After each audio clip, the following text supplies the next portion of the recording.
Yo, good morning, everybody, and welcome to the broadcast here today.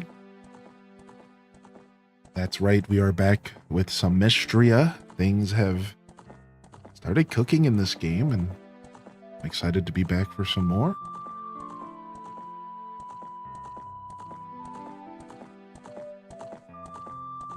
Happy Sunday. I think it's Sunday. Couldn't tell you, man. Welcome in here, early birds. Thank you for your patience. I do like to start a little later on the weekend.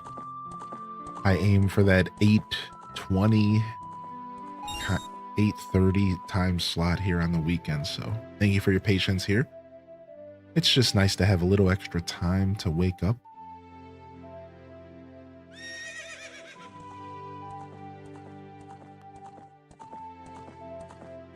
Ready to dive into some Sunday Mystria.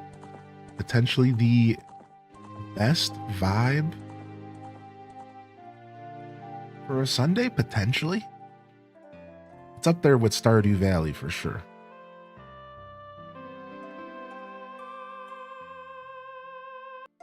It's definitely up there with some Stardew for sure. Good morning, everybody. Thanks for being here today, Random. OZ, Oz, hope you're feeling all right. Bliss, uh-oh. Trouble's coming through. We got Daza in the house. Tara from Gaia. Good morning, LPK. Watsy.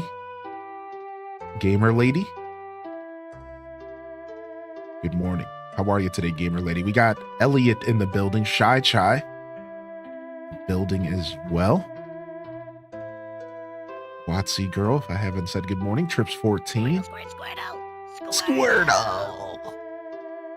Thank you, M, for 4 months. Nice. The rare Squirtle sub. Very nice. Squirtle. Thank you, M. Pixie Rose, good morning. What's up, Gamer? Hey, how you doing, Gamer84? What up, dude? That's right, second cup of coffee. I'm on my second as well. We got our H Does Evil sip on today. Quick run through the daily check-ins. Never any pressure to jump into the chat, but I do want to say good morning. Chell Dog, Mike84, Tab Flava, Neanderthal, Jupy San, I see you in the chat there. Good morning. Aaliyah Renee, hey. Christine 7, welcome back. Little Bunham, hey, thanks for checking in, Bunham. Island Melt Vibes, Kit Calzone, good morning, y'all. I do want to say thank you to the offline follows. There was a handful, as well as some subscriptions on YouTube yesterday. We are pushing through. I also had a YouTube member recently that I didn't properly say thanks. So if that was you out there, thank you very much. I'll figure out how to get those to be alerts. And as I said in the previous months, I am kind of looking to maybe do some sort of monthly shout out day where we go through all of the supporters and say thank you. That's something I would like to do. It's hard to do for the subs on the channel, but donations, YouTube members, anything outside of regular subbing, because that's hard to keep up with because there's a lot of y'all, which is a good thing, I guess. But we'll see. We'll figure it out. Just thank you. Thank you regardless. Shy Chai, thank you for the Prime. 26 months. Good morning. Welcome in here, Shy Chai. Good to see you. Googly Bear, Spank 'em Nasty, Spank 'em Squad. I like that. Spank 'em Squad. Nice. Squad up. Nick 82, good morning. Rosie Poo Poo. How are you, Rosie? It's good to see you, man. I really do hope life has been treating you as well as you deserve. Wonderful human. Thank you, man. Thanks for being here today. Sweet D, welcome in. Whatever happened to your child book stuff, Rosie Poo? Didn't you get commissioned to write a children's book or something like that? Or did that not end up not working out? It was illustrating, for the record, not writing. Maybe I'm thinking wrong. Maybe it was like a comic strip or something. I don't remember. It's been a long time. I think that was way before Baby Poo Poo. Yo, good morning, Kylie. Planet Kitties. Yo, Leia. Birthday human in the chat. Everybody dogpile them. Everybody dogpile them. Get them. Birthday love in the chat. Get them. Yo, happy birthday, Leia. Get him. Good morning, dude. Need an updated GIF for birthday assemble? Yeah, for sure.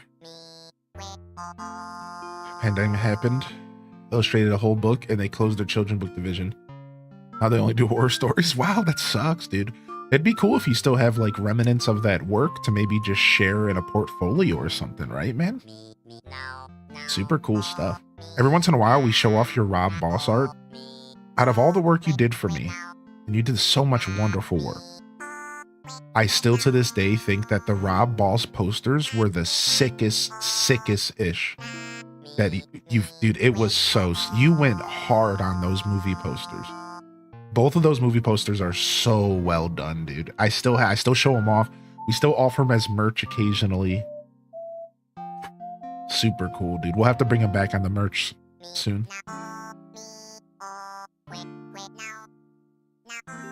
I had to scratch my brain for that. I'm surprised you remember.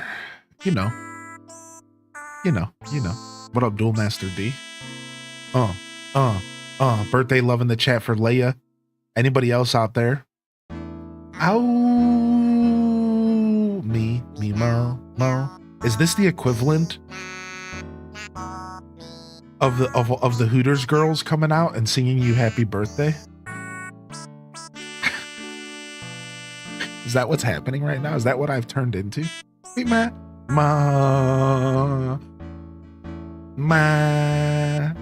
me, Matt, mama. Getting on the saddle at Texas Roadhouse. Yo, Leia, too many more. Happy birthday, man. Seriously, I hope you have a great day. Hope you have a great weekend. You know what, Leia? Why don't you make it a great birthday year? Let's lock in, all right? Thank you for being here. Thanks for tuning into my show. Thanks for your continued support and patronage to the broadcast. One of the most loyal viewers here in our community. Thank you, man. Take a sub on the house. Happy birthday, dude. Thank you, man. Never any expectations, by the way. Never. Tune in when you like. Don't tune in when you don't want to. That's okay. That's okay. Yo, Sparty, man. How you doing, man? Spartan, how you been, dude? I haven't had a chance to catch up with you, bud. Hope you've been well. You've been dooning it up. What you been gaming on, buddy? Are you going to play that Splatoon Raiders game? We don't have a release date, but Nintendo's showing it off at Gamescom at the end of the month. Yeah, at the end of the month, I think there's going to be either a showcase that at Gamescom, which is a German gaming convention. It's a big one. It's one of the biggest of the year. And they might even have a playable demo. They put up a list of games that you're going to... So first off, for those that didn't know, Nintendo's going to be at Gamescom this year, which is big because they weren't there last year, I don't believe. And if they were, it was small. And they're going to have a bunch of playable demos. Metroid, Splatoon Raiders, Hyrule Imprisonment. A bunch of games are going to be playable. And I think Splatoon Raiders is going to be there. So it's not it's raiding, not racing. Sorry. Yeah, that's my diction for sure. So we don't know what it's going to be like, but it's going to be a single player focused game. So our first thoughts is Salmon Run, but the whole game? You know what I mean? Like, I don't know Splatoon, so I can't really say anything else. But that's the concept, maybe? Juggling Hotel good for the most part. Splat stuff looks interesting. Hotel good, is that a game? I hope you're well though, man. Good to see you, buddy. Thanks for tuning in, man. Thanks for keeping me in mind always, Sparty. Bravo, Whisker Victor. What's up, Whisker, I said. I need more coffee. Bravo, Whiskey. What's up, man? How you doing? How you doing? Yeah.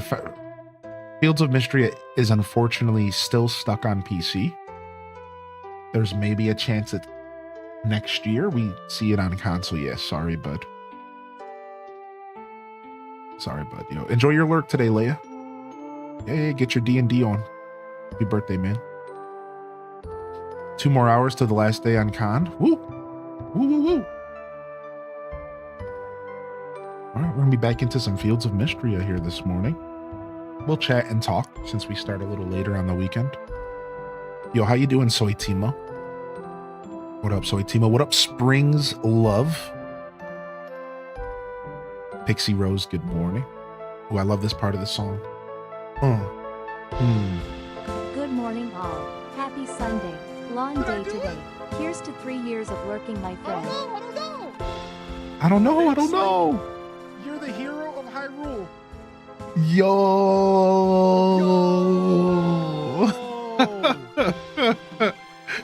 Finally, peace returns to Hyrule. Yo. Shadowcaster with the 3 years. Finally, peace returns to Hyrule, dude.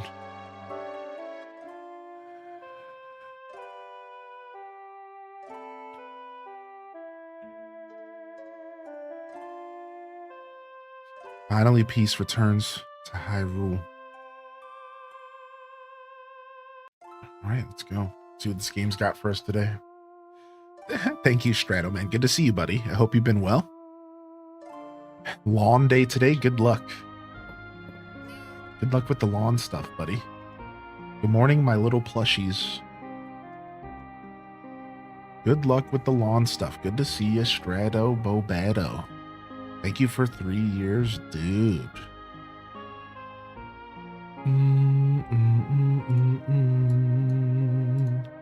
All right, last where we left our Mystrian, our Aldarian, we were honestly hit with a huge story arc. Spoiler warning.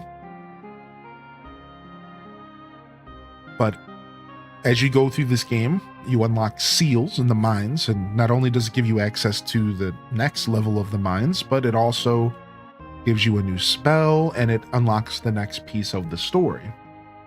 And last night, or yesterday, we unlocked the fire seal, the 3rd seal in the game. And not only did we get a new spell, we also kind of got a bit of a twist on the story.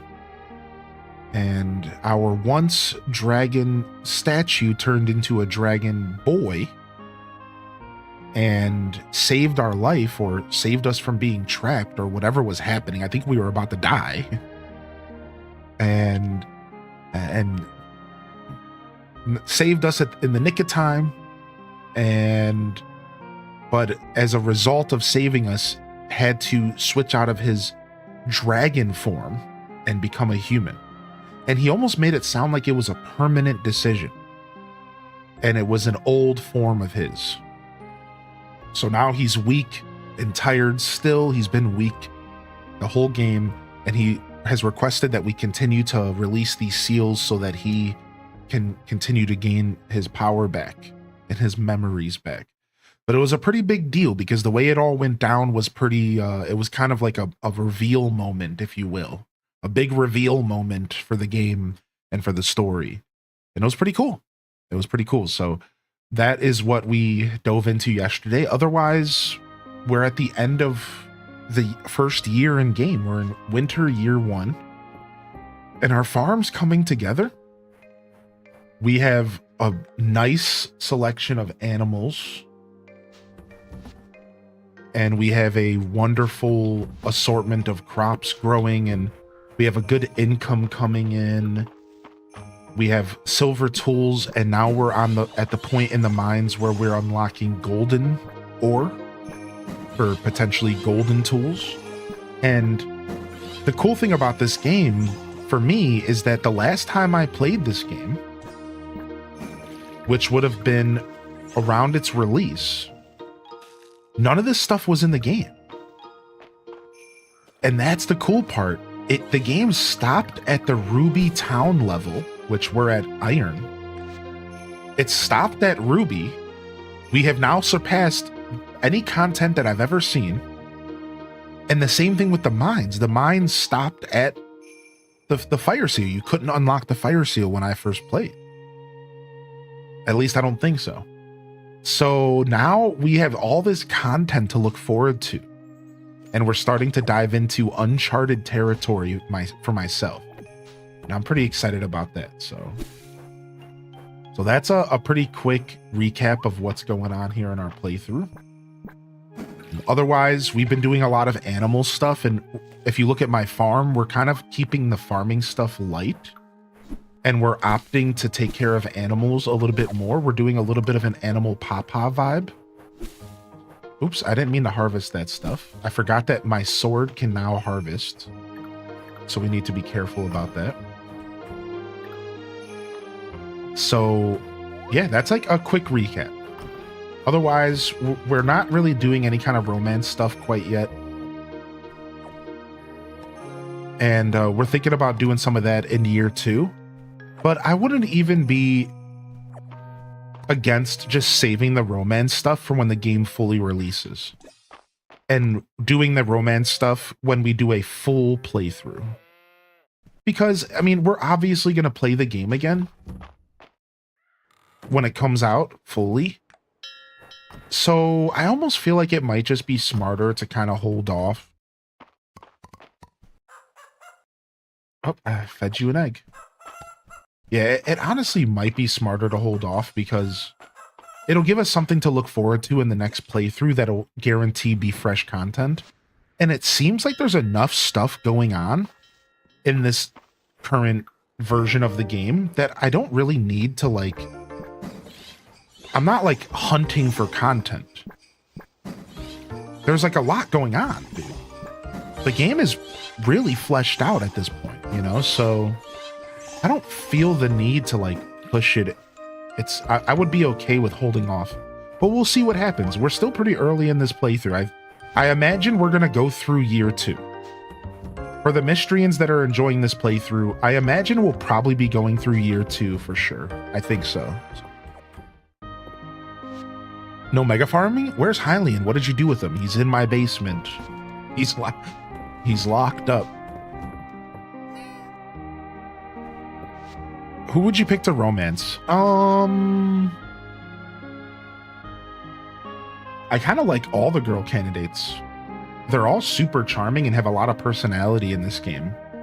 And none of them really lock fully into an archetype outside of like Celine kind of locks into her archetype pretty hard.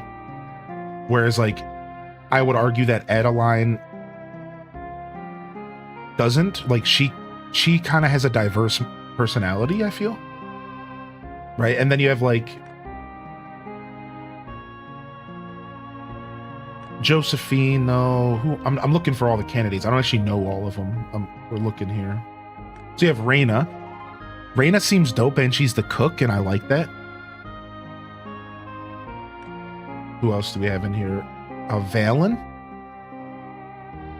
Valen's mysterious. Don't really know much about him. Not necessarily interested at all.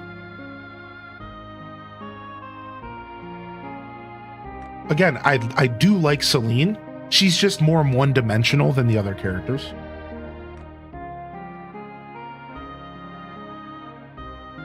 And then who else is there? I thought I'm missing somebody. No, that's it. Yeah, that's it. Okay. I thought I was missing one female candidate, but I think... Oh yeah, Juniper. That's why I was missing Juniper. And Juniper's obviously just like the mommy. Right? Like... And she's also a one-dimensional personality. She's just the mommy. And like, mommies are dope. And she's definitely on my top of my list. But like, yeah, you know what I mean? Like, it's like, so like, yeah, I guess if I had to choose, I'm probably leaning towards Raina. If I had to choose, I'm probably leaning towards Raina this playthrough. Probably. So you made me think about it for a second, Zombunnies. But yeah, like if I had to choose, I'm probably leaning towards Reyna. But again, I'm not even all the way sure about that because I think all the candidates are actually pretty cool in this game, and I'm kind of torn, I'll be honest. All right, it is Saturday. We could try to do some quests today. It might be smart to get some extra cash. Let's do some quests today. It's a good thing to do because we just started playing today. Good morning and welcome back, Lazuri, Worrywart Becca, and Maharit, and also Sarcasm. Good morning. Good to see you, dude. End of my shift yesterday said 14.37 hours. Oh my god. Good morning, Reject. Calling people reject was my favorite insult growing up. I'm not gonna lie to you. When random reject first was around, people would hesitate to say his name because it felt like they were insulting him. I know Simply Press Start would always avoid saying his full name. I also avoided saying his full name at first because it's like I feel like I'm talking down on this dude. But I've gotten comfortable with it personally. Yeah, I've gotten pretty comfortable with it myself. So, yo, good morning, Tamperp and Anna. Good to see you today, Anna. Enjoy your lurk if you're lurking. Welcome back in here, Chaos Queen, as well. No, I didn't go with anybody for any of the events. No, I didn't have enough hearts, Lazuri, so I didn't even try asking anybody. I feel like the events help develop them all. So Lazuri is saying that the heart events help develop the characters a little bit more, and I'm honestly sure that that's the truth. So yeah, I think it might be nice to kind of actually explore all the characters in this game at one point. Maybe we'll do that. What do y'all think about that? Maybe we'll explore all the heart events at one point, or attempt to.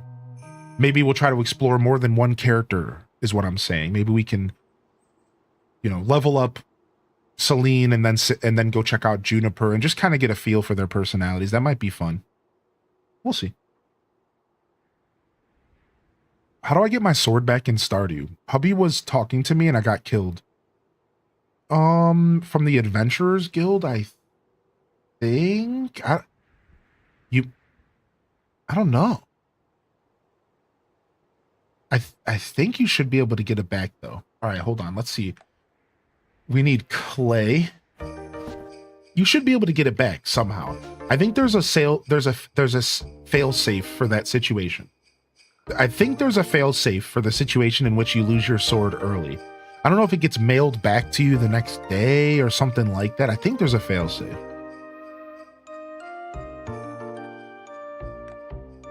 Bellberry. All right, we're not doing any cooking. Request for 1 cheese. 1 ches, please. 1 ches. Freshwater eel. I don't know if I have those. So what I'm doing right now is gathering items for quest, because this game gives you daily quests that think about them as the equivalent of the bulletin board in Stardew. However, it feels like the money that you get from the quest in this game is a little bit better. Whereas the bulletin board money by Pierre's shop is like kind of lackluster, but it's like okay at the beginning. In this game, the money is always pretty good. And if you don't get money, you get renown, and renown is used to raise your town rank, which is just as important. So I like to do these quests like once a week or once every 2 weeks in game. I just sit down and do a bunch of the quest, and you get like 200 gold a pop or some renown for your town rank.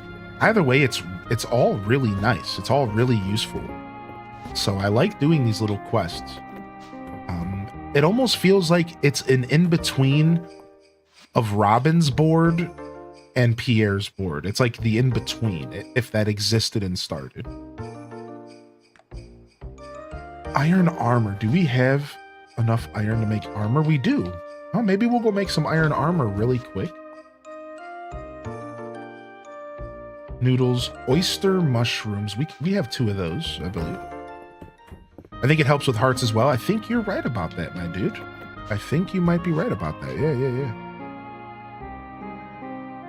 Also, I did see a message asking how I'm doing today. I'm not going to scroll up, but I think it was something along the lines of how you holding up. I'm doing well. Thank you for asking, Dual Master D. Yeah, I'm doing well. It was a bit of a funky night of sleep, unfortunately. I hate that, you know. I was kind of tossing and turning a bunch, but all in all, I still got some decent rest. It wasn't too bad. I heard there was a shooting in Cleveland at the fair yesterday. Oh my gosh, dude. Yeah, I'm okay, man. I didn't hear about that myself, to be honest. But I'm not a big news guy. Yeah, that's scary, man. What the heck? Freaking Cleveland popping off. Under seaweed. I have that in a chest right here. I hope everyone's safe.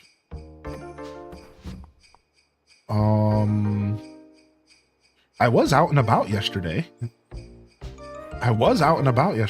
But I wasn't at a fair. All right, 2 of these pine shrooms. Your girl lives in Cleveland? Oh, nice. It's by her mom's house.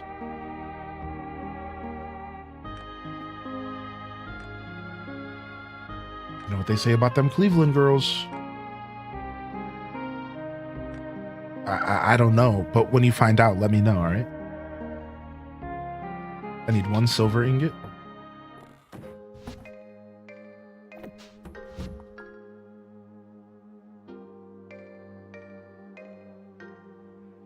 Snail. Tilapia. Do I have tilapia in here? Tuna. Herring. Sturgeon. Snakehead. All right, we don't have a tilapia.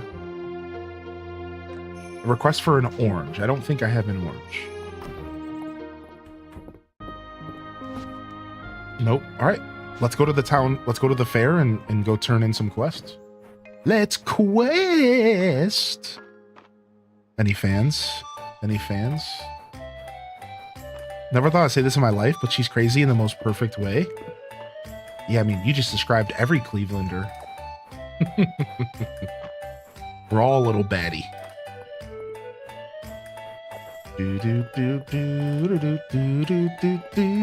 Yo, what's up, Sidey? Good morning. I think we'll buy some more crops today. We'll see if we can turn in some quests. Some ice blocks. Thank you, you're such a dear. Have the recipe for winter green ice cream. Don't mind if I do. Here's some oyster mushrooms, dude. Said he hated them when he was a kid. Nora wants some clay for Dell's art projects. Don't mind if I do. Don't mind if I do.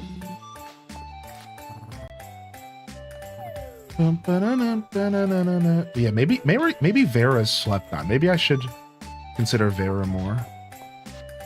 Well, I don't think you can't even date the traveling merchants. You can increase the traveling merchants' friendships though, but you can't date them. I find that to be such an interesting fact in this game. It'd be as if there were NPCs in Stardew that only showed up for events, but they were in the list of main characters, and you could talk to them and like build relationships with them and maybe even get benefits, but they only show up once a week. It's kind of an interest. It adds life to the game. Ooh, we just got 2 hearts with Celine. It adds life to the game. It's honestly really cool. I like it. It makes it feel like there's more going on. This dresser Mary's got for sale looks awfully familiar.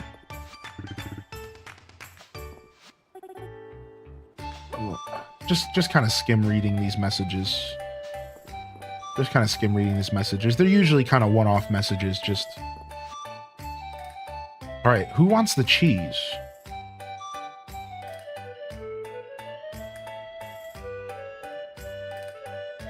The little kid does. Okay. Also, eTalker, I missed your good news today, buddy. You go, good morning, Anna. Let me go back and see what's up, man. Congratulations on your good news. Let's see here.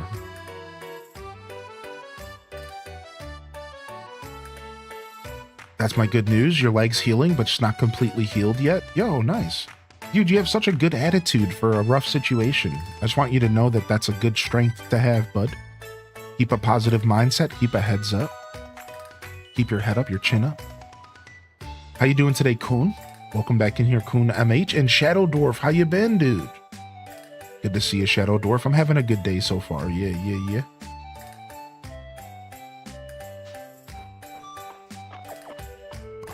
All right, let's go find this little kid and give him some cheese. Guess we'll spend some of the day just foraging, huh? I do love me some foraging. Where's the little kid at, actually? Okay, he is around here somewhere. I don't know where the kids hang out during the festival.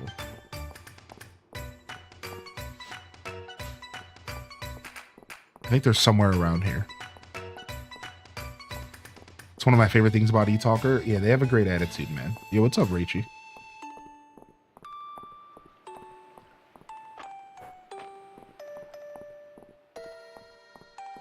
Yeah, Becca, I saw your message in general chat. I really hope you feel better soon. Holy heck, does that suck. Where do the kids hang out on a Saturday? I don't know where they are. Maybe he's just at home?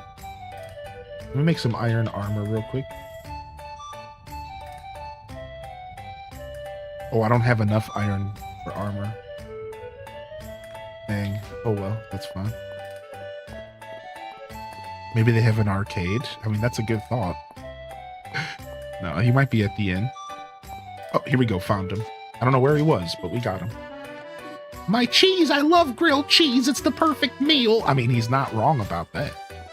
You ain't lying about that, dude. We love a grilled cheese around here. Yo, what's up, Tater Tot? Okay, he was around to stand. I was just missing him. Okay. That's good to know. User error. Try a grilled cheese egg sandwich. I've never tried that. Why does that sound amazing? All right, let's spend the day blacksmithing or crafting maybe, or cooking. We'll start with blacksmithing. Let's see what we got. Maybe they're watching Saturday morning cartoons. But it's Sunday, silly. Oh, in game.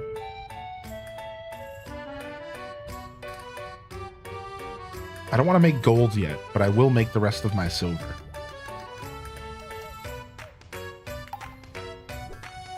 I like to fry my grilled cheese in butter, then give the bread a sprinkle of garlic powder out of the pan.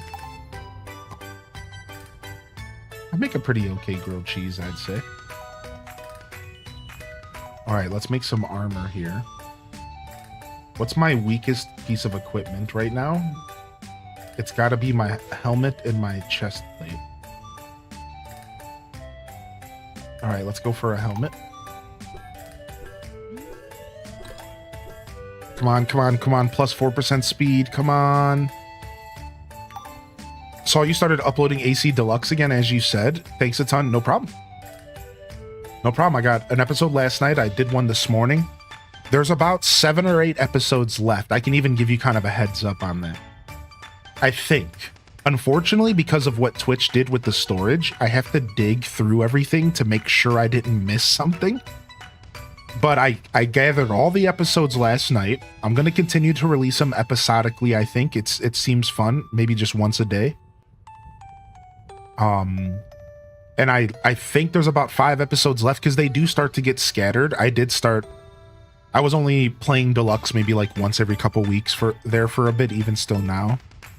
So I think there's maybe 5 episodes left on YouTube to upload. And then I have another 5 that I haven't transferred to YouTube yet. And I'm going to keep playing it for the record. So you're missing about 5-ish, 10-ish episodes, and then more will come as I play the game, of course. So hopefully we can catch the playthrough up so that when I do an episode on Twitch, we can just instantly put it on YouTube. You know what I mean? The goal is to catch everything up, right? So, but yeah, no problem, Little Ham. I was actually really happy to fulfill that request. It felt really good. I try to be a man of my word, so thank you. Yeah, thank you so much. I watched a clip of someone who hadn't streamed in a long time, so they didn't do anything with their content and storage, so every clip was 5 seconds long. What the heck? Weird. All right, chest plate. Wait, did we get our 20% speed? No, we didn't. No. All right, let's try again. Sorry, we're looking for 4% speed. Yo, what up, Balto girl? Sometimes it be like that. I've been sleeping through my alarms recently. Yeah, grilled cheese with mayo is something I've heard of, actually. Grilled cheese and mayo actually makes a ton of sense. From a cook standpoint, I never accepted that. I never accepted that until I tried it, and I was like, wow. Because if you really think about it, it's really just oil. That's all mayo really is. It's just like oil, right? So if you really pause and think about it, it actually makes a ton of sense. But it took me accepting it first. Yeah, it's just fat, right? So like, it took me accepting and trying it before I was truly like, oh wow, people are onto something. I still prefer butter though. Is that fair? I still prefer butter, especially real butter. Like, I'm not talking like margarine. Like real butter, I still think is better on a grilled cheese because the mayo is just oil and it has an oily taste. Butter does not have an oily taste, and especially good butter. So in my opinion, butter is still superior, but mayo makes a good grilled cheese. But that's just my take on it. How about straight fat? I've never actually used lard to cook. Unfortunately, the only lard I've ever cooked with was in a fryer at a kitchen. Yeah, I've never got a chance to use fat to cook. Now, I have used bacon fat to cook. So close, right? I have saved bacon grease, let it turn into fat, and then use that to cook. I have done that. So close, but I've never like bought fat or had it outside of bacon fat. That's the one fat I have used, yeah.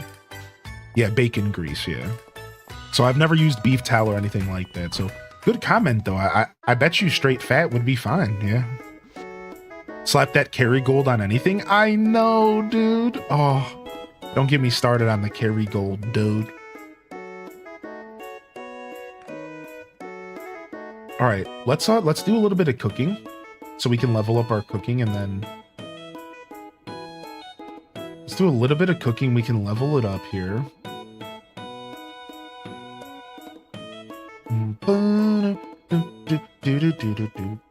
I'm just looking to cook stuff that I have an abundance of because I want to save my ingredients for like the later cooking recipes. So I'm not trying to use too much of them. I want to save around 10 of each ingredient to maybe focus on some of those later recipes here. Some stuff I can't cook because this is not a level 2 kitchen. So now I'm finding the use of the level 2 kitchen that I can purchase at the crafting area at the carpenter. Some berries and cream. Let's make some of that. I just want to level up my cooking a little bit because I can't cook some things. This is the game music. Yeah, that's right. This is the end music. So when I cook, sometimes I have a chance to infuse... Ooh, look at this. Wild berry scone. Ooh, I have a ton of ingredients for this. Let's do 4. So when I cook, I have a chance to infuse the dishes with random bonuses, which is really cool. So let me show you what... Even though I crafted that food there, right? I got a restorative one. So the regular one is plus 12 HP, plus 12 stamina. This one is, it grants a bonus to HP and stamina for 2 hours in game. Or grants a bonus here, or the dish is universally liked when given as a gift. So sometimes you can craft a dish that's universally liked. So imagine in Stardew, for those that want to reference, if you were to craft a dish and all of a sudden it turned into a golden pumpkin, and any person will accept it as a loved gift, or in this case, a liked gift. So that's like really interesting because it makes that end game or that mid whatever part of the game grind where you're trying to get relationships up, a little bit smoother because you can just accidentally cook a loved or a liked dish and just give it to anybody. Right? So that's like really neat. And then I also had a % chance to get my ingredients back. So you'll notice I actually got a berry and a milk back from something I cooked. How cool is that? So every once in a while you can proc and you can just get your ingredients back, which I find that to be fascinating. I think that's really cool. Let's get 10 of these and 10 of these. No, we can get 20 of these. All right, let's go plant for the day. I bought a Switch 2 yesterday. I may be wrong, but don't the Joy-Cons light up? No, I don't think so. No, I don't think so. I don't think they're supposed to light up or anything. What do you think this is, F and Stefan? A fun house? Yo, good morning, Leafeon.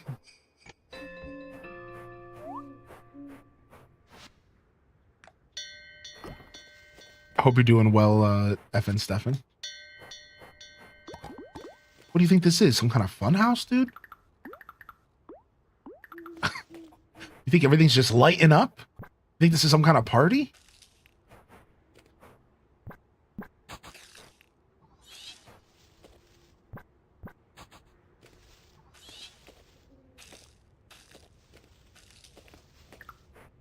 Switch 2 is all business, no play. Think we got time for RGB? RBG, whatever.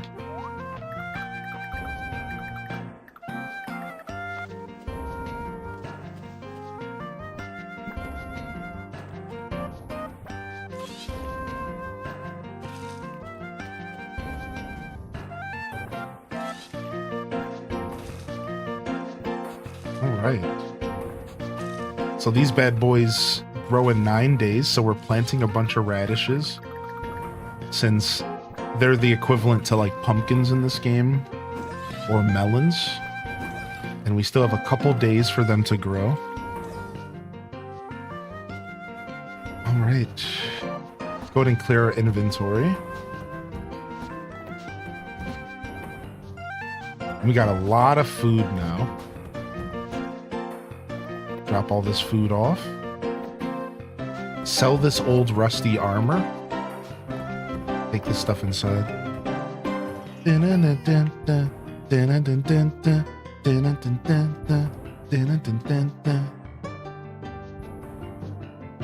All right, nice. Is your chicken fused into the wall? Yeah, it was. Yes, it was. You noticed as well, did you? Good morning, Ayla. You found snapping turtles? I'm near the end of winter, and it's the first time I found them. Nice! I found some snapping turtles yesterday. I was so surprised. I'd love to keep them as little pets. I don't know if you can do that in this game, though, but that's okay. What's up, Kels? What was I thinking about you yesterday, Kels? I don't remember.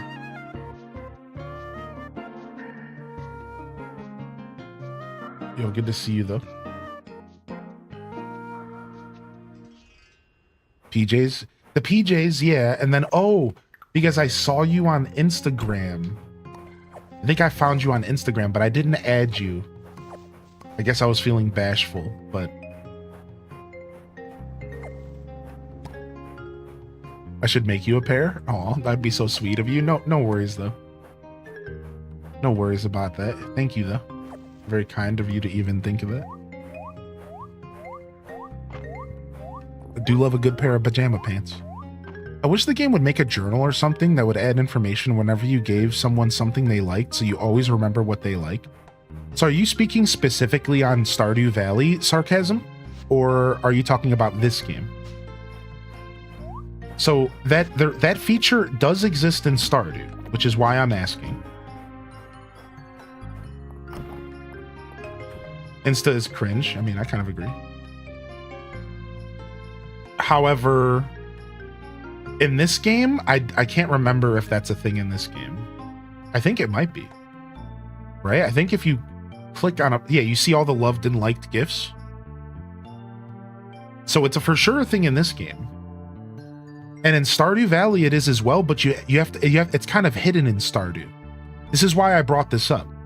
A lot of people don't know, but if you go to the list of characters in Stardew and you click on them, it brings a list of everything you've ever gifted them, and it tells you if they liked it, loved it, or hated it. But it's like hidden in the game. Yeah, a lot of people don't know that's a feature in Stardew. It's actually really nice. And it was one of the later features in Stardew. I think that was a 1.6 update. So it's not like it was in the game forever. That was a newer feature. Yeah, mind blown. Yeah, Stardew's come a long way. You can play Stardew without Wikipedia nowadays. And the only thing that would make you want the wiki is knowing where people are, because the NPCs aren't on the map. That's the big hang up with Stardew and Wikipedia usage. Again, it's not that Wikipedias matter. For the record, play games the way you want. I only bring this up as a topic of discussion because it's interesting when games are designed in a way that they're fully encompassing and that you don't need any outside sources. I find that interesting. So, yo, what's up, Dolores?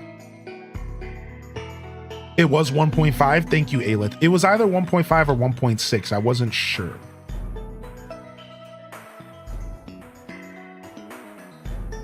Oh, Aelith, you had that bug. You were dealing with a bugadoo and you fixed it.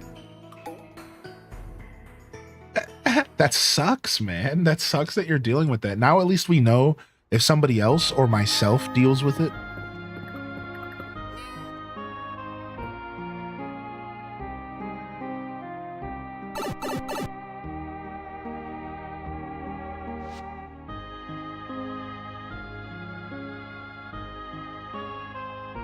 Sorry, my coffee went down the wrong pipe. Oh, 1 second.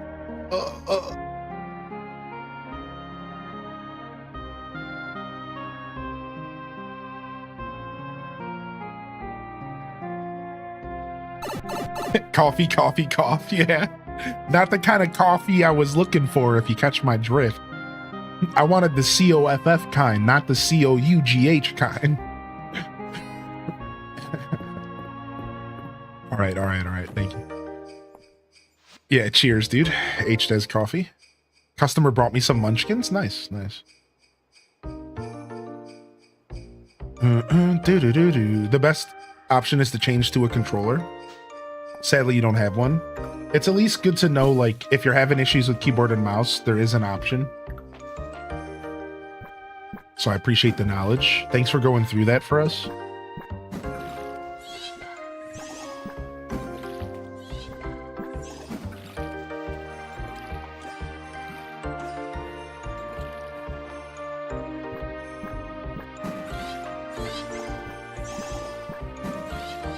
Nice. New radish seed. Score.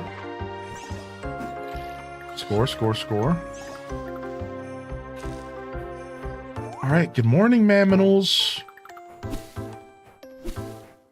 Come on out. Get some good eats. Who's ready for some chow?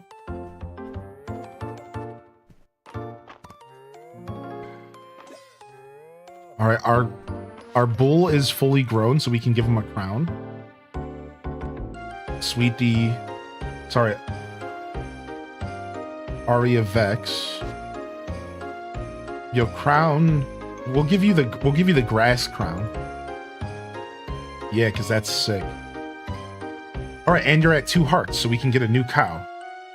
Okay, and we're just waiting for Martin to get up to 2 hearts, and then we can get a new chicken. So let's go buy ourselves. Let's go buy ourselves some.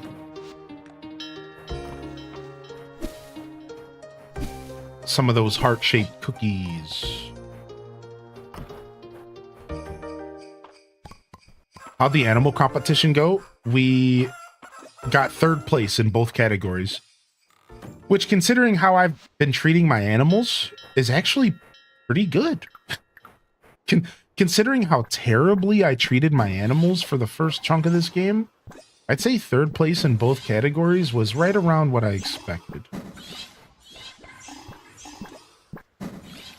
So the secret here is to water the crops that are already fully grown anyways, because there's a chance to get seeds even if it's fully grown. So no matter what, water the whole field anyways and have a chance to get free seeds for your animals to eat more food, which is super nice. Animal Papa would be disgusted. For sure. No, I do not want to caffeinate my lungs. Thank you. What's up, Glitch? The unusual seed. Could you come to my house when you have a moment? I've got a question about a flower that I hope you can help with. Interesting. The unusual seed. That's what my parents were going to call me. But then they decided on Josh.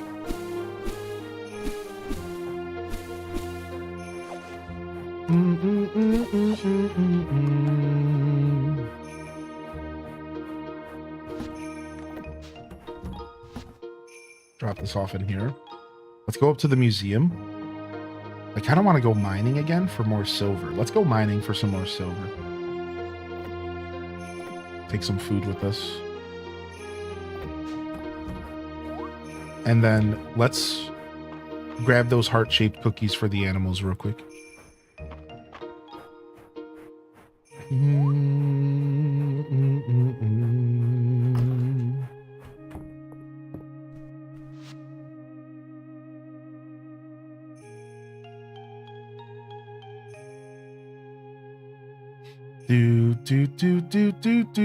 Do.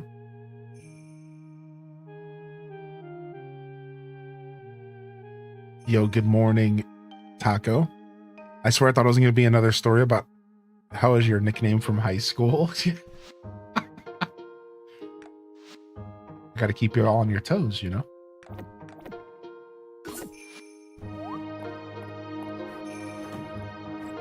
My parents just told me they picked me up from the zoo and cut my tail off. My dad's nickname for me was Dingleberry, so he told me he just flicked me off his butt, and then I existed.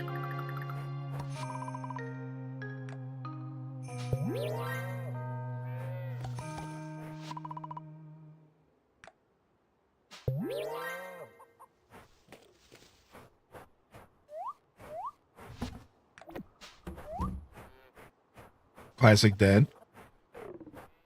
Last night I found a seed I've never seen before in game. It's not a regular forgeable flower. I'm gonna laugh. It's strange. I need one for Emma.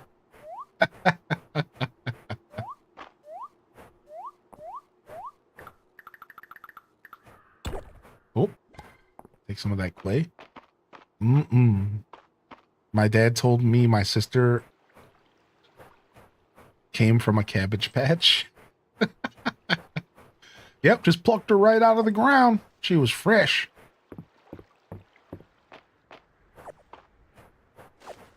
Pomegranates growing.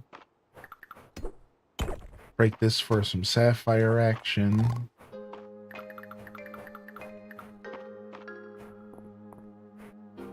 Even if I don't pick the items up, I just like to get them respawning. That's why you see me do that stuff, because it's just nice to have it respawning. We'll pick it up eventually, you know? Alright. Do we have anything to spend here? Not yet. We're pretty low on energy. We could actually start off by just eating some trail mix here. Was the verdict on Tales of the Shire a flop or what? No, not at all. I gave Tales of the Shire like a solid 6 or 7 out of 10. And the only reason it even was that low was mostly due to polish. After about 10 hours of gameplay, my conclusion with Tales of the Shire was that the company set out on a mission to create a slice of life Hobbit experience, a slice of life Lord of the Rings Hobbit experience. And in that regard, they succeeded, and pretty handedly. The problem is the polish of the game. It's a little rough around the edges, and that is pretty off-putting, and polish is important when it... Polish is important. Otherwise, I would probably give the game even closer to a 7 or an 8 if it was just a little bit more polished. My other last comment to say about the game is that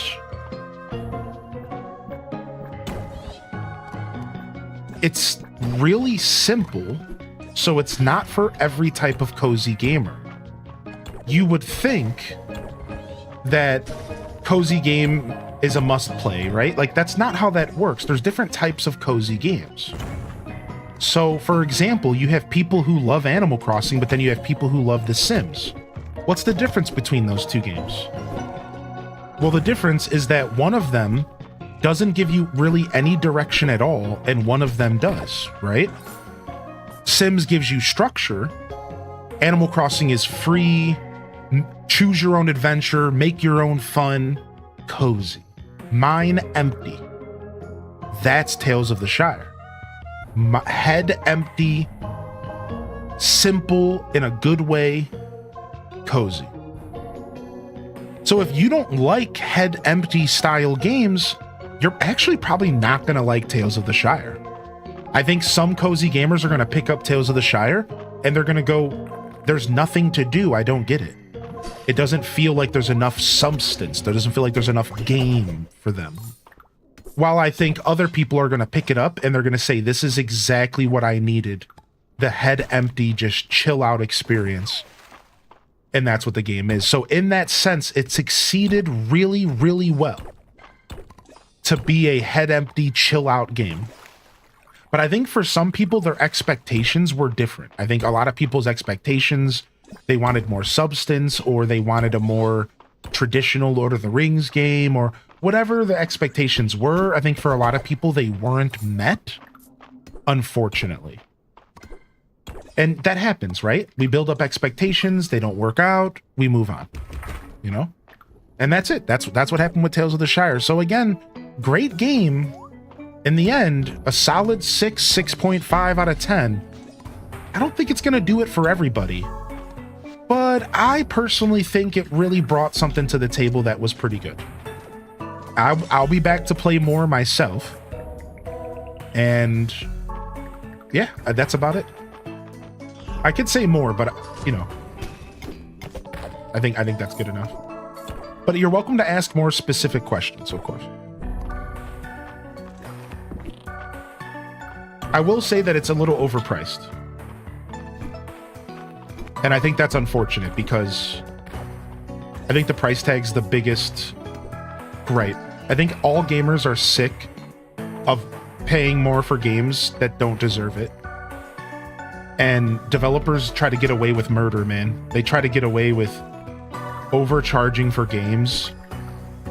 It's like you're basically spending $10 extra for Tales of the Shire because it's Lord of the Rings. And that sucks. Nobody wants to pay for the IP like that. You know what I mean? Like, when it's blatant, it sucks. When it's hidden, when it's a hidden cost and you don't really think about it because it's a good game, you're like, all right, I can deal with that. But when it's blatantly a cash grab because it says the words Lord of the Rings, then you kind of get pissed off as a gamer. You're like, what are you doing? So the game should have been $25. They charged $35 for it because it said the words Lord of the Rings. And that's so dumb because I think they really ruined their reputation that way. So that's my take on that last part there. Yo, good morning, Lucinda. Hey. Some of the coolest cooking in any video game, though. Some of the coolest cooking mechanics I've ever engaged with. I'm excited to dive into more. Whoa.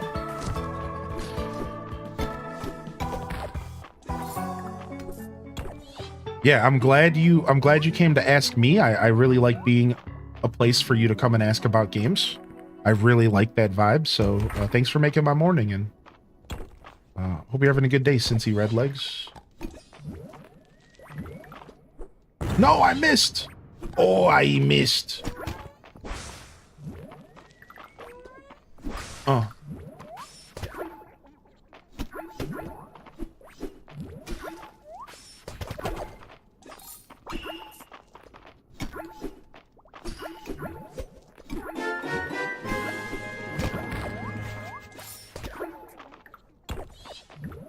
Good morning, Hylian and Fan.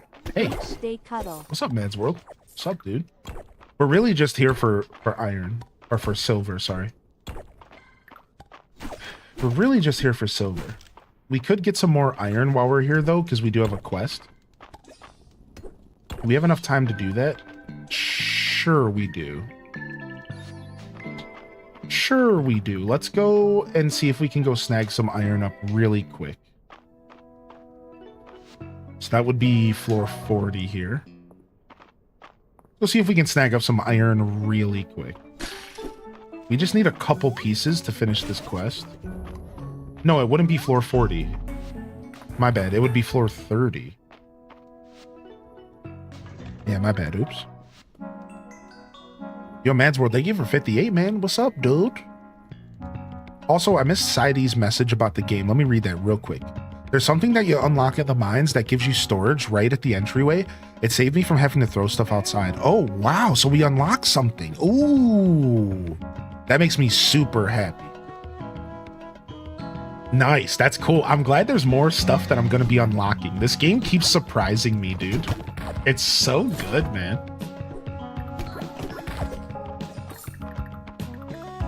Yo, I could use some iron. Not all this garbage. What? How do I get the one floor that has 0 iron? Dude, don't do this to me, man.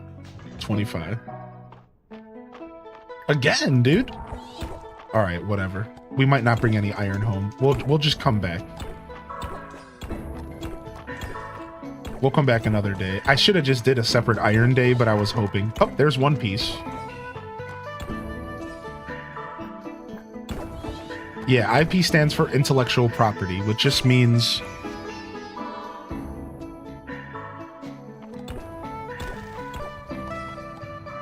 you know, like a concept or a story or a character. Something that doesn't necessarily exist in a physical form. That makes sense? So it's like a character or a type of story or something like that. That's an IP.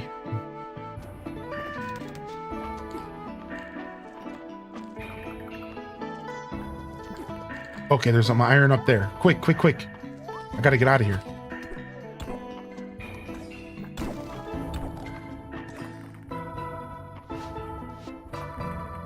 Gotta go.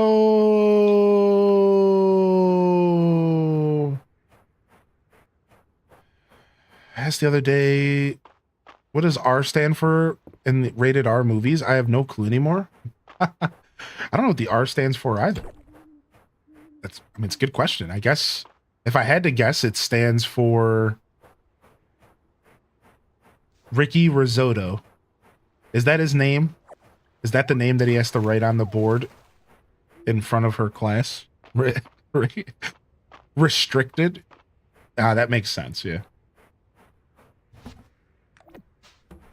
Oh, no. No, no, no, no. Do I leave the animals outside? Oh, what'd I do? Oh, the animals are staying outside. Oh, no.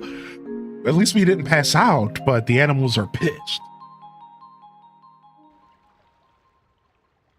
Now, PG, parental guidance.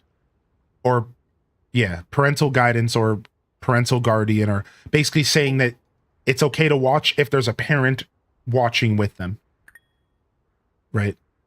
Pretty good.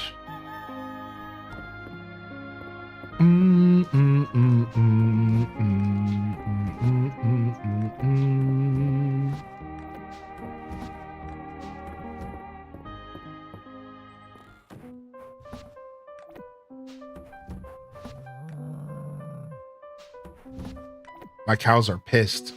I just heard them. I just heard one of them moo, and it wasn't a good moo. It was a who the let this guy own animals kind of moo. They're not happy.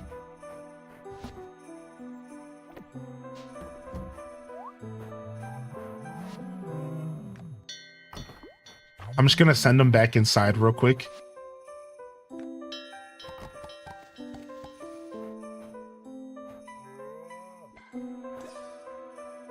I don't want to accidentally harvest. I was hoping to get them to not. I don't want to accidentally harvest here, so I want to be able to pick them up when they're not in the middle of the field. Oh wait, we want them inside anyways because it's snowing.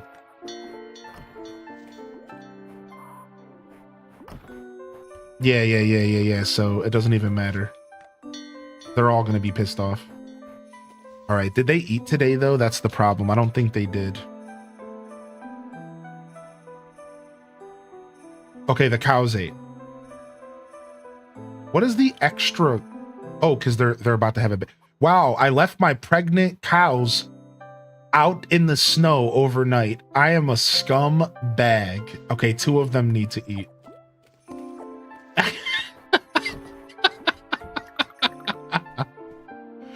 I am a scumbag-a-rooney, dude. Holy heck.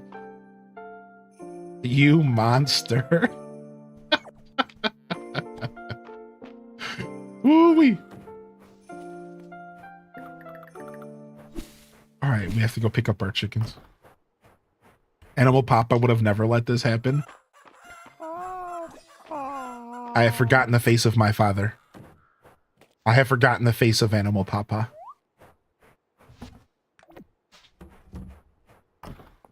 What's up, binary digit? Do. I think this is just a forgeable, yeah? Just a random forgeable in my inventory. All right, drop this stuff off. It's what, Monday in game. I want to go back to the mines, I think. How much silver did we bring home? 64. That's enough to make more armor. And enough iron to make the armor for the quest. So we're good there. And a bunch of experience, which we can go dump. Let's take care of our crops today. And then we're going to go do some foraging. Oh, we don't have to water. It's snowing. I'm a big baby.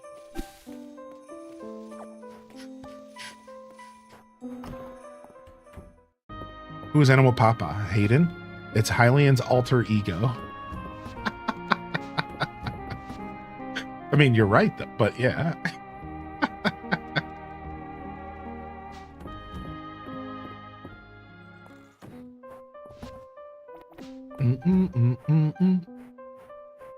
All right, let's go see what we got to spend experience points on. Blacksmithing. We need to get to level 45 before we can get the gold level stuff. That's what we're going to go work on right now. Let's go. Yo, what up, Kai Bells? Have a good day today. Thanks for popping in.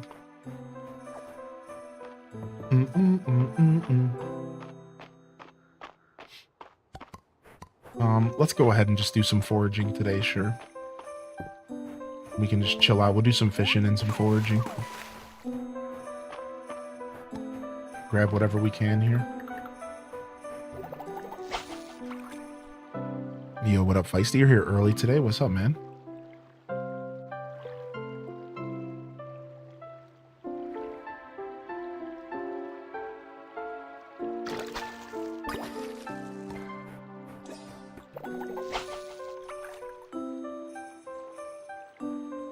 What's up, SS Trick? It's been like 4 days in game just decorating my house in Mystria, and I feel like I'm not even close to being done. That's always a good vibe, though. Hopefully you're enjoying it. Every once in a while, it's fun to check Balar's cart. See what he's selling for the day. A lot of times he'll be selling stuff that I don't have donated to the museum. It might be nice to start buying some of these recipes as well, so we could craftables. Yeah, every once in a while he'll sell something that I've never foraged or donated, which is super nice. He's good for that. We'll save our 1,500 bucks. Maybe we'll get our house upgrade soon. We've been kind of pushing off the house upgrade for quite a while. All right, nice. Also, let's go ahead and finish the quest for the donation for the cheese and stuff. We're actually pretty close. I think we have 6 pieces of cheese and we have a ton of eggs. So let's go ahead and finish that quest. We've kind of left that one hanging for a while because it didn't really feel that important. I should be able to get a bunch more cheese here, though. Let's go with 10 pieces of cheese for 3 hours. Whew.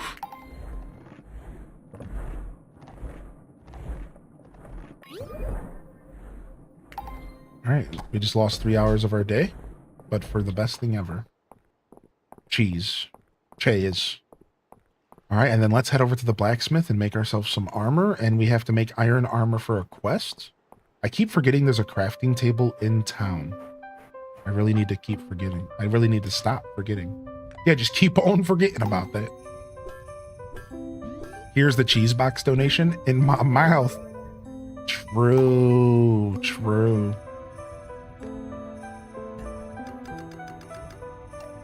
All right, 7 more pieces of silver means potentially 1 more piece of armor. 2 if I had some silver bars hanging around. I don't know if I did.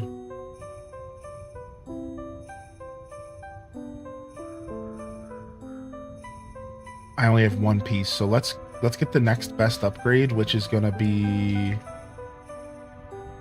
3 armor, 2 armor, 4 armor.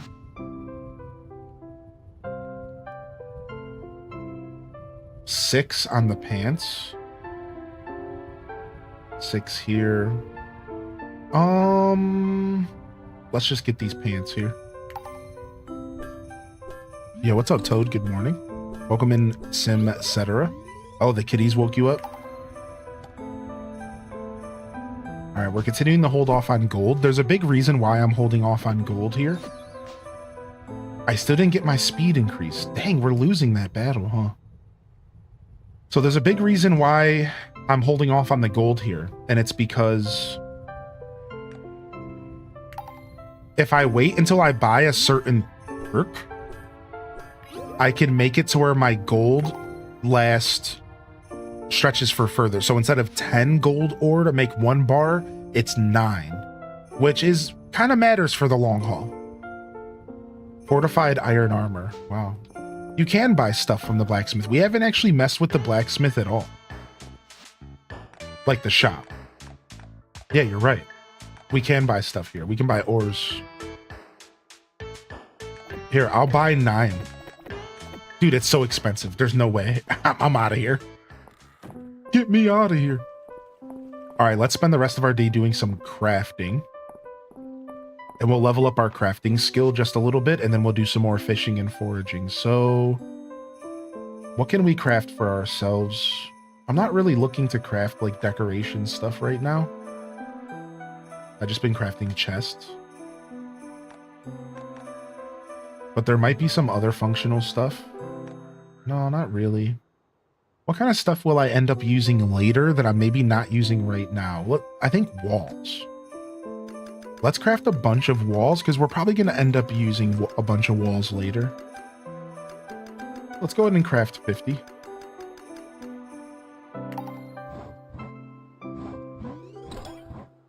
Ooh, did I hit level 45? Did I? For blacksmithing? Oh, I didn't see. Yo, nice shout out, dude. Let's go check. I thought it was going to take another session.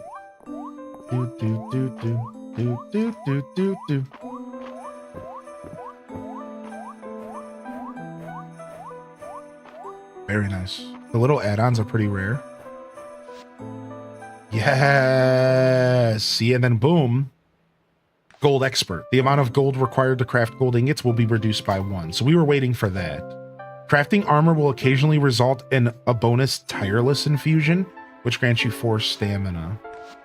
Crafting time for all blacksmith recipes will be reduced by yet another 10, bringing the total reduction down by 40. Crafting a tool, weapon, or armor will be a bit more likely to result in an available infusion version than before. Bingo.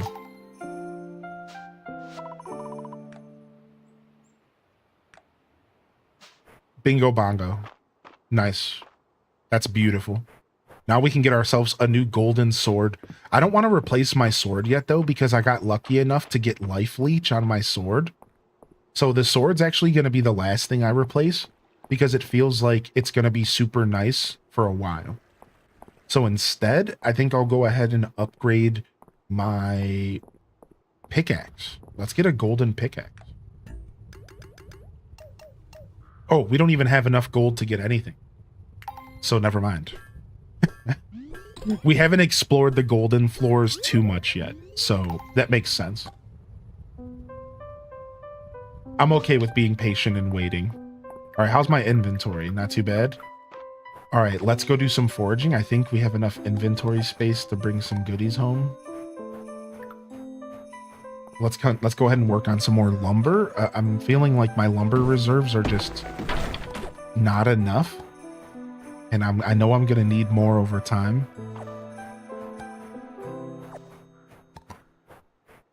All right, we'll try to make it home in time so that we can go and drop that cheese and those eggs off for that quest. Lumber, I hardly know her. Lumberg? Lumber? What's up, Cozy Chickie? Good morning.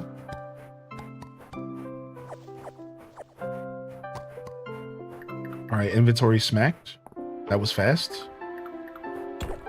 We'll still go around and check for harvestables, even if we can't pick them up, and then we can pick them up next session. You know, the classic play here.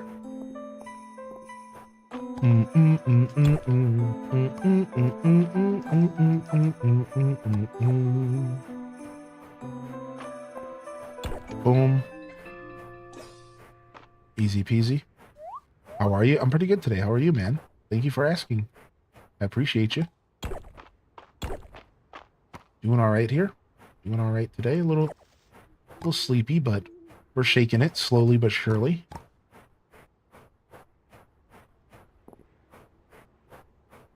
All right.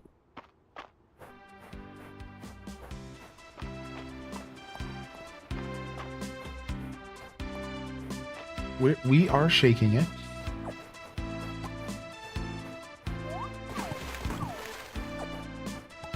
We have so many of these glowberries, it's insane. Do you have to plant the tree seed again in game? They grow back themselves, I believe. Yeah, I think trees are good. I think trees are permanent fixtures, kind of, right? I think so.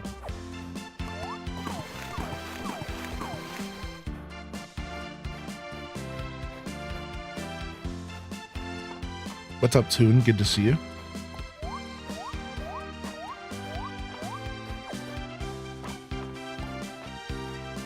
Yeah, it's a little too expensive to be buying ore, exactly, Aelith. Now, it's a good option for when... It's a good option for when you have the extra cash, but...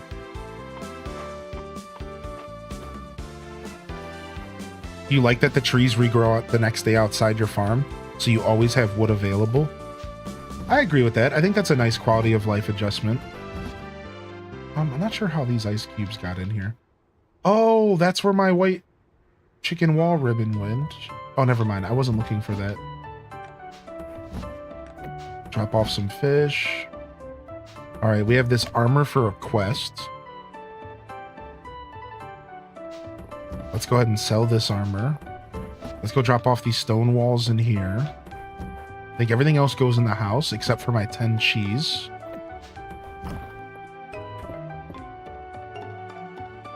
What's up, Starbows? Hey. Boom. Trying to keep things somewhat organized. Oh, messed up. Clicked the wrong button. That's okay. Just trying to keep things somewhat organized. Once I start organizing, I like to try to keep it that way. All right, we need to grab 12 eggs, right? Yo, get out of the way, cat.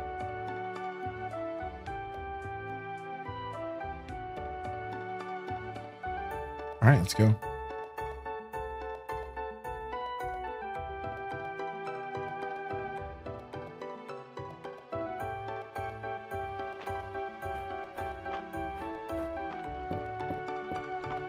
All right, we'll drop this off.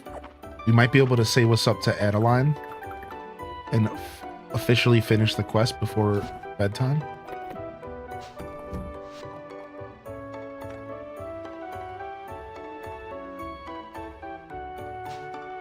Oh, imagine she's at home. She's not at home. Where would Adeline be?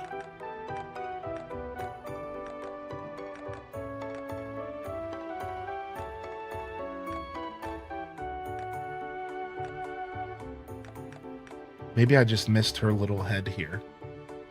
Oh, she's hanging out at Celine's house. Slowly gathering wood.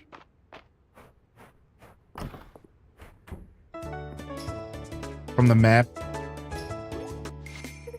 from the next town upgrade. Just toss in the request chest whenever I have pockets. Oh yeah, that makes sense, right? So you're just every time you pass by the box, you're just throwing in wood. Link, you came. Is this about my letter? No, actually, I was looking for Adeline, but okay, sure, cutscene time. I'm so glad. Here, take a look at this. Oh, this must be a heart event. That's what's going on here. Because we raised up her heart to 2, maybe? Errol lent this book to me. It's called the Codex Mystria, and it's very old. No one has been able to translate it. But it's full of illustrations of Mystria's ancient flora. I'm especially interested in the flowers. It's amazing to think that Mystria had such a unique variety of flowers. Link, have you ever seen this one? No, but it sure is pretty. Isn't it? I'd love to try growing it myself. The odd thing is I remember seeing this very flower when I was a kid, out near the cottage ruins east of town. I've never seen it since then. Maybe I should try hunting for the seeds in that area. Good idea. Why don't we go now? Right now? Yeah, there's no time like the present. Let's go, Link. Uh-oh, she wasn't ready for that. Yeah, it did say story quest. So would it make a difference between a story quest and a heart event? It did say story quest. This is around where I saw it. Link, could you take my shovel and dig around a little? I'm going to check around the base of the wall.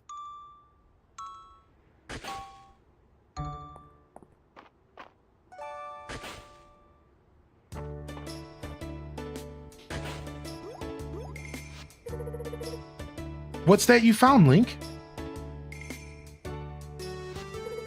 I've never seen a seed like this. Could this be the seed of the flower that I've been hunting? I've got a good feeling. You know what? Me too. Thank you so much for your help, Link. I'll get the seed home and plant it. I'll let you know as soon as it sprouts.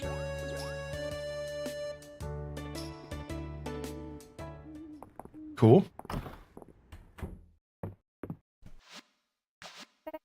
Link, if you've turned everything in the food reserves, it's time for the next step. Taste testing.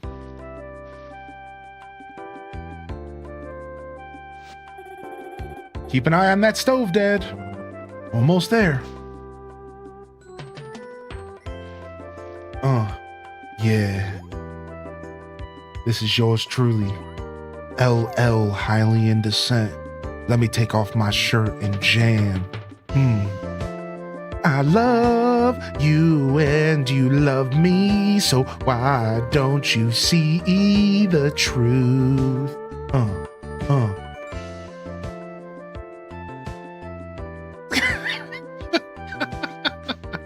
Woo!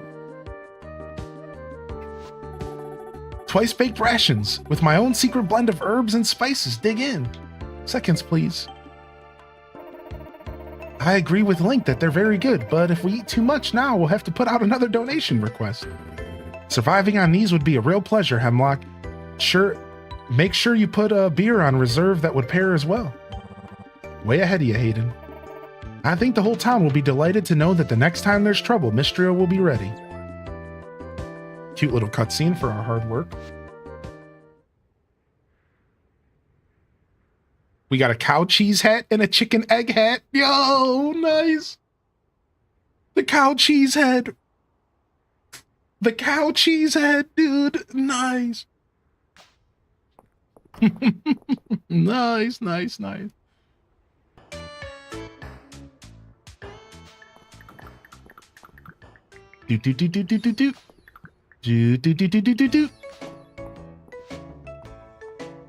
Nice. For the first time ever, we have no story quest in the game right now.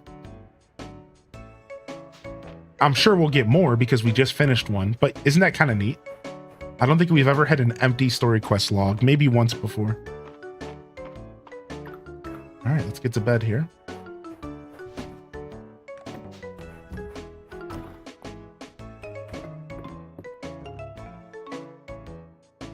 All right, let me go ahead and fix my inventory really quick.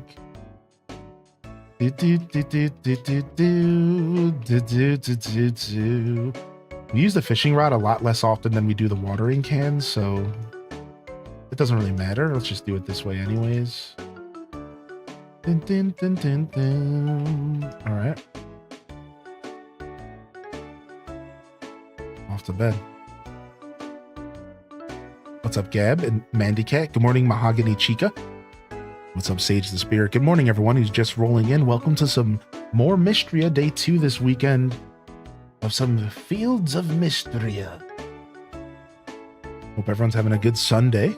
If I haven't heard from you already, jump in the chat. Let me know you're out there, dude. Appreciate you. Enjoy the lurk if you're lurking, of course. My Saturday night was... So I went on adventures yesterday. Randomly ran into an old buddy while I was on my walk. And ended up kind of like actually hanging out with them for a little bit. It was a pleasant surprise. And then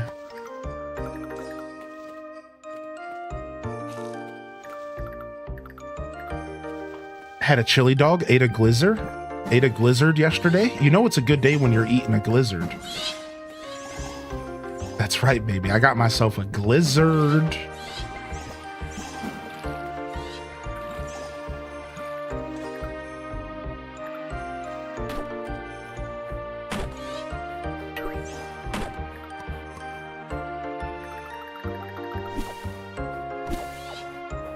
And then what else did I do yesterday? I did a bunch of work on YouTube stuff. I've been working pretty hard on YouTube stuff, and I got a bunch of stuff prepared and did some editing and whatnot. 32 months. Dong, keep up the chill vibes. Yo, thank you, Gigi. Thank you for 32, man. Dang, she said dong. That was a weird way to pronounce dang, but okay. Yo, appreciate you, Gigi. Thank you, Shay Bit, for popping in today. How are you today? Turn this down a little bit. Yeah, it was a good day. I had fun.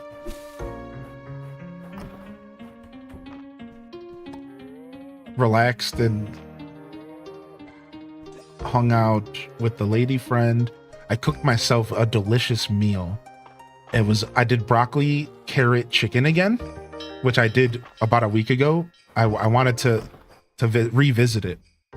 So I cut the chicken into little cutlets by just cutting the breast, like laying the breast horizontally, just a boneless, skinless chicken breast. And I cut it into strips, essentially, like little cutlets. Then I laid them all down and I seasoned them beautifully with ginger, cayenne pepper, so ginger powder, cayenne pepper, salt, pepper, and poultry seasoning, which is like, if you don't have poultry seasoning in your shelf, in your spice rack for turkey meat and for chicken meat, you really want to check it out. It's such a good flavor when you're in the mood for it. You know, maybe not always. And the last time I made this dish, what I did was I did some olive oil and I essentially I put the pan on super high heat and I got a really nice crust on one side of the chicken. Then flip the chicken, put a lid on it, and just let it finish cooking. After that, I took the chicken out. I took the juices. I put a little bit of cornstarch, a little bit of lemon to deglaze the pan, and a little bit of this delicious habanero mango hot sauce that I have. And I turned it into a sauce. And it was the sickest sauce I've made in a long time. And I'll be honest, obviously the mango habanero hot sauce did a lot of the heavy lifting. So I'd love to make it myself with mangoes and habaneros one day, like fresh, but it was still really good. And the sauce was like nice and thick, and I put it over each little cutlet and I ate the chicken alongside some vegetables. And this time I did it differently though. This time I decided to go for butter. All right. So what did I do this time?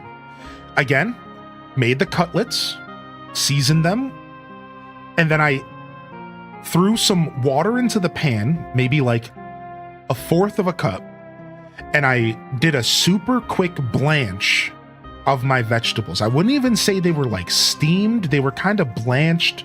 They were kind of like par steamed, like half steamed, but still kind of fresh. And then I took them out of the pan, carrots and broccoli, all fresh. And I had a little bit of water left, and I threw a big old pallet of butter in there, let it all kind of get nice and hot. And then I put the chicken seasoned side up because I didn't want the seasoning to instantly get washed off by the water. And I laid all the chicken in the pan. I put a lid on it and I let the water kind of evaporate, right? Then I went and flipped the chicken, put the lid back on, and it was more of like a butter chicken. Instead of having like a crispy side, it was more just a flavorful, buttery, moist piece of chicken. And then I put the vegetables back in the pan, put a lid on it, and just let it sit there on very low heat for like 3 or 5 minutes and just let all the flavors marry. Poured it on a plate and smashed. Dude, it was so good, dude. It was so good, dude. Maximum smashitude. Maximum smashitude. So it was the broccoli and the carrots got finished cooking. And because I didn't want the broccoli and carrots to leach their nutrients too much, we just talked about that the day before. So that's why I only par-baked them in the water, because I didn't want them to lose too much of their nutritional value. And the second time I put them in the pan, there wasn't really any water left. This is how I managed to keep them nutritional to the most, like to the maximum, while still kind of cooking them in my goofy way, because I don't have a steamer in my house yet, at least yet. And it turned out really good, man. It turned out better than I thought it was gonna, and it was cool to cook the same dish in 2 different ways. And the biggest difference was the chicken itself. But honestly, even the vegetables were better the second time because they weren't fully steamed in the pan with the water, but instead they were steamed more so with less water and just the chicken flavorings. And I will note this, I think this was a big part of it as well. I cooked the chicken in the juices from the vegetables. So everything kind of got infused with that broccoli carrot kind of base flavor. So the chicken was more than just seasoned chicken, but it had a little bit of that broccoli kind of carrot flavor in the background because of that step I did. So it was really, really cool. And I really appreciated how I went about it. So yeah, that was my meal last night. It was good, man. And honestly, it wasn't a lot of work at all. It took me 20 minutes, not even. Yeah, it was good. It was super quick. Steamed vegetables lose nutritional value. So I did some more research last night, and essentially, if you boil vegetables, they can lose science, but experiments, studies, there's the word. Studies say that roughly 50 to 70% of the nutritional value will actually leach out of a vegetable if you boil it. So that's a lot. Whereas steaming a vegetable will only lose about 7 to 9% is what I've read. Now, take this with a grain of salt, right? I didn't do thorough research. So, conclusion is that it really is best to steam if you can. However, don't let this stop you from eating vegetables and fruit. Just eat them. Mix it up, eat a wide variety, and try multiple styles of cooking. Some days eat them raw, some days eat them steamed, some days eat them roasted, some days eat them baked, which is kind of like roasted. That's the real takeaway. Just don't lock into one style of eating, and don't just eat the same thing all the time. Eat a wide variety and just do your best to eat veggies. Like, don't think about it too hard. But yes, the science will tell you that like you are losing nutrition depending on how you produce or how you cook your food. Yeah. So there's like a bunch of studies. I went down a little bit of a rabbit hole. There's a study about how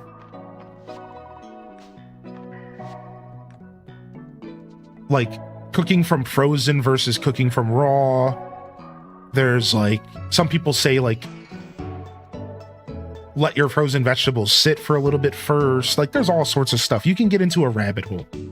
But, you know, that's like all too much. I really didn't want to talk about all of that. More so, I just wanted to bring up my findings about steamed versus boiled versus raw. But there is a deeper conversation is my point.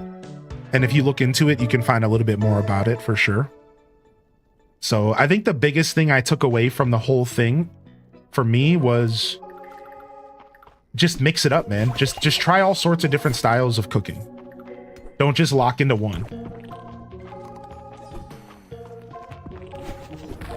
Which I like that, because I like to mix it up, you know?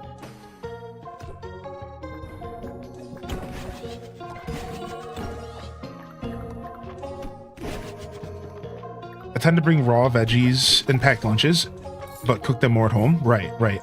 And there's some vegetables there's value for some veggies to be eaten raw. There's some more value for some to be eaten cooked. It really just depends on the vegetable. You know, the amount of research I did last night led me to believe that you would drive yourself crazy trying to find the perfect way to cook every vegetable to get the most out of it. Because then you would be changing how you cook every single vegetable and fruit. Because they're all that intricate. So that's why it's like, don't even think about it that hard. Like, just mix it up, dude. Sometimes try your spinach cooked. Sometimes try it raw. Sometimes try it in an omelet. Sometimes try it roasted. You know what I mean? Like, I think if you just prioritize mixing up your diet, I think it doesn't really matter.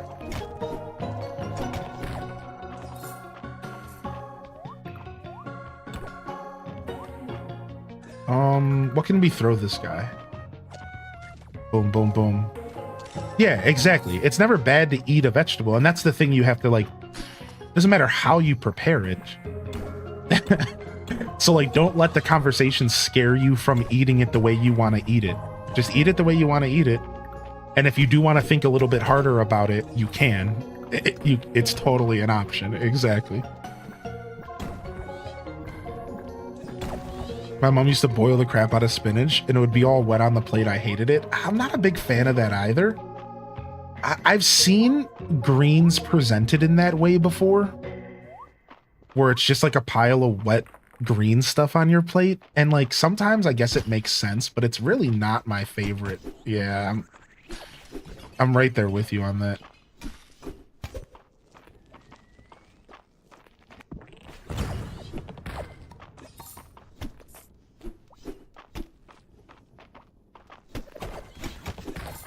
I guess it makes sense in the context of certain dishes. I love raw carrot, but sometimes cooked makes me gag. I've heard that before. That's actually a common take, I'm pretty sure. You know, maybe not common, but you get what I'm saying. Certainly not rare.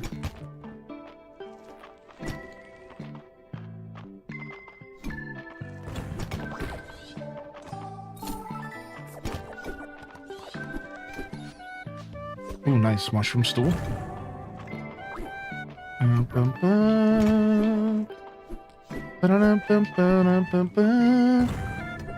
Only 6 p.m. We got plenty of time here.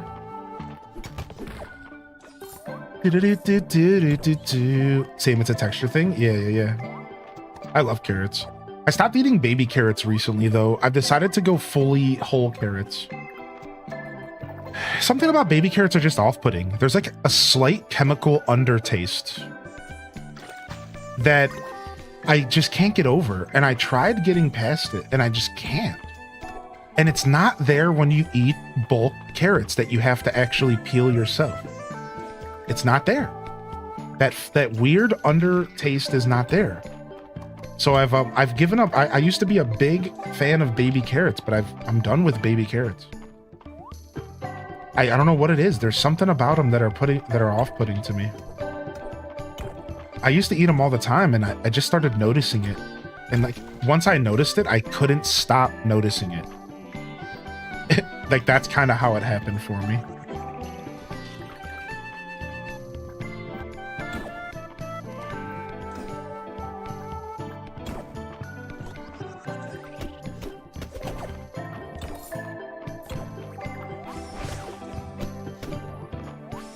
What about baby Parks?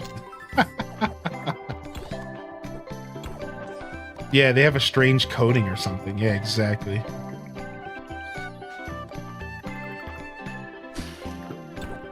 So yeah, I'm only doing the big boy carrots, and I just peel them myself. It's just one extra step for me.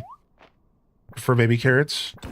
Yeah, that's fair. Yeah, I don't think there's necessarily anything wrong with them. I really do identify this as a me problem.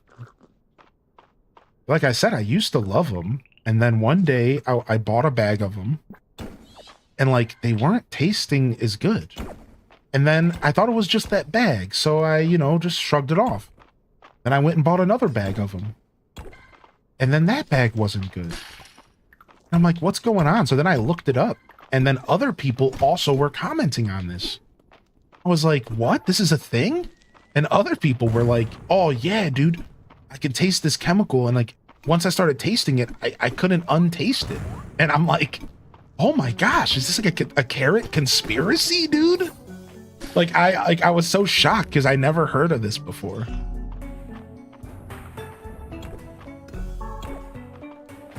Yeah, I'm sure cooking them would be fine, but yeah, I'm sure cooking them would be fine, right? That's kind of a different conversation though, because cooking is good at masking all sorts of things, right? But yeah, sure, I'm sure cooking them is delicious, but I was mostly talking about eating them raw.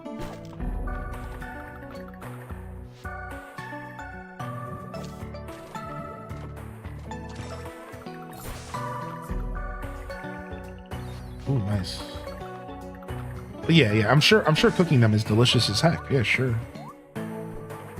I learned Switch has the carrot. What's going on here? Carasoft games? What is a carrot? What is it? Cariosoft? What is that? Big carrot trying to take out little carrot? Yeah. Big carrot.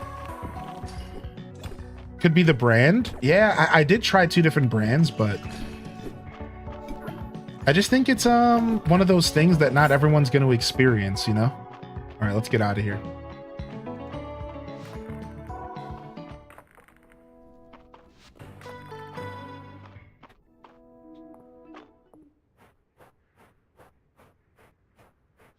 Like I said, if you do a little bit of research, you'll realize that this is actually a very common thing. Like it's not just me. It's not just a brand. Apparently baby carrots just have a certain coating that they put on them to preserve them that a lot of people can taste. Yeah, so like instead of thinking about it like, is there a solution to Hylian's problem? Take a step back and realize like, actually, this is a very common thing that is like all over the place. And I didn't notice that until I looked it up. And once you get on Reddit and stuff, you realize like a bunch of people have the same experience with baby carrots. Like it's not just like, oh yeah, are you sure it's the brand? Like, no. Like this is like a thing with baby carrots that for me, I didn't really start noticing until my palate, like, as you grow up, they say like every 7 years you get like a new taste profile. So I think for me, it was just a situation where I didn't really taste it before, and now I do. And like, it just bothers me. So, you know what I mean? Like, that's really all it comes down to. I don't think it's any deeper than that. I don't think it's just me or anything like that, I'm not surprised they have something on them. Yeah. Like, this is like a known thing, right? They have like a coating for preservation.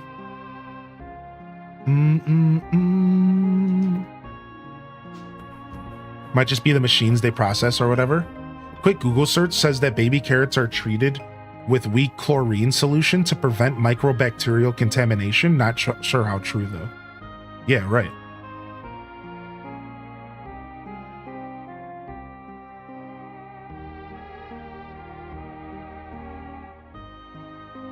You can leave your spade and shovel at your farm if you want. No, that's okay. I like to keep all my inventory tools on me. That's just kind of how I play these types of games. Yeah. What's up, Blizzard Mafia? Thank you, though. That's how I play all these games. Whether it's Stardew, Animal Crossing, I just keep all my tools on me because it's the most simple way to go about it. I'm a simple man. I don't want to think about what tools I need. I think that's one of the perks of getting an increased inventory. Even if you do end up sacrificing some of your spots, I think it's okay. I do, however, identify that I'm a weirdo in that sense. And a lot of people don't get me when it comes to how I approach inventory in games. That's okay. I'll accept that I'm a weirdo. Yo, what's up, 10 Lobster? Good to see you. You also do that as well? We're weirdos together.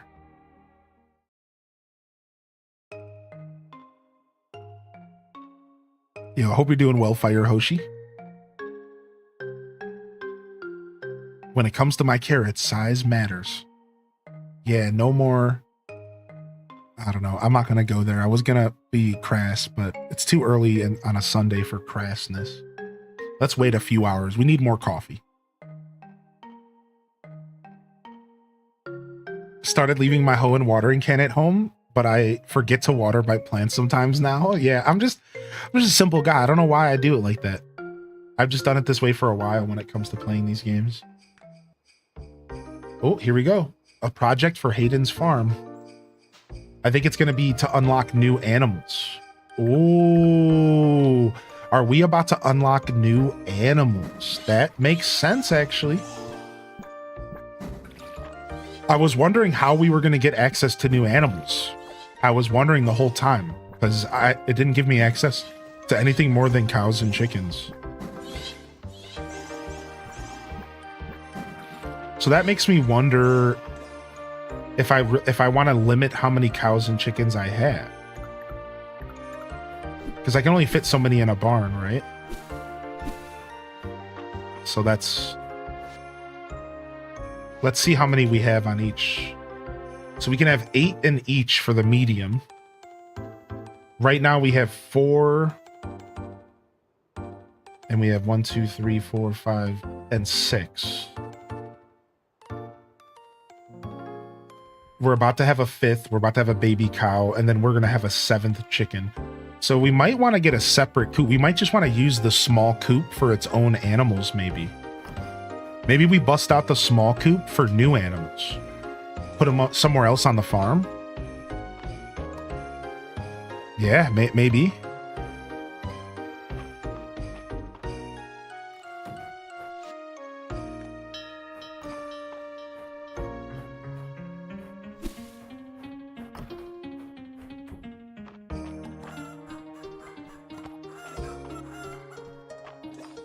Okay, do I have chicken-shaped cookies or no? I don't, okay. All right, come on out and get your eats. Let's go buy some chicken heart cookies real quick. It's later in Europe. Yeah, I always appreciate suggestions, though. Oh, frick, I forgot there's a cutscene here. All right, let's do it. Grain rates are determined by the King's High Council, but you make a compelling argument about a sliding scale for imports, Henrietta. What? The chicken? Now, don't bellabore the point, Henrietta. You know these things can't move quickly. What is happening right now? What? Thanks for coming, Link. I'm very excited to share my latest proposal with you two. I've been excited since I got your letter. The new general store has been the talk of the town. But I can't think of what we could do around this old farm that'd match. Advanced chicken training, better eggs, faster laying times. What if you started selling new animals? How did you guess, Link? Maybe I should start running my plans by you first. Yeah, babe. Hey. Let's go get brunch, babe. You like a Bloody Mary? No one in Mystria knows about more about animals than you, Hayden. Well, Link might be a close second. That's right. Oh, shucks. I don't like to brag, but I do try to do my best by them. Not sure I could fit additional livestock here, though. What if we built you a large barn and coop? One's big enough to accommodate all kinds of new animals. Why? Well, that'd be a dream come true. Just think of the possibilities. Sheep, horses, heck, maybe even rabbits. All with their own valuable produce. We could turn the products Mystria currently has to import into valuable exports. He's an importer-exporter. Oh yeah, what does he import? And just imagine how cute they all be. Don't think for a minute I'd leave you out of this, Link. Any new animals I start raising, I'll make available to you as well. Add ducks to the listing. Count me in. What do you think, Henrietta? You need to share a coop. Henrietta seems to think about it for a moment before nodding her head. It's a deal. This is no small upgrade, though. Link, I'm going to need you to gather 400 wood, 500 stone, 8 iron ingots, and 4,000 tessera. Put a donation box next to Hayden's farm. That is deep. That's a lot. So we are going to have to go back to the iron mines no matter what. We already kind of started going back to the iron mines. So we're going to be going back. I don't mind that, though. I kind of like that, so... All right, let's continue trying to get rare colors of chickens for now. And I think we're just going to end up using a separate coop, probably. Or we might just end up selling some animals. I don't know if this is the kind of game that selling animals is worth it, though. Can you even sell the animals in this game? I remember that maybe being a no. Not enough farming sims let you make money off of selling livestock. Maybe that's just not something that happens in the real world or something, but I would love it if more of these farming sims let me make money off of selling livestock. Like as if my whole job was just raising animals and selling them for the slaughter or something. Like you can't really ever do that. Maybe that's just not how that works. So the game just doesn't do that. Like, I don't know. I don't know, but I hate that. I wish I could be an animal guy, whatever. You can, but it's not for much.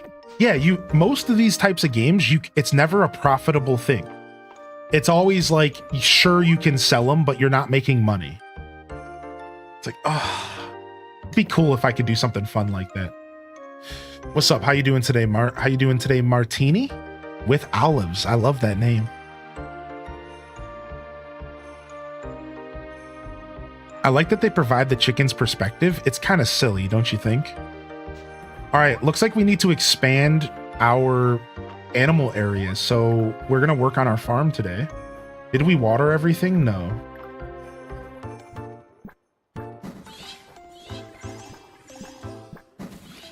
All right, let's expand our animal area. And instead of selling animals, we're just going to buy more barns and coops.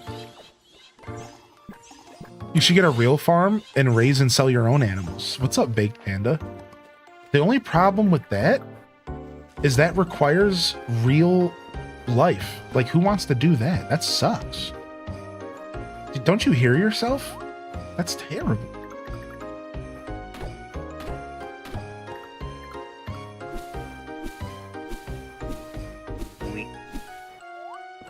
I thought you were gonna say poop. I was gonna. How do you know me so well? I was about, my actual comment was, then that means I would have to touch poop. But that's actually not what that means. So I caught myself and I decided not to make that joke again. So weird.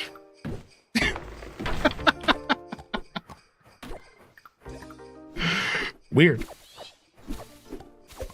It's slightly profitable in this game. That would be cool. I wouldn't mind that strategy. You enjoying Fields? Yeah. So this is my second time playing. And the first time we played was right around release. So it hadn't gotten any major updates. It was full early access. And I enjoyed it. We played right to the end of the first year. I think right at the beginning of the second. There wasn't a ton of content. We got our town ranked to the max available at the time, which was Ruby. We explored the mines to the max available, I'm pretty sure, or pretty close. And we decided to walk away from the game. So I'm back now after 3 major updates have occurred. And it's not only just as good as it was the first time, because this game is really good.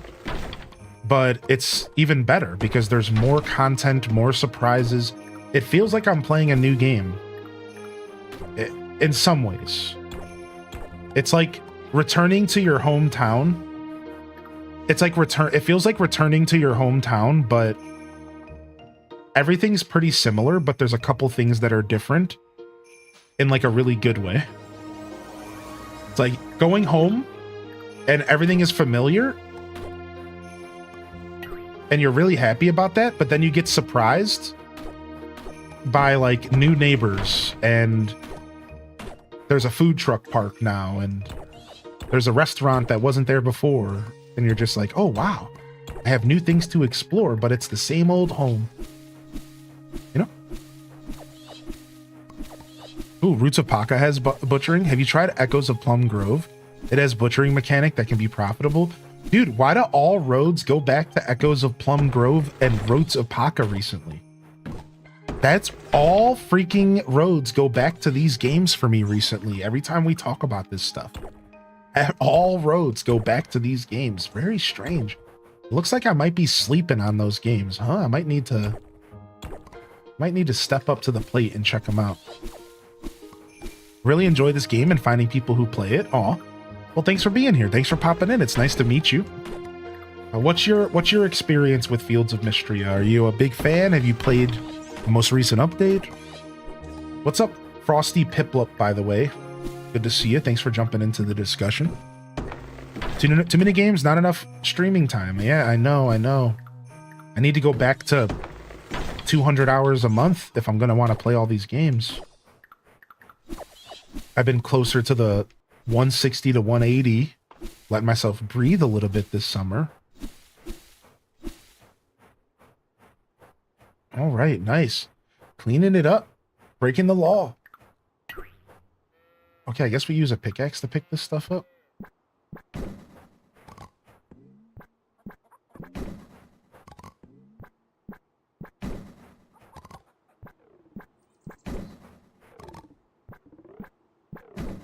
For some summer is too short and need to enjoy most of it. Yeah. How you doing today, Focus on Me Play? Good to see you back in here, bud.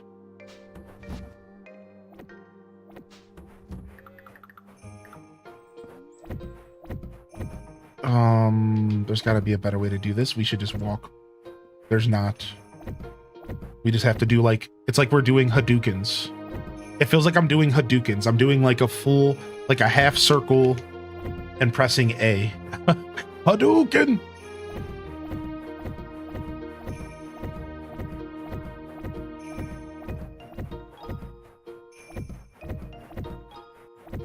I knew those stone fences were going to come in handy.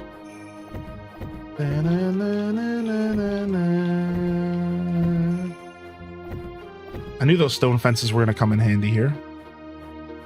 When you sell animals in this game, you get more money based on their heart level, so you could eventually make a decent amount, but in that time, you could make way more money doing pretty much anything else. So it really is just, okay, I have too many animals, I need to get rid of some. Otherwise, it's not really something that you should consider outside of that. Yeah, that's fine. It's fine. I'm okay with that. Honestly, a lot of Harvest Moons most farming sims don't let you do it, so I'm okay with it not being a thing in this game. You know what I mean? Like, Pioneers of Olive Town didn't even let you sell the animals. You had to, like, send them off to pasture or something crazy. Y'all remember that? I don't remember the details, but I think in Pioneers of Olive Town, you couldn't get rid of them. Like, you couldn't make any money off of them. You just had to, like, send them off to the pasture. Like, it was a weird mechanic. You can also put them in Hayden's daycare if you're looking to simply put them in storage. Thank you for that. Appreciate you, Frosty.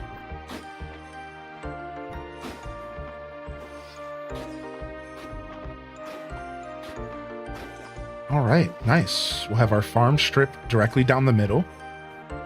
We'll put the animals inside for the night.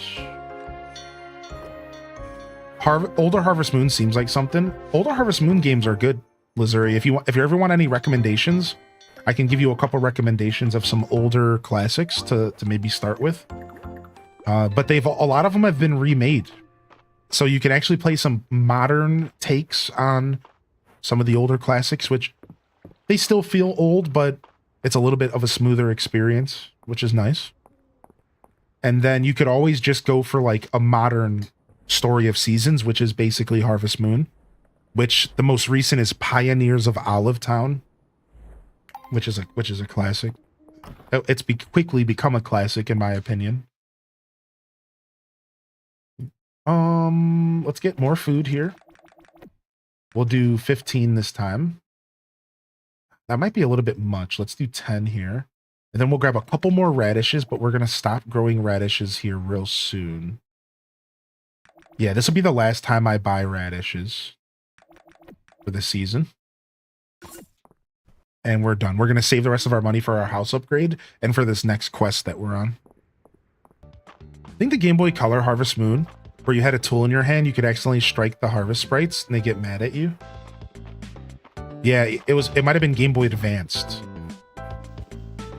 You could be right though, but I'm thinking of Game Boy Advance. I think that's how that worked in Friends of Mineral Town.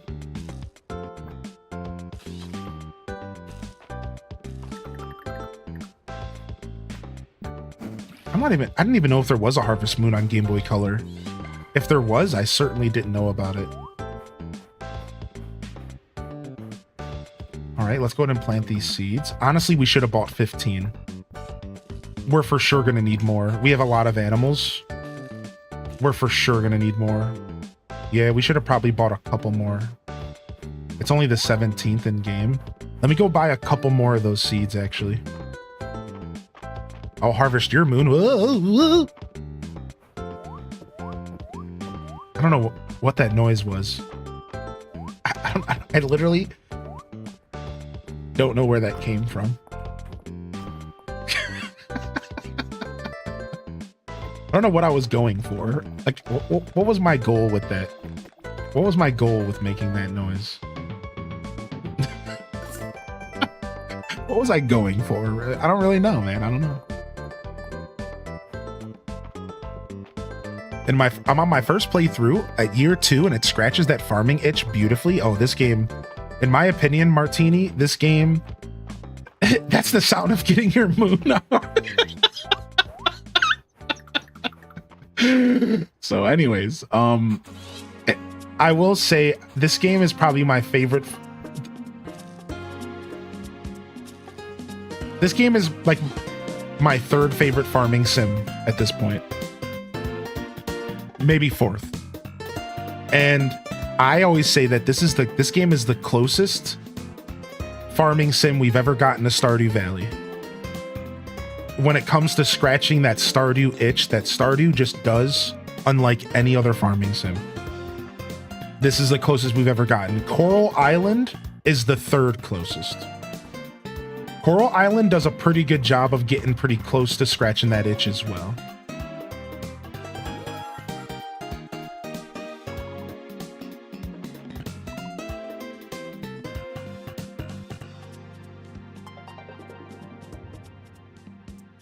Uh-oh, did I already give a cookie to somebody?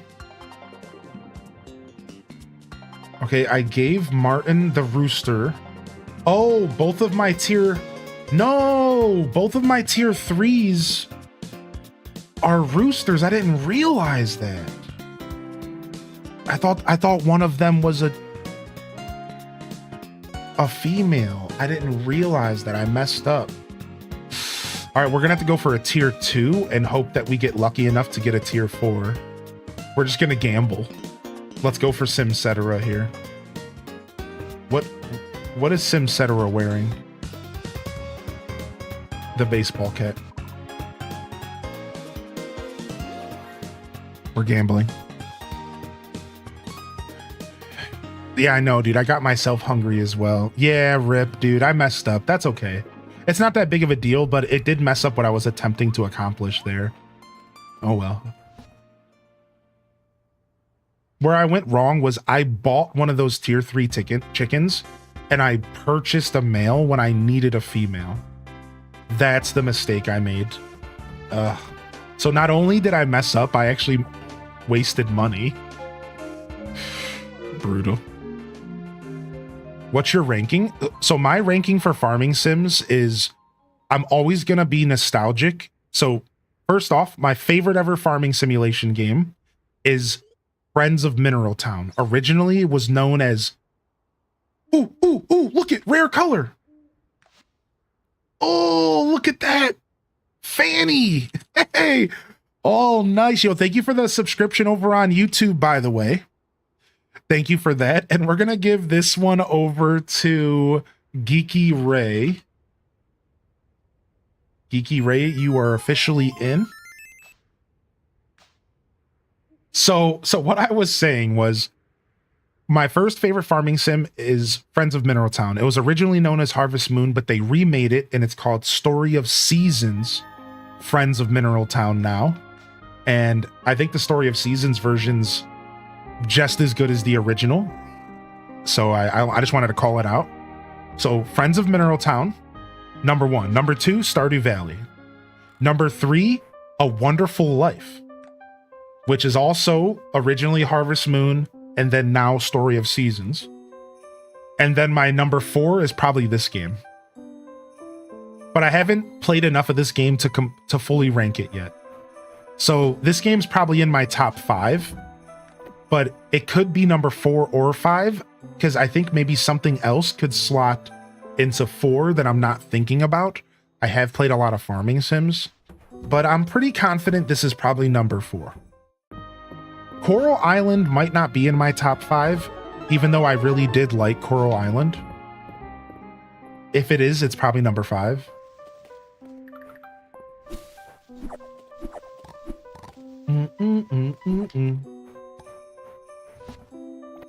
And then I'm not counting anything I only played as like a one-off. And I'm not counting Graveyard Keeper because Graveyard Keeper isn't a farming sim.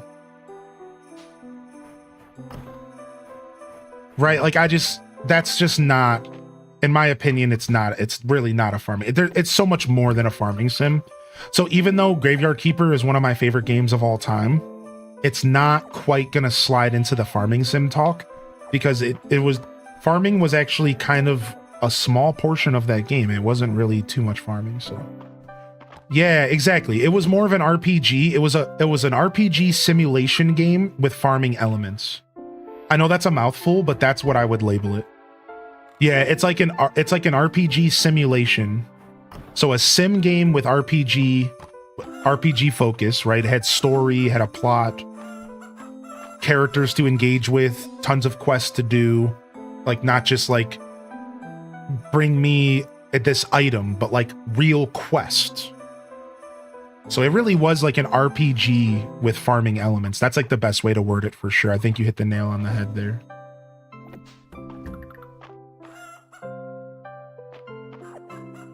Body part farming? Yeah. Yo, what's up, Mitzi Lee? Hey. What's up, Mitzi? Good to see you today. Welcome in. Thank you for the raid. And how was your Fae farm today?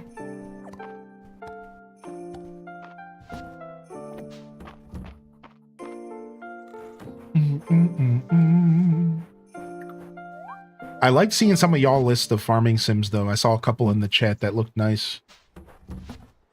It makes me realize that there's a couple that I need to play, right? Because if like Trio of I've never played Story of Seasons Trio of Towns. I own it and I've heard it's phenomenal. So that one is on my list for sure. Yeah, Stardew Valley is a close number 1, Dazabound. And the only thing that overtakes Stardew is Friends of Mineral Town, and I'm gonna be completely upfront. It's purely nostalgia, and it's purely because it was my first farming sim. Exactly, Lazary. Friends of Mineral Town I played on emulation when I was like 10 years old. I was like, sorry, I would have been closer to 12 or 13 because I played it when it was like new. I had a Game Boy Advance emulator that I would play every Game Boy Advance game on because I didn't have a Game Boy Advance of my own.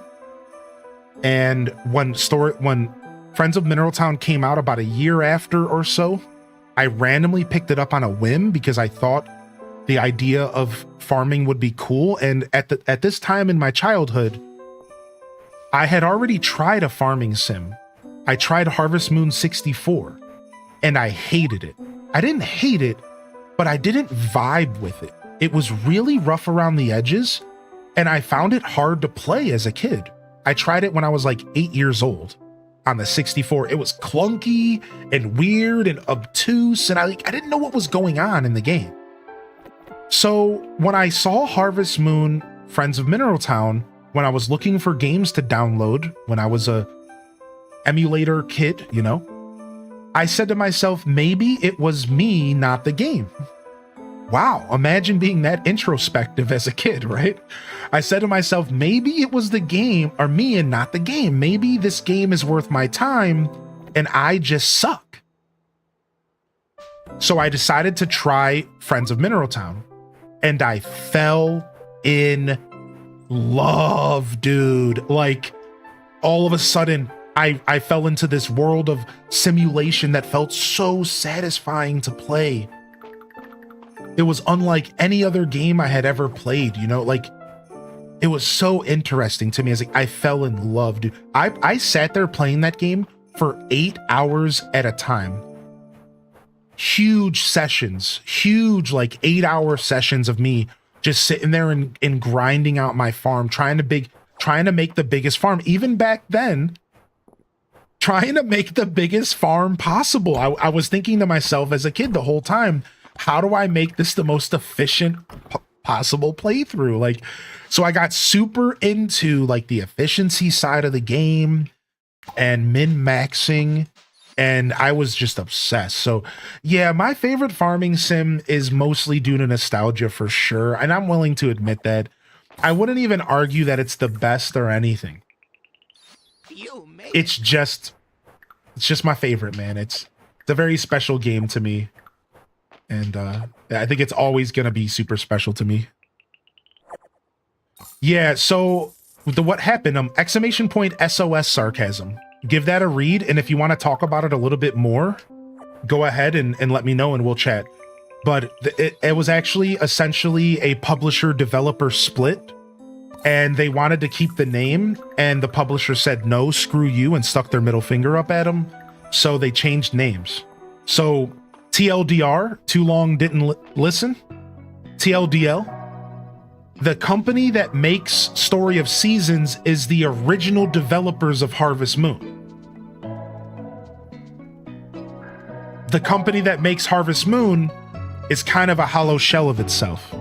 Still pretty okay games, nowhere near the quality that they were, because there was a split up.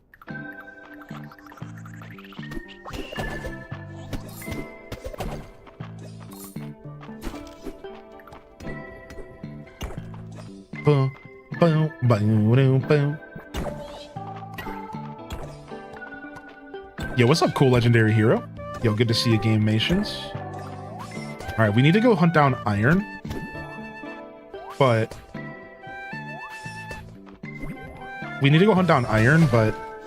let's try to get a little bit more silver first. Not big on the new Harvest Moons, so Story Seasons have my heart. Yeah, the new Harvest Moons don't quite... Oh wow, I jumped over the bomb. They don't quite scratch the same itch. It's not that they're bad games though. They're just different. It's not the same people. That's like Plankton making a Krabby Patty. Do you see the problem with that, right? Like, Plankton doesn't have the special recipe, so he doesn't have any business making a Krabby Patty. And that's how Harvest Moon is after 2014. He has no business. They have no business making Harvest Moon games. They have no fucking clue what they're doing. But they're just passing it off because they didn't want to give up the IP because they got into a disagreement. Yeah. And like, so it sucks because again, I'm sure the games are playable and they're enjoyable, but it's not the same. It's not the same, man. No matter what, the formula is different. Sometimes different is good though. Right? Sometimes different is good. Doesn't always mean that it's bad. I don't like the idea of being able to move the farm on the newest Harvest Moon game that came out. Make me work to owning a new building. Interesting. Yeah, I don't know much about modern Harvest Moon games. I heard that there was a couple on 3DS that were pretty okay. I think people said the New Hope was actually pretty good. I think I remember saying A New Hope was actually pretty cool. Quick DM? Yeah, sure. Give me just a moment here. Thank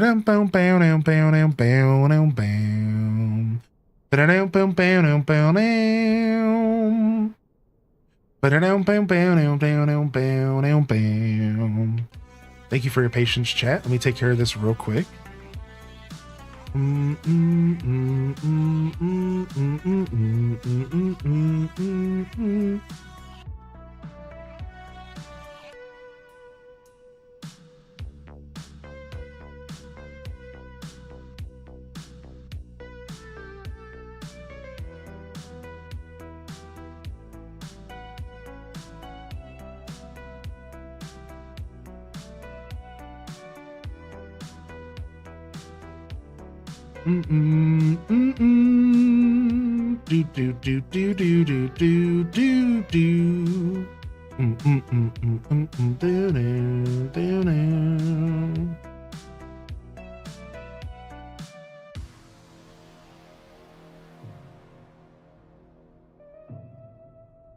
Okay, give me just a moment, chat room. Thank you for your patience. I'm actually going to take this opportunity to tinkle really quick.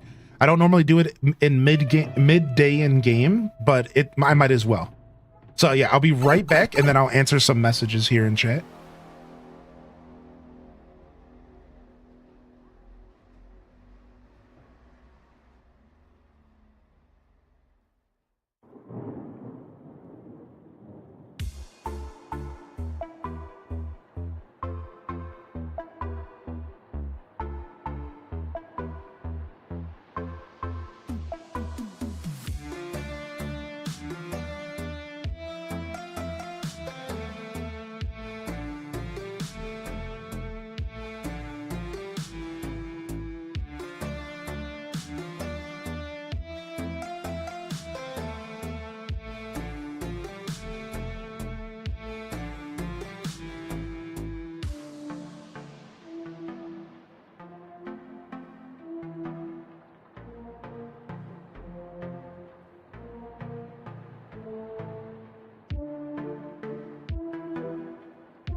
Hey, I think I have a little bit of coffee left in the pot. I'm just gonna quickly sneak it and I'll be right back.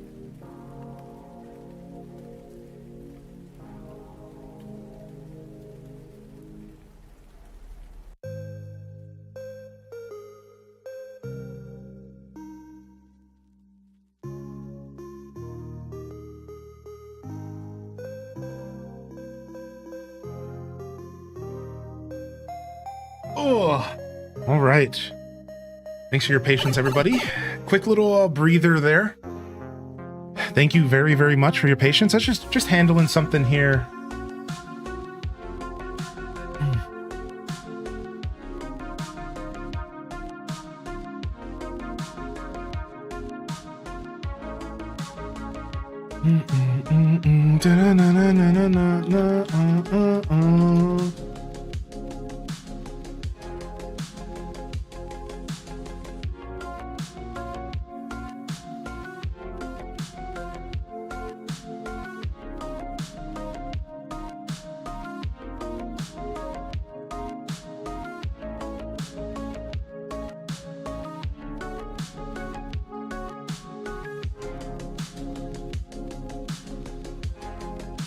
All right, welcome back. Thank you, man. Thank you. We had an issue with our Discord. One of the members of our Discord community got kicked. Got kicked out from our Discord, but they shouldn't have been kicked out. And then, like, when they try to rejoin, it says they're banned, but they're not. So I wanted to handle this real quick. I appreciate everyone's patience. I try to give my full attention to my community when I stream, but this was important, is my point, so thank you. Yeah, Discord's super funky, dude. It's like, what the heck? So they're like, it's saying I'm banned, they can't use the link, but they haven't, so I tried actually banning them and then unbanning them and seeing if that would, like, do the trick. Like, it's real weird. It's real weird. All right, we're back. If y'all are still hanging out after my little break there, jump in and let me know. What's up? What's up? What's up? Good to see you still in here. Cool, Legendary. I hope you're feeling good. All right, let's get back into these mines here real quick. Also, I did miss a couple messages. I made some beef jerky in my smoker yesterday. Dude, I love beef jerky. Dude, I want to make my own beef jerky so bad. Are you kidding me?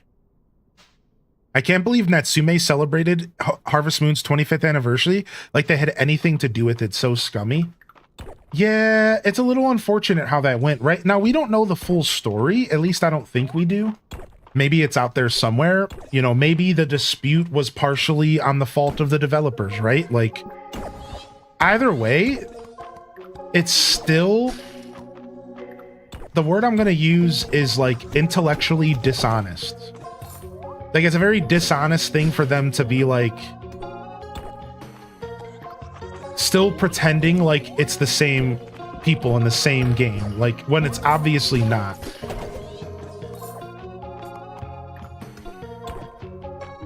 And there's a ton of people out there that have no clue about that little story I told about Harvest Moon, about Story of Seasons, right? There's, like, people out there that have no clue about that.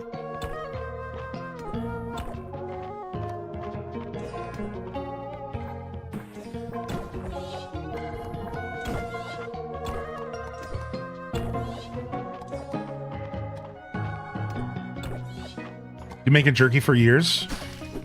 I use both a dehydrator and a smoker, depends on how I'm feeling. Yo, what's up, Quelth? Sorry to hear about the rough start to the day. Sorry to hear about that for sure.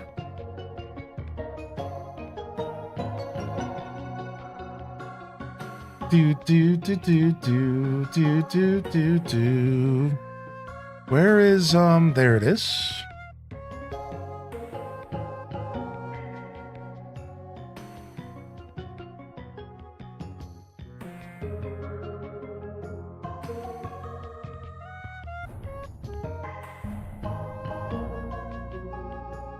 Boom boom boom boom boom boom boom boom boom.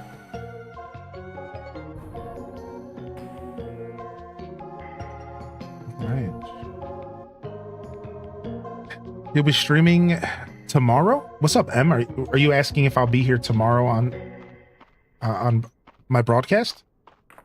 Yeah, I do plan to be here tomorrow for the Monday morning show.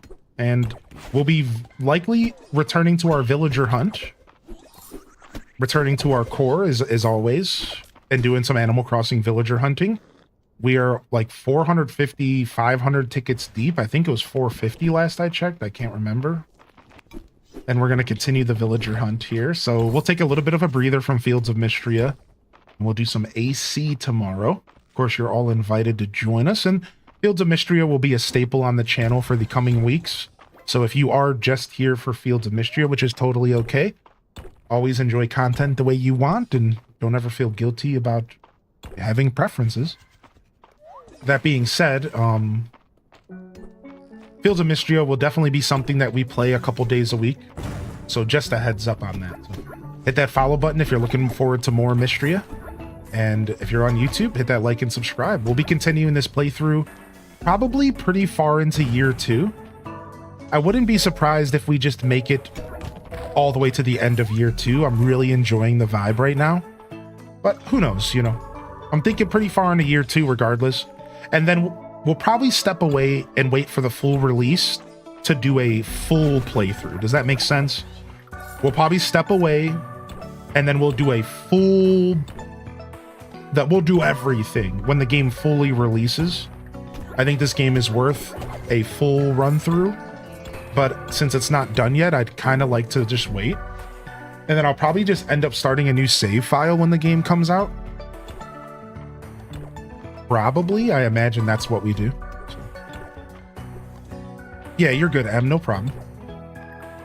I just didn't want to be misinterpreting what you were asking. But I'm usually pretty good about reading between the lines.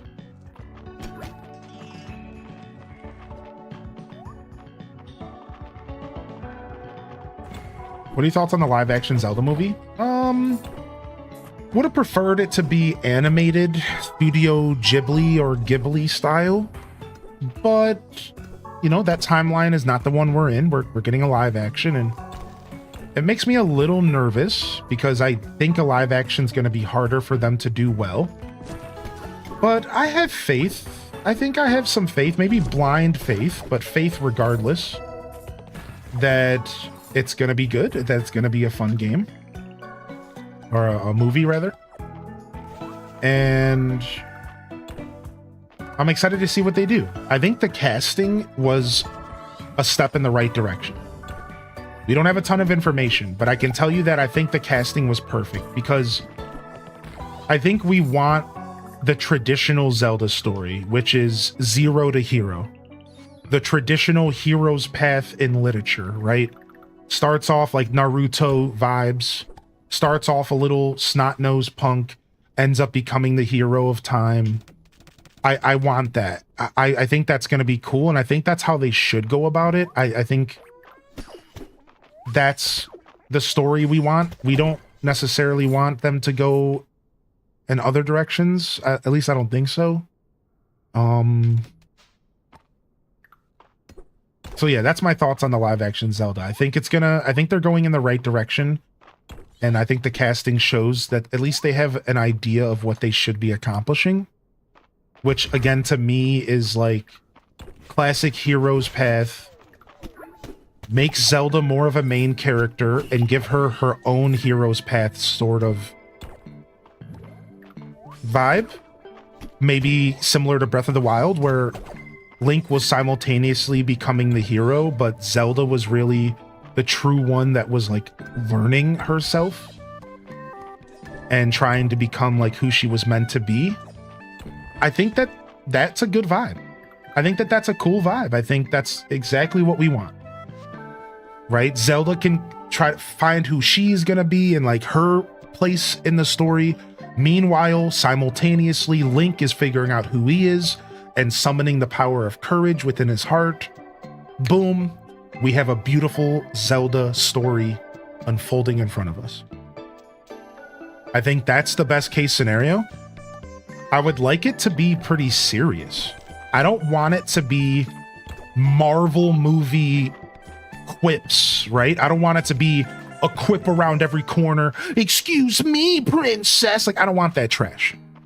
I want it to be a very serious tone. I want them to embody the true essence of Zelda, which is heartache and trials and scary demon lords and serious business, not let's be silly every second. I really hope they don't do that. That's going to ruin the whole vibe. And I'm going to say again, I'm confident that they're not going to do that. I think the casting shows that they're probably going to approach this pretty well. And it's going to be a pretty serious tone with maybe the occasional lighthearted, jokey moment. Like, I bet you they put the "excuse me, princess" line in the movie. I bet you it is. I bet you at one point he says that line, because I think they are going to go, they're going to find that balance between lighthearted and serious. I think they have to be a little bit more serious if they're going with live action. If they were to go animated, they maybe could have done more goofiness, but I think they decided, they made their bed. They're going for live action. I think therefore they need to make it a little bit more serious, or it's just going to come off terrible. I think it's going to be bad if they don't consider that. I really do. So yeah, that's what I have to say about the Zelda movie. I'm pretty excited about what they accomplish. It's obviously going to be an E for everyone type thing. I don't think that means it can't be serious. Have you ever seen the movie Up? You know, just because it's targeted towards an E for everyone doesn't mean it can't be serious. I think seriousness is totally fine in a E for everyone environment. So I don't think just because it's going to be targeted to a younger audience, it doesn't mean that it's going to be a big joke fest the whole time. And that's my take on it. Someone mentioned this in a podcast, and I agree. It's good that they're young and not known. Yeah, I think it's going to be good. I've never seen any of One Piece anime, but I did watch the Netflix live action. I imagine it'll strike the same balance of seriousness and silly. Right. It's all about the balance. I wanted to lean more towards serious, but if it's just balanced perfectly between silly and serious, I'll take that. I'll take that. Sure. I'll take a more balanced approach. It doesn't have to be Metroid serious. Right? It doesn't have to be like, because Metroid's a pretty serious game overall. It doesn't have to be like I think Breath of the Wild's the best example, man. Look at Breath of the Wild. Dude, the beginning, one of the biggest cutscenes in that game is watching a bunch of guardians ravage the lands and implying that the death of everybody has just occurred in front of your eyes. Even if you don't see it, it's implied that every single person in Castletown is murdered right in front of you. Also, by the way, Zelda is E for everyone. That game's an E for everyone game. It might be teen, but I don't think so. So you get what I'm saying? Like, there's no reason why they can't make it a serious tone, but also make it friendly to whatever. Now, movies are obviously very different from video games. I'm not expecting blood or gore or anything. Obviously, that sounds weird. But I think if you really step back and take a look at the tone of Breath of the Wild, I think that's exactly what we're looking for. A lighthearted character growth tone. So like when you're interacting with Zelda and Link, it's lighthearted, maybe a little silly, like the scene with Zelda and the frog. Right? Like, sure, sometimes it's going to be a little lighthearted, but I think that there should be an overarching tone of scary. Like, the world is ending, people are dying, serious story, but, you know, we'll make it a little silly sometimes. I think that's kind of the vibe I hope. We'll have to see what happens, right? I just feel like sometimes it's overlooked how dark... I think sometimes it's overlooked how actually dark Breath of the Wild really is. Like, dude, there's a couple of cutscenes in that game that are just absolutely terrifying. It's like, wow. I just watched everyone get murdered, but indirectly.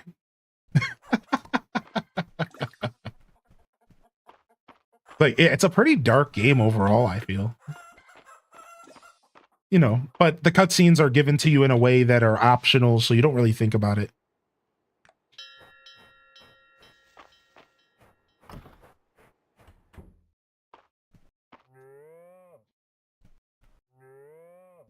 Like knowing how each guardian died. Yeah, stuff like that. Like, that's pretty dark. Like, that's kind of like, that's not lighthearted. Let's just say it that way, right? Like watching all the cutscenes and watching all the guardians go out. It's like, oh my God, like this is kind of heavy, right? Like there's no way I'm the only one that felt those vibes in Breath of the Wild. It was like, oh my gosh, like all these guardians one by one got picked off. Like, it's kind of heavy stuff, dude. Just a little bit.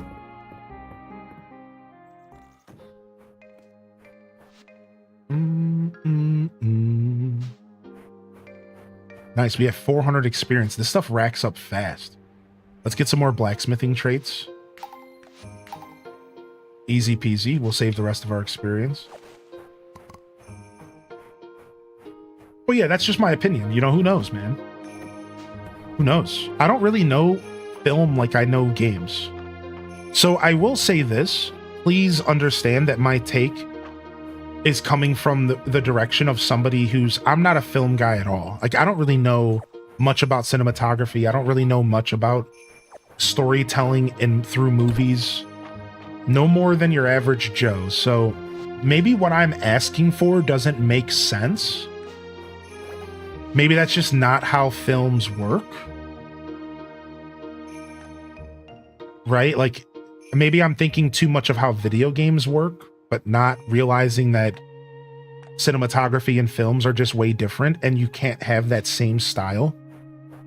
You know what I mean? You can't blend seriousness and silliness that well. Like, it's not always going to be that easy kind of vibes. I'm not sure.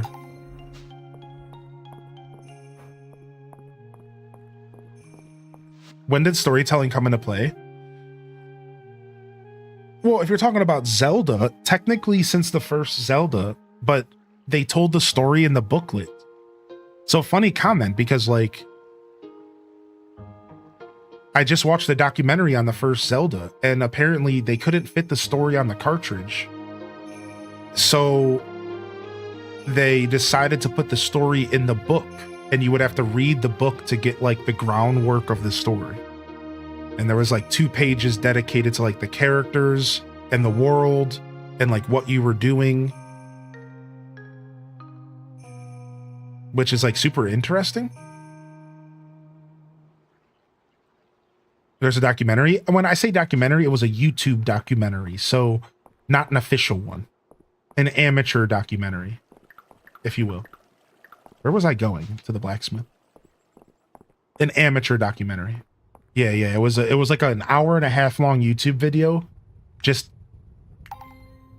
based off of the first Zelda and how it affected the gaming market and how different it was from Mario and how different it was from anything out at the time. How it was actually originally designed for the Famicom disk system, which was an add-on in Japan using floppy disk. And really, Zelda was just a product of trying to make a game that made sense on the floppy disk that could sell the floppy disk add-on to customers. So they needed a game that made sense for this goofy floppy disk system, right? So it was really interesting. And then they eventually made it and brought it to America on cartridge and stuff. So yeah, Did You Know Gaming's cool. Yeah, the person I was watching wasn't Did You Know Gaming, but yeah. Similar vibes, yeah.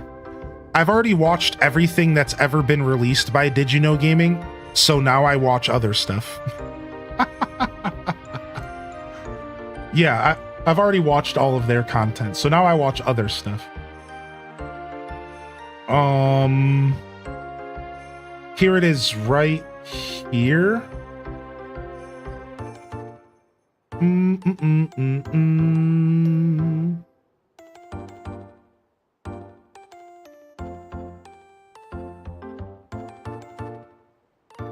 Frick, because listen to Fields of Mystery on stream, it takes over my whole YouTube history. Frick. My YouTube history is buried in Fields of Mystery and music.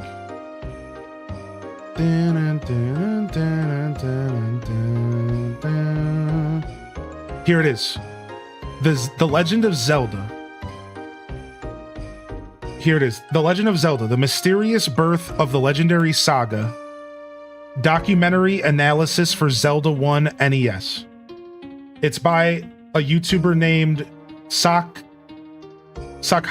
Baguette. He only has 31k subscribers, and the video only has 240,000 views. So this is like the complete opposite of Did You Know Gaming in that sense. Like, this is just a guy who wanted to put out a good, solid documentary on Zelda. And it's an hour and 15 minutes long. It's really good. I encourage you to check it out, bookmark it, and throw it on when the stream ends today. It's real good. He did a good job. I'll probably be watching more of that dude's videos in the future. Yeah, I'll definitely be coming back. I liked what he did with this documentary.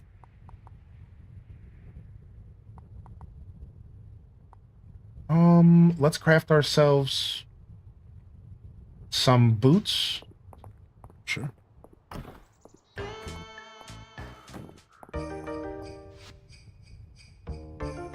So not quite cool legendary hero. So the way that goes, and you can find this information pretty heartily if you like watch enough commentary about Zelda 1 and just Eastern views on Western in general. It's less that they thought they were stupid and more that they understood that it was a different culture.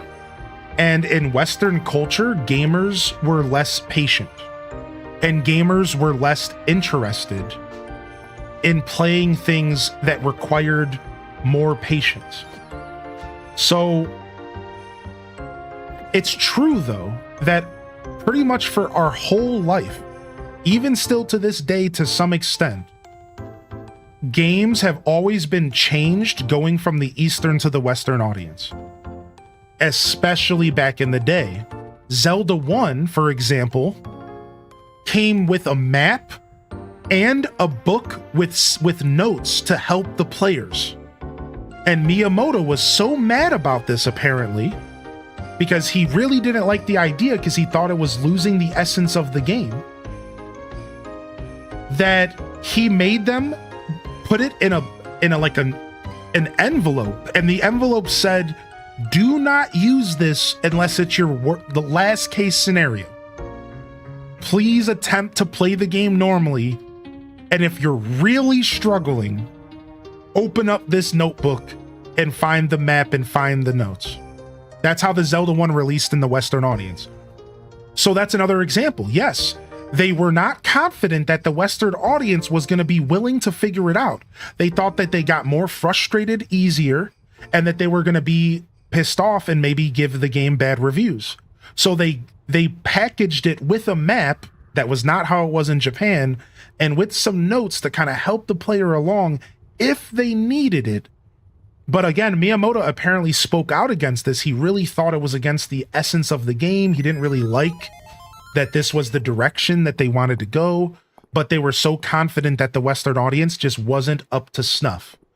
So yeah, there always has been this stigma that the Western audience can't handle certain things.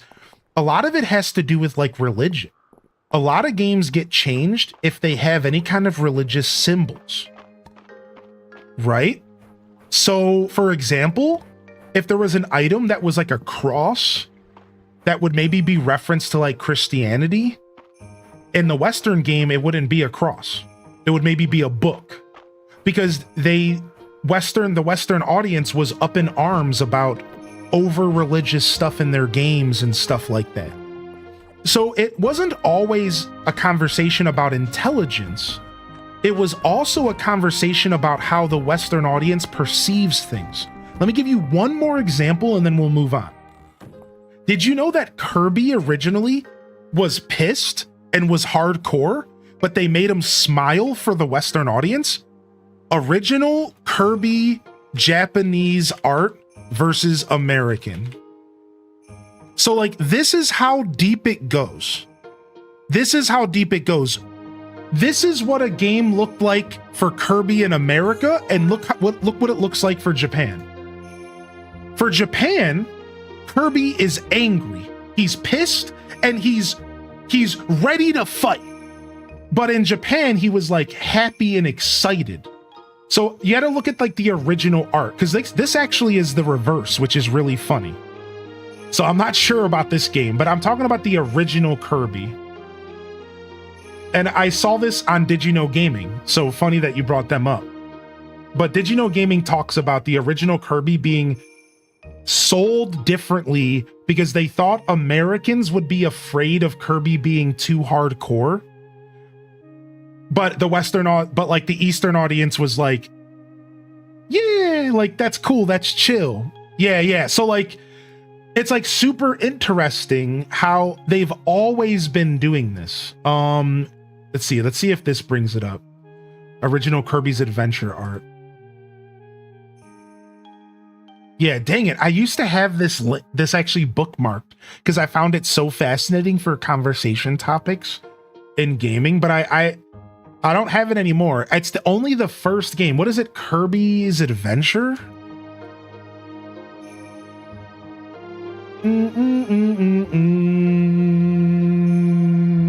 Original box art, Japan. Or no, it was the other way around. Oh, excuse me, I misspoke. That's why I'm confused. It was the other way around. Yes, my bad. It was in Japan, he was soft and friendly and like, hey, I'm Kirby. But they thought that was lame, and they thought the American audience would call him super lame and call him a joke boy. So they made him pissed. So that in America, he was serious and he was a grown man, and this game's for adults because look at him, he's angry. But in Japan, he's like lighthearted and fun and kawaii and hey, I'm Kirby, come buy my game. But in America, they had to make him hardcore and pissed. And yeah, Kirby's angry. You should buy this game because he's more serious. Yeah, that's what it was. I reversed the story. It had been a while. To be fair, it had been a while. Because for a second there, I'm like, dude, why am I not seeing this, right?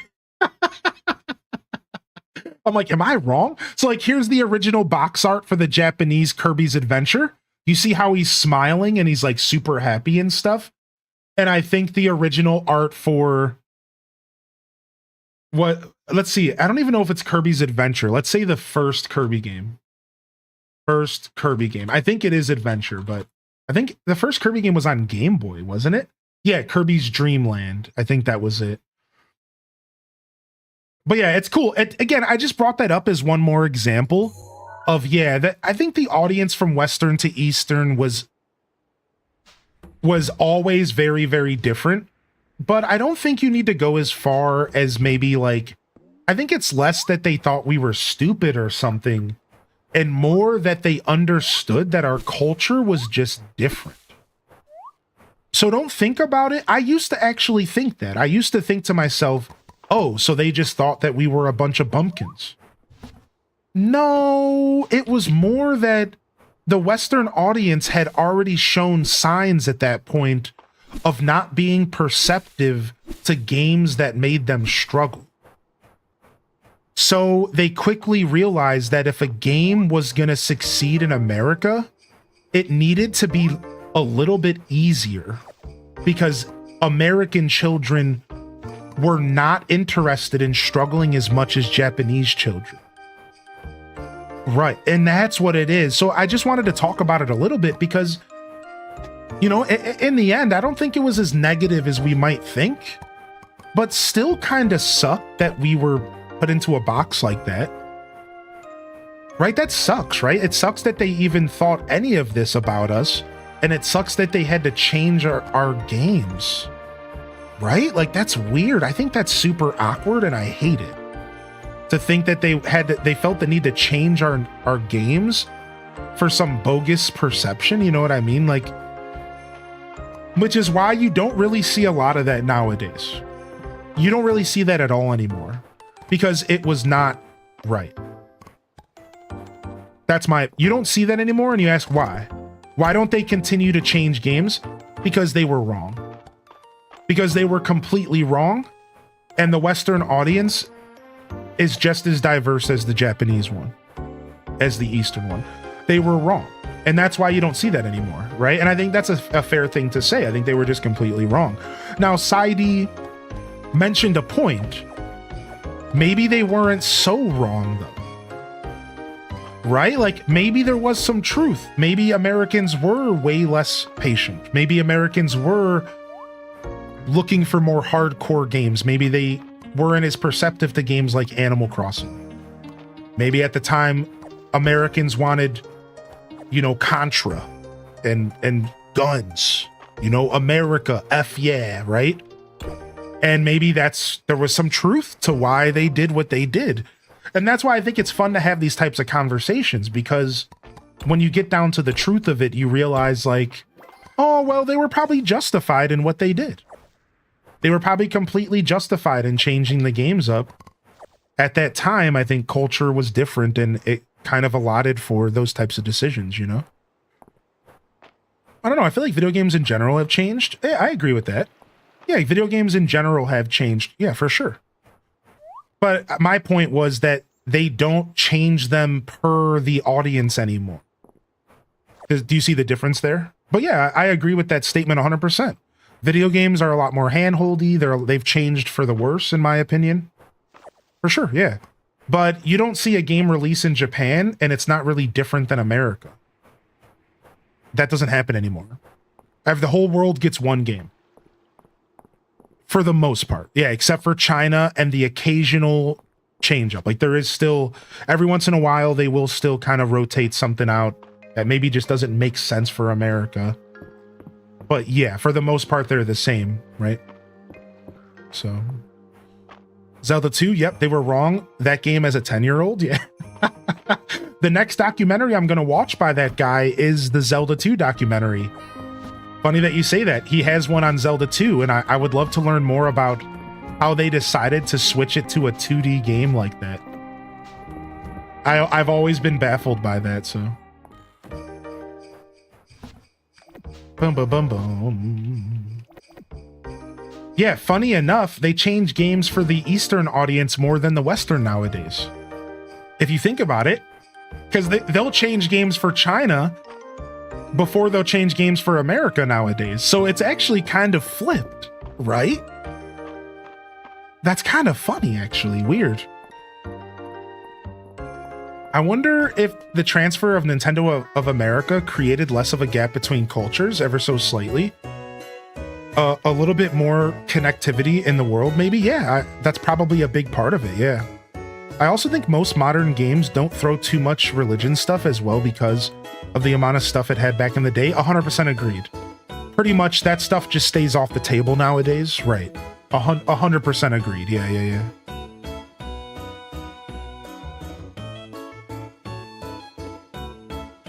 Yeah, Zombunnies. I'm gonna be playing that game at some point, and I wanna give it a full start to finish playthrough because I think it is slept on. I do think that game is very underrated. Yo, what's up, Banana Universe? Yeah, and sorry I was wrong about the Kirby stuff. I did mix that up. That's my bad. We in the US are probably the reason we don't have truly cranky villagers in AC. Yeah, probably actually. You're not wrong. I think it's tough to look at games and try to draw a parallel to potential movie. Like the Mario movie's nothing like the games at all. Yeah, right. I missed that message, Dazza, but I think you're right about that. Which is why I do criticize myself with my take, because I don't think my take could work. What's up, Lap Locked? Blows kisses the chat, but holds back farts. What? Why would you hold back the farts? We like those. Maybe I can't speak for everybody. I think it's also because people in general have more access to things outside their immediate world thanks to the internet, right? You almost like imagine what it was like to design a game now versus back in the day, right? Think about it. Think about how if you design a game in 2025 that's meant to be fully explored and experienced the way that Zelda 1 was experienced, it might not work as well.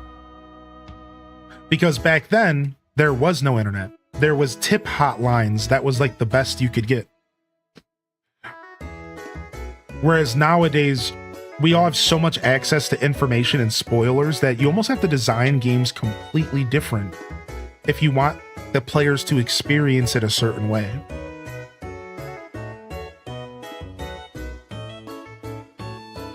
Like, I think that's really fun to think about. Like, game development is completely different, and it has to be. How we approach games and stories, it's all so different than it was 20 years ago. It's insane. Like, yeah, I also miss the old playground rumors. Yeah, me too. I remember when I was... So I really want to do this scene here, but I want to keep talking about this. I remember that when I was playing Animal Crossing, I kept hoping that Tortimer was secretly in the game, or that there was more shop upgrades that were going to come after the one that you get. And every time I brought it up, somebody always jumped in the chat and was like, the data miners have said none of that exists in the game. Get over yourself. And I hated that feeling because I still wanted to embody that wild-like child wonder, where maybe there's more to the game that meets the eye. Let's keep playing and find out, even if I end up disappointed. But there was always somebody that felt the need to be like, no, it's not in the game. And it's like, dude, like that's the culture we're in now. You're not allowed to have schoolyard rumors. You're not allowed to hope that there's a secret dungeon in the middle of the Zelda game. Because if you do, you're just going to quickly realize that there's not, because you would already know about it, because everything is already out there as soon as a game releases. And you're just like, oh, okay. And it really does take away from gaming a little bit for me. It still takes away from gaming a little bit for me. It really does, because it's like I want to still think about games in this very ethereal way. And it's just like you're almost like you're not allowed. Now, my job's a little different because for me, I'm in front of hundreds of people. I think if you're just a regular gamer, you could probably still avoid that by just not being on the internet. So if you are, try to preserve that because it's the best feeling. As a streamer, I've unfortunately kind of sacrificed that feeling because there's no way I'm ever going to not know about secrets in video games. That's just the line of work I'm in, right? Like, it's fine. I think it's a fair trade-off, to be honest, so. Like, I knew about the finale of Tears of the Kingdom before the game even officially released. I think about that for a second. A week before the game came out, I already knew. I already knew about the end of Donkey Kong Bonanza a day into the game. I already knew about all the secrets. And I'm just like, I knew about it all. And I just, I'm playing it and I'm just like, whatever, So I'm more of the journey matters more than the destination kind of guy nowadays. So like nowadays I focus more on how you get from point A to point B than what point B is. And that makes gaming for me still nice and rich, because instead it's about how you get there and less about what's at the end of that, because I always know what's at the end, but I don't know how you get there, and how you get there is just as important and it's just as engaging. And I like that a lot. So I challenge you to stop thinking about games as handholdy and worse, and reframe that games are more accessible in different gamer styles, physical abilities, and intellectual levels. I don't think it's fair to frame cultural evolution as a negative thing. What's up, Tiny Calamity Bear? While I'm not going to go too far into this because I really want to get back to my game, I will say that I disagree. Not with everything you said, but with some of it. And I guess what I'll say to make this as quick as possible is, while I do agree that there's nothing wrong with games being more accessible, I do disagree that unnecessary levels of handholdiness are good, because that does lessen the value of the game to some extent, depending on the experience. A good way to think about this is how Breath of the Wild's tutorial was built into gameplay. Breath of the Wild wasn't handholdy at all. It taught you everything on the Great Plateau that you needed to know. This is a creative, unique way to make a game have a tutorial, have it done well, but not have it handholdy.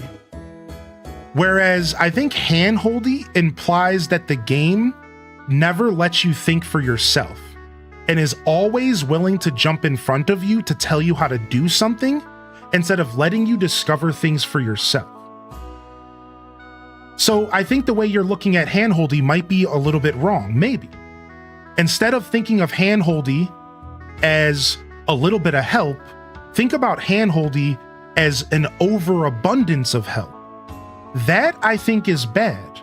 But I do think there is not a problem with more accessibility in gaming. I think overall that is a net positive for culture and for gaming and for more games to be made and played by different types of people. And that's rad. And I do 100% agree with you there on that take. So that's how I feel about it. I do think that there's sometimes an overabundance of handholdiness, and it's a game per game basis. Some games it's okay, some games it's too much, some games it's perfect. Breath of the Wild. However, to round up my point, I will say that maybe I overspoke. You're right. Maybe I did use a blanket comment about handholdiness being bad. And that, I do take that back. And thank you for jumping into the chat to discuss with us today. You're right about that. We shouldn't be using handholdy as this blanket term of negativity. I think Tiny Calamity Bear is 100% right about that. Because we really are implying that accessibility is bad. We should be using more words and making it clear that what we're talking about is when it's too much and it doesn't let us figure the games out for ourselves, versus when it's done in a way where, whether it's a toggle like Geeky Ray said, or it's through gameplay, or it's just the right balance, there's never a problem with that. So I did maybe I did overspeak and maybe I did make it sound like it was a bad thing. It's not just a net negative. It is more of a game by game thing. There's a lot more nuance to it than that. And I think that it can be really good, but it can also feel kind of bad sometimes. And if I had to give you an example of it being really bad sometimes, I'd have to think about it. But I know that there's a game in my mind that I played and I felt like the first 2 hours was the game just stringing me along, telling me what to do. That doesn't feel bad, or that doesn't feel good, right? Like, I personally want my games to let me learn myself and offer me help when I need it. And that is a personal preference of mine. That is a biased take. That's just what I want. But I do know that there are a lot of gamers out there that totally love it when a game tells them exactly what to do for the first 2 hours. Anybody in the chat like that? That's okay. Like, are you the kind of gamer that really needs some good direction? Or otherwise you start to get lost and then the game doesn't feel good to you? Is there anybody who's had that experience? Like, let's think about Stardew Valley, right? Where you get thrown into a game with zero help, zero accessibility in that sense, and then the game ends up not being good for you because you don't have any guidance at all. So I think there is an extreme, and I think a lot of people can maybe relate to that, right? Whereas I might be on the other side of that spectrum, and I kind of like games to let me go a little bit more, because I've been gaming since I was 3 years old. So I am coming at this from a pretty biased perspective. I do like my games to be more free fall, just throw me in. So yeah, that's just kind of where my take's coming from. But yo, beautiful comment, and I really appreciated your side of that and reminding us that handholdy isn't a net negative. And we shouldn't talk about it that way. I agree. I agree with that. Yeah, nice. Good to see you back in here, Calamity. You've been here before, I'm pretty sure. Good to see you back in the chat today. All right, I promise we'll play this game. I promise we will play the game. I know I fell into a massive yet, but I was having so much fun talking about that. That was a beautiful discussion. I love that. So, all right, let's actually do our Friday night here, all right? And then I'll get back into the chat here. All right, so we're back to Elsie's weird Dungeons and Drama game. So we're on episode 3 of these characters who were all dating the same person, but they didn't know it. And then the person broke up with all of them simultaneously. And now they're on a quest to figure out who this person is and why they just got played. Let's see. Your motley crew burst out of the diner in pursuit of the suspicious fellow who balked at Chip's drawing of Penelope Lovestruck. But lo, an ox cart blocks the street in front of you. You watch helplessly as your quarry disappears into the crowd beyond. Rats, that was our best lead. Goldwolf thinks you give up too easily. She lifts the ox cart and throws it aside, roaring the battle cry of her homeland. Oh, look at her eyes, dude. Oh my, how delightfully unexpected. The melons in the cart are sent flying, and the way is open to you once more.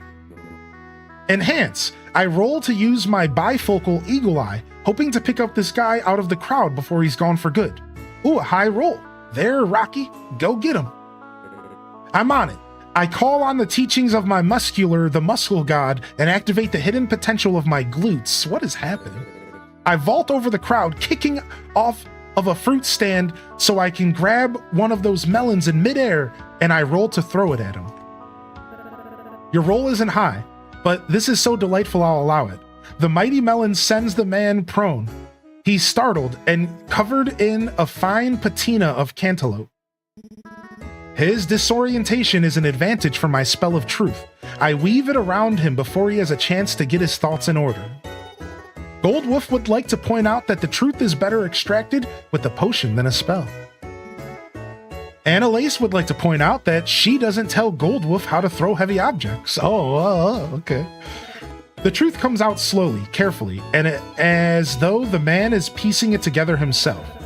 Penelope Lovestruck was a spy for the crown, and this man is Hans, her handler. If she's missing, it means something's gone terribly wrong.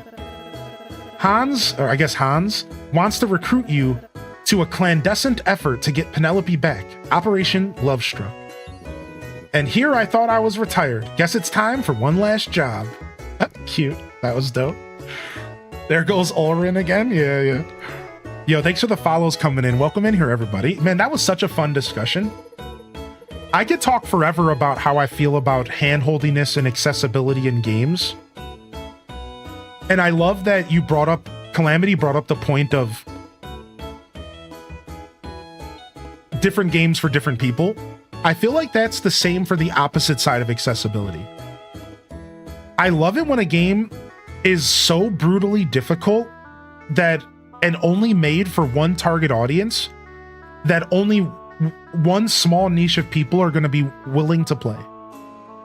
Because that to me means that gaming is still alive and well. That a developer can set off on a mission to make a game for one type of gamer. Period. No ifs, ands, or buts. If you can't play the game or if you don't want to, sorry. Not every game's for every person. I think that that's powerful, and I think that's a special thing in gaming that needs to stay alive. Because if every game is designed for every person, then we end up just with slop. I really like that subject. I could talk about it forever and ever. This painting is mesmerizing me, Celine says. There's something about the clown's eyes. like he's torn between two worlds. I dug further into the artist, and though she did many portraits, she did most of them for three noble families: the Wainscots, the Meridians, and the Hawthorns. I'm familiar with all of those names, though the Wainscots' name ended when the last daughter of the line married into another house. If revealed, 'twould gain naught but scorn. My true name is Lord Hawthorne. Of course, Hawthorne is a famous name in the capital. You see their faces on campaign posters a few times a year. That explains why the clown looks so familiar. I think we're onto something. I'll contact the family to verify the truth. If we return the painting, perhaps we'll get a nice reward for reuniting them with the beloved heirloom. One question remains. Why a clown? So this one's a little bit harder to explain, but they found a painting and then they thought the painting looked familiar and there was like some scribblings in the back and they're trying to figure out who the painting is and so on and so forth. Listen up. This is the March takeover of the dessert club. This time we're eating something I've been meaning to try. Salted watermelon. Ooh, I want to try that too. He's mad. Salt in a dessert? I've salted fish, but on a watermelon, I wonder. Salt makes sweet flavors more balanced, doesn't it? That's right, Link. Darcy and I both use salt in most of our baked goods. We grew up putting salt in our watermelon. According to Valen, both salt and watermelon replenishes your electrolytes. Great on a hot summer's day. At first, I was with Island, but have you tried it? It's so sweet, it's making my mustache spin. Fine, I'll try it. Oh, intriguing. We're all very proud of you, Island. Yeah, dude, I've never tried salted watermelon. Anybody here? I want to try it someday, dude. I've never had it. Uh-oh, the kids are back up to no good again. It's Luck's turn at charades. Luke? Luke doesn't seem like the charades type. I wonder if he can pull it off. I love drinking grape juice and looking at my crystal ball. Grape juice? I'm going to make a health tonic that smells like a wet goat. Wait, Link, I think Luke is going for it. He's totally going for it. Oh! You've got to be able to get this one, Link. Juniper. Then want to know the funny part about this is I've guessed Juniper, I'm pretty sure, every other time. And then it finally is Juniper this time. I never knew my little brother had it in him. Cute. All right, let's go back and do some foraging for the day. I tried salted watermelon, but I did try mustard with watermelon. You have... What? Mustard? All right, so I have a quick story to tell. So I was working at a deli, and then I'll catch up on chat and we'll wrap up that conversation. Thanks again for those who participated. So I have a story to tell. So I was working at the deli, all right? I was about 20 years old, and I was working for a deli that did all sorts of food, cold food, right? Salads and baked goods, whatever. And I will never forget this one time when this lady comes in when I'm working the front of the house, which means I'm serving people food and taking their money or whatever.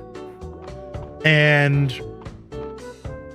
this lady comes in with a baby who's maybe like 2 or 3 years old, and he can kind of form words, and like she's holding him in her hand or in her arms. And he points at this dish of watermelon in the window. And he's like, mama, mama, goo goo gaga shit. And the mom looks at the watermelon and goes, and like smiles, like smug grin, right? So at first I'm like, okay. So she walks over and she's like, can we try a piece of that watermelon for my kid? So I start laughing to myself, because what I haven't revealed to all of you is that it wasn't just watermelon. It was a dish of pickled watermelon. This is where parents can be diabolical. So the mom hands her kid a piece of pickled watermelon. And I tell you right now, that kid probably hated watermelon for the rest of his life. You should have seen the kid's face, man. He was like...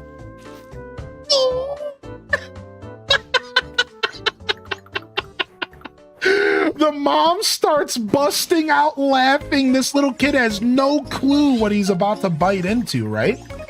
He just sees watermelon and goes goo goo gaga. I about fell out of my freaking, I don't know, chair. I wasn't sitting, but I seriously almost died. It was hilarious. I will never forget the kid's face. It was betrayal. Like, his face was betrayal. He felt betrayed, dude. He was not ready for the flavor that came out of that, dude. It was really, really good.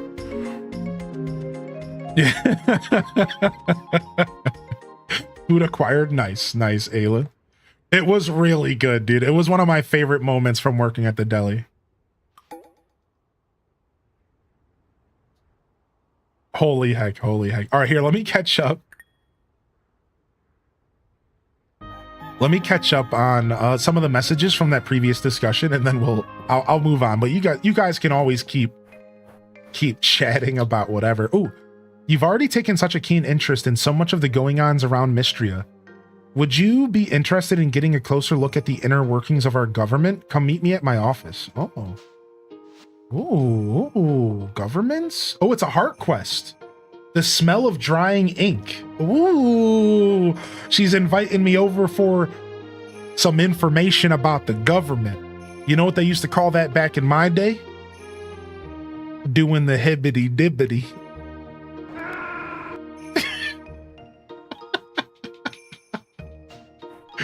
Anyways.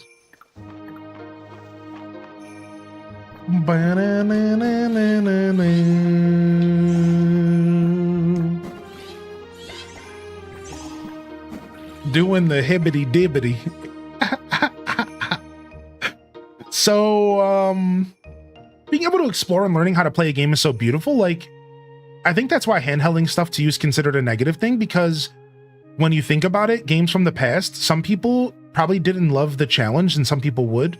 You know, what makes a game truly a golden, you know, how does one balance it out? You don't have to make it very babyish, but you don't have to make it brutal where it's unplayable. I agree. I think the balance is the key, yeah. Geeky says, I'm 50-50. Throw me in if it's intuitive on how to play, but if I've been playing for 10 minutes and I have no idea what or how things work, and the game hasn't given me any indication, I'm uninstalling. I grew up in an era where tutorials were pretty much non-existent. Yeah, same, right. So I have such a harsh look at these types of things myself. Sounds like we grew up in the same era. Good morning, Flower Child, by the way. GameMation says that's why I love Celeste. It never holds your hand and lets you figure it out, but it has optional accessibility features that are customizable depending on how you want it and the difficulty you want. I loved Celeste. I actually have the vinyl of Celeste. It was a gift, I think, from Trips. I think it was Trips. It was a gift regardless. It's beautiful. Calamity says, I agree with you in the same sense that not every genre is for everyone. Not every game should be for everyone, but gaming always should be. Yeah, gaming as a whole should always be. And here's the thing, as a gamer, Calamity, that's so important to me. Ever since I've been a kid, all I've ever wanted was for gaming to be popular. I know this sounds like a sad story, but like a sap story, but like, hear me out, man. Like, ever since I was a kid, that's all I ever wanted.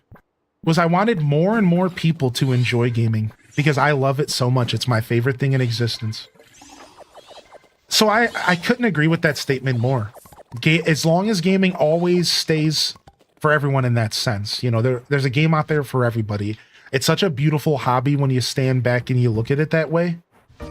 And I've just always wanted it to be for everybody. I've always loved this hobby to death. It's always going to be my biggest passion. Yeah. Nice. That was a beautiful wrap up, though. Thank you again for joining in. It's fun to fall into a nice conversation sometimes, right? And Cool Legendary Hero wraps it up perfectly. At the end of the day, you just have to figure out your play style and continue to enjoy that fun. Yeah. And we honestly live in the best era for gaming. Don't let any old school heads tell you any differently. We really do. You know, I was watching a podcast last night, and they were going over the 2010 era of gaming and how many games were coming out in 2010 that was like amazing. And it was crazy to see. It was like, wow, like 2010 was jam-packed, right? And they were like, yeah, it's the best era of gaming. And they were like glazing it. And like, I don't agree, man. I think it's easy to look at the old eras of gaming as if they were the best. But I think objectively, obviously gaming is in the best state it's ever been in. I think so. I think we are getting some of the best games we've ever gotten. Even if it does mean that we're also getting some of the worst games we've ever gotten. There is a trade-off, unfortunately, with popularity, right? I think we're in the best era of gaming. The baby cow's the cutest? Yeah. I agree. But hey, that's just my take. I'm just one guy on the internet. Sir, please. What's up, Drowsy Flowers? Hey, man. You know I like a good story time. All right, let's go hit the mines. Let's go hit the mines up real quick.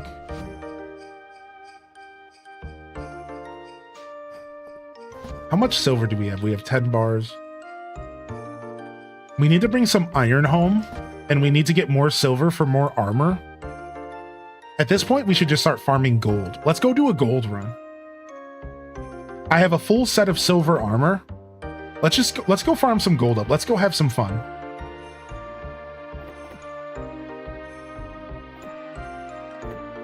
Let's go farm up some gold, dude. I'm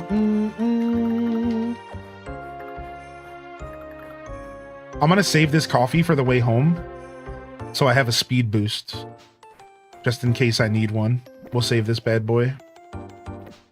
All right, we have 6,000 bucks. I was gonna get my house upgrade soon. Maybe we go do that real quick. Let's do that tomorrow, since we're already on the way to the mines. Yeah, that's yeah, the indie, honestly, the indie market is what makes me say that the most, Zombunny. That's right. Yes, you got it, dude. I didn't go into details, but that's why I say that. That's why I say that. I think the indie market is the best thing that's ever happened to modern gaming. I think at one point in gaming history, every company was experimenting and it was super fun and you never knew what you were going to get. That's how we got the birth of Spyro and Crash and classics, right? Yo, we'll see you later, cool legendary. But nowadays, because everyone's afraid to experiment, our savior is the indie games. The indie games are the savior of the day, man. Those mines are rough. Yeah, that's why I'm happy I have a full set of silver armor now. I think we're going to be a little bit better off here. Let's go. That's right, sarcasm. Well said, buddy. I wish I could quote that. Yeah. And then every once in a while, you get a game company who drops a good game, right? And it's like, oh, this is for the gamers. I feel like it's a subject to the individual. I can find amazing games in most generations of gaming. Agreed. Honestly, well said, Drowsy. How you doing today, Mur? Durf? Welcome in, Mur. Or Mary, maybe? I don't know why Mur. I guess it would be Meridurf. I'll make sure I be careful then, Toad. Thank you. What's up? Go for it, Pats. Good morning. And happy Sunday, everyone who's just jumping into the stream. Thanks for popping in. Thanks for hitting those likes over on YouTube, and welcome to our Fields of Mystery broadcast.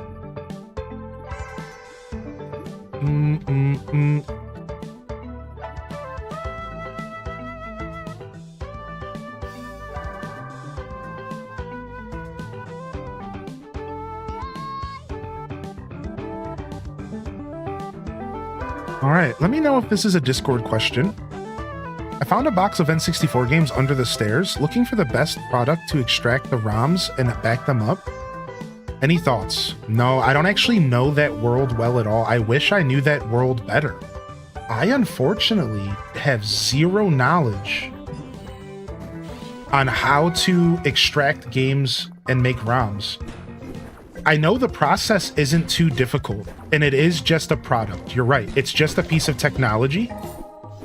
I couldn't give you any recommendations. If somebody in the chat can't give you one here today, I recommend going into the Tech Talk and Help channel and typing there, and then maybe we can do some research together and we can try to find the best product. Because I bet you there's some good recommendations out there, but thanks for coming to me. I unfortunately don't have a good answer today. Yeah, not this time, man. You know, I really appreciate that you came to me about it, though. That makes me really proud. I'm not gonna lie. Yeah, I've never done that. I've never extracted my own ROMs, and the only product that I know about that does that is one for Game Boy Color stuff. Game Boy Color stuff. So that one wouldn't help you out in that sense. I found WWE No Mercy. Dude, are you kidding me? WC Nitro, what was it? WCW Nitro? That game is probably one of my favorite. It's probably my favorite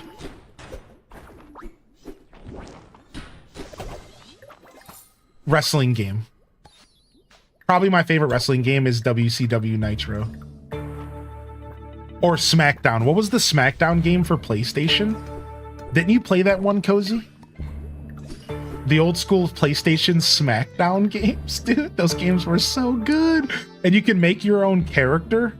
And then there was like background scenes. Y'all remember like the random scenes, like in between matches, you would like smack a dude in the back of his head. I don't know. I'm just like making that up, but it was like a vibe. It was like a thing. Like it was like in between matches, there would be like drama.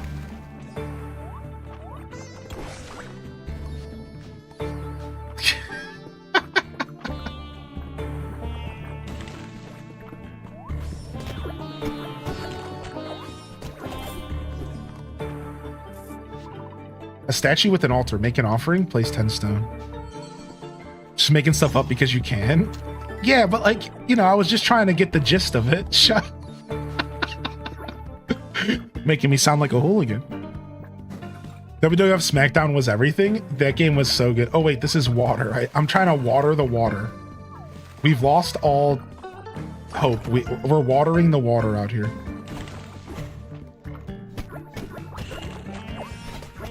What? They turned into baby ones. What? Dude, how do the enemies in this game keep getting better and better? They really put a ton of thought into this, man.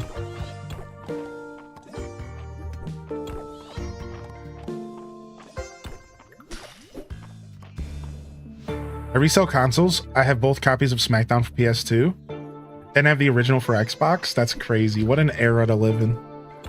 Has this game been crashing on you? No, it hasn't been crashing on me. I'm sorry to hear that you're dealing with that. Anybody else dealing with any kind of crashing issues with this game?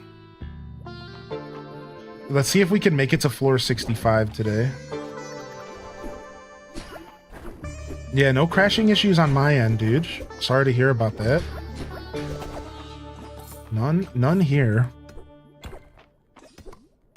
I need to get back into this game. I noticed a lot of differences since I played last. Yeah, I'm not sure when's the last time you played, but this game has gone through 3 major updates total, all 3 of which I have yet to play. I only played when the game first came out before any updates, and there's a lot of stuff going on. It's pretty cool.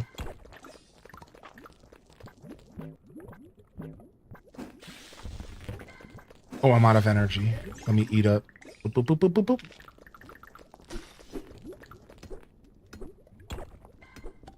You can report to the team directly on their website. Ooh, thank you for that. Yo, these guys suck. Yo, chill. Oh my gosh. Got him.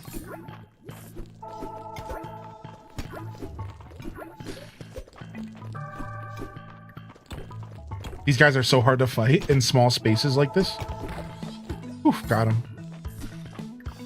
That's what makes their design so interesting.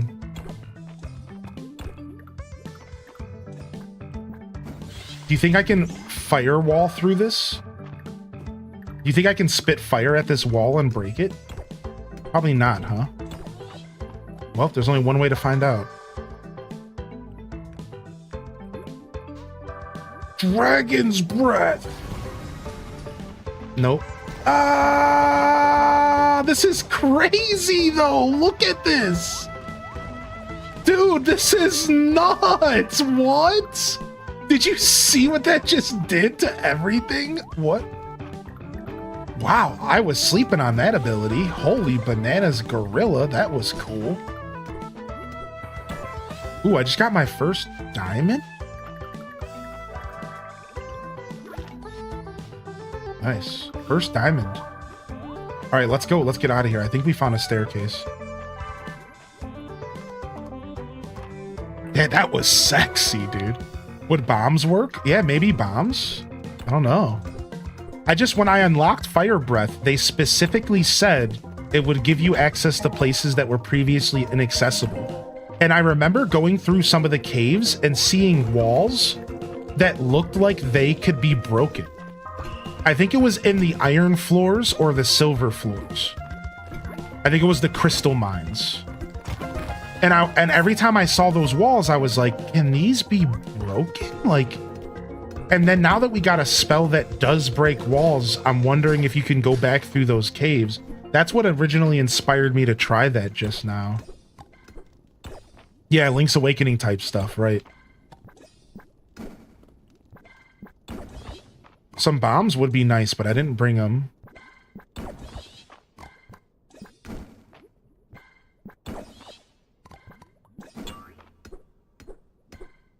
Dude, some of these take forever to break. We might not make it to floor 65 at this rate. I think we're going to be okay. I haven't checked the door by the beach. I know I'm missing one or two in the overworld, though. So I think my answer to you is no. Yeah, I haven't checked them all in the overworld. Yeah, I've only gotten one in the overworld.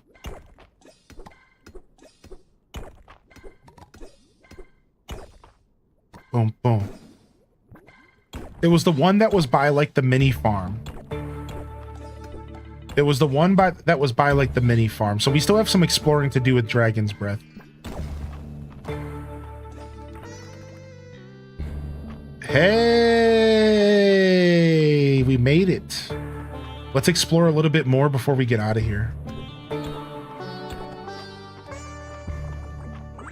Whoa, you jumped at me, you little scumbag. Take water.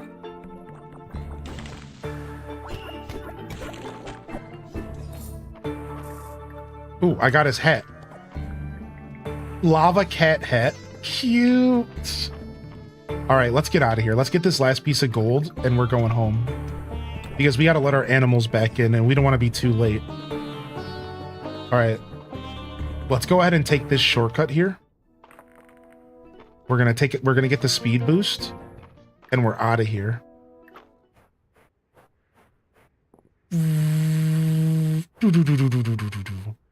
And then we'll get ourselves another speed boost as well. Get ourselves some coffee, baby.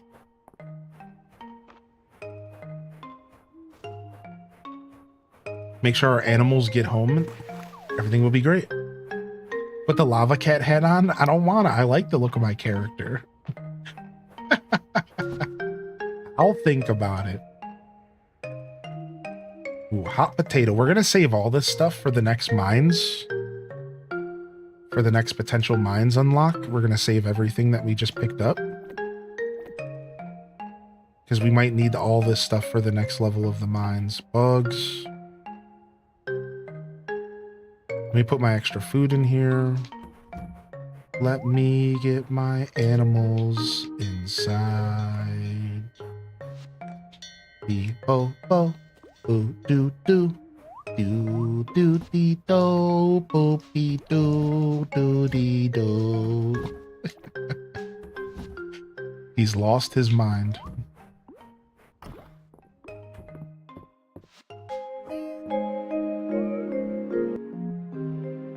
We heard that twice because I'm also playing music on YouTube. I think there might be fast travel later. I have a feeling because we already discovered one form of flash travel. We found one form of flash travel. All you have to do is lift up your shirt and pull out the tatas and boom, you're instantly transported to your local prison. So no, we did unlock one form of fast travel, but it's only between me and the Dragon Boy. But I have an assumption that maybe we'll get some other form later. I'm thinking it's going to be, this is just an assumption, and you guys can spoil this if you want. I predict that it's going to be like the Traveler's Medallion, where you put it down on the ground and then you can teleport back to it anytime you want, or the reverse, and it'll be like the staff from Stardew Valley, where you can just always teleport home at any time. That's my take on what it's going to be like. Right? It's going to be one or the other. It's going to be either you could just teleport home from wherever you are, or you can do like a traveling medallion type vibe. All right. And we got ourselves a new chicken, and we'll name this one after my most recent YouTube subscriber. Thanks for hanging out. And Cubby, welcome to the chicken squad. Let's see if we got a rare color or not. It doesn't look like we did, but we may have. What's up, Elysian Witch? Elysiana? Excuse me, Elysiana. All right, let's see. Let's see what kind of chicken we just got. And we got a tier 4. Yes! RN Jesus is trying to please us. At least I think that's rare, because we bred a tier 2 with a tier 3. So I think the chance to get a tier 4 in that situation is not guaranteed. That is my current understanding of how the game works. It's only guaranteed if you do 2 of the same tier together. So we got a little lucky there, but thank goodness, because I wasted money on accident. Oh, also we do have a tier 3 cow. We did get a tier 3 cow as well. Take a look at our little blue cow. Look how cute she is. Little Geeky Ray, the queen. We'll get you your crown here soon. Don't worry, you just have to grow up first. You can't wear hats unless you're fully grown, sorry.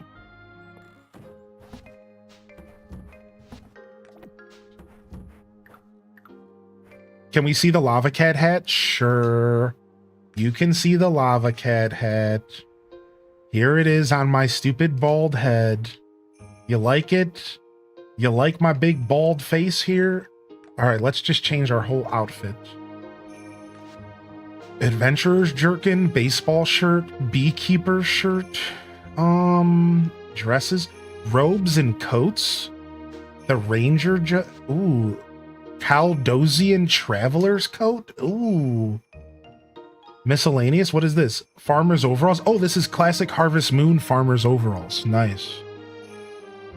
All right, we'll rock the coat, and we'll actually put some shoes on.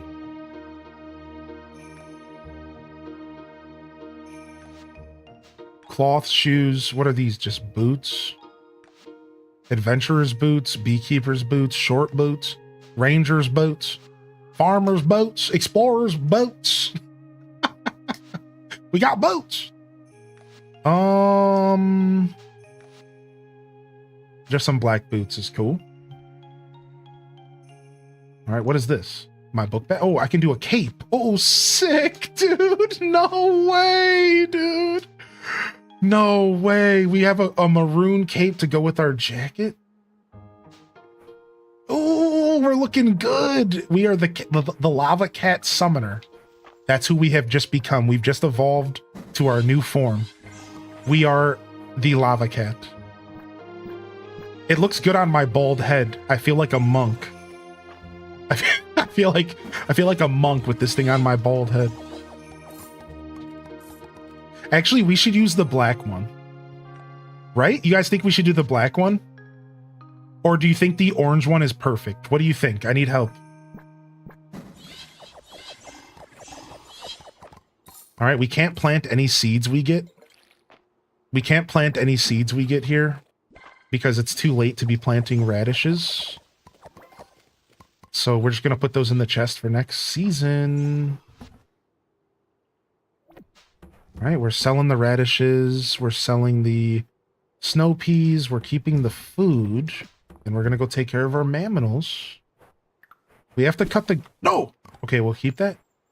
My sword's so thick. We have to cut the grass or the animals will eat the grass and not the vegetables. So I try to keep this place cleaned up.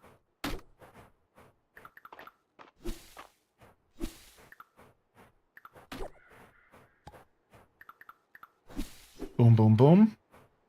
All right, we'll grab one more and we'll just feed the cows by hand. 5. Orange cat equals baby. Orange, orange, orange. Black. Shoes in this economy? You've been a hobbit this whole time? I have been barefoot this whole time. I vote orange as well. Okay. Orange it is. You know we love our tangy here. I like that you could see the tail on the back. Isn't that the best? Look, you could see the cat tail on the back. Oh, that's so cute.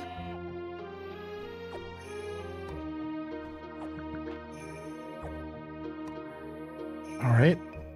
Get some pets in here. Boom.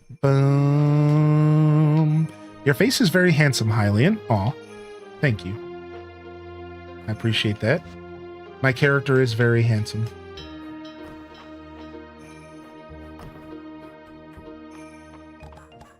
Oh, I fed him a chicken egg. I always do that. Whew, that's a lot of chickens. Hylian, I didn't want to buy this game.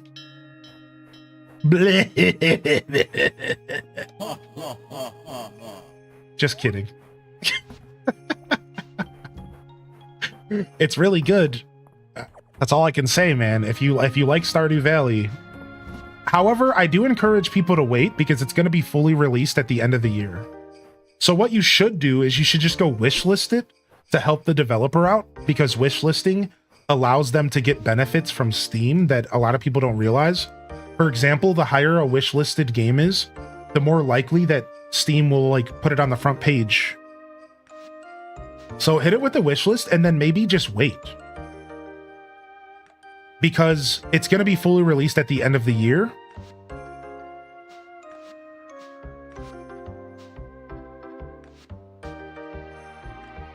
It might genuinely be worth it.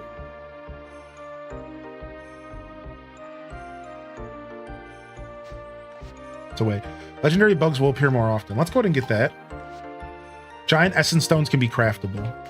We'll grab that. That was a little bit of a waste. We probably could have put points into something more useful at this moment, but we'll grab this as well. All right, we're broke. Grab that real quick. All right. Dude, my character looks super cool with this cloak, I'm not gonna lie. Not the dark side lash. Look at the animals, play with the ball. I'll do it later. I'm gonna need more toys for the animals. I am gonna need more toys. Oh, you're right.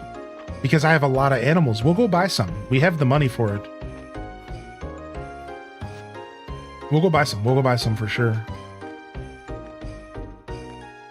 Anything in here? Oh, I don't have a potato. We'll buy that potato for the museum. I never gave a potato to the museum. Sure. I think you grow those in spring. I think I did grow potatoes. I just never donated one. Request for a beat. Talk to Balor. Tall, dark, and mysterious. I must have got Balor to level 2. So we're starting to get a bunch. What? I just got earrings. Eyes, skin tone, facial hair. You can't have glasses and earrings on. I honestly like my glasses a lot. But maybe we do the earrings. I really don't like the way the earrings look with this pixel art. I'm not gonna lie. I'll pass. All right. I don't think we're gonna plant any more vegetables for the rest of the season. Let's go buy the house upgrade. I think we're gonna have to go back home and grab some wood, but let's go buy the house upgrade. It's time for a bigger house. Yo, Mimi, thank you for 25 months. What's up, dude? Dude, holy heck. Good to see you back, Mimi. How you been? That's a good way to tell me not to spend money. Yeah, no problem. I'm always going to try to give y'all the most grounded takes I can because I know what this economy's like and I know what it's like to want to buy a game and feel like you're missing out and stuff. I really do get it. I really do get it. I think together we can fight FOMO. I'm gonna buy the kitchen upgrade, I think. All right, home upgrade. I need to bring 500 wood and 500 stone. 500. Oh my, look at this. 40,000 for the farm expansion. That's so sick that there's a farm expansion in this game. It reminds me of like Ginger Island, right?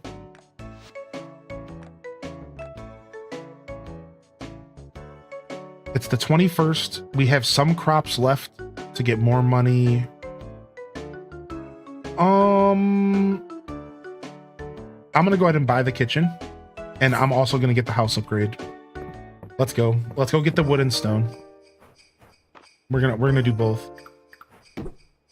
I'll just grab some stuff on the way home. 40K light work. Yo, thank you, Mimi. I hope you're doing well. Yeah, good to see you, man. We need to be visiting the forest more often for rare forageables. I just remembered that we actually have a whole forest we can now explore that has completely different forageables, I'm pretty sure.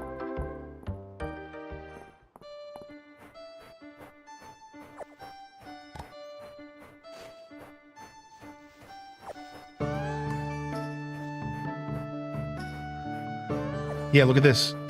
New stuff, man. Yeah, we gotta show up here and grab loot every once in a while. Yeah, sarcasm, it's strange, right? It's cool though. It adds to the game for sure. I agree with that. Oh, just jump right over. Boom shakalaka, black tablet, boom boom boom. So let's get our house upgrade, and then let's focus on upgrading the barn. Actually, why don't we do the upgrade for Hayden's quest first? Because isn't it only 4K? Oh, it's the iron that's holding me back. Maybe we get this first, because I would like to see what other animals we unlock, right? Dang, now I'm torn. Since we don't have the iron, I'm kind of convinced that maybe just continue with the house upgrade. It seems that there is a connection between the statue in my temple and the one on your farm. I believe it is possible to teleport between them, though I unfortunately do not have the power to do so myself. Perhaps you will find it useful when you have time to visit. Dude, I didn't think I could teleport back. Really? Oh, I can teleport back. Oh, that's so nice. Zip, zip, zowie, and we're back. All right, let's drop all this stuff off and our new kitchen. Can we put the kitchen in our house? I don't actually feel the need to put it in my house, but it's nice to know that I can. I honestly am okay with it just being right here. Boom. All right, let's drop all this stuff off.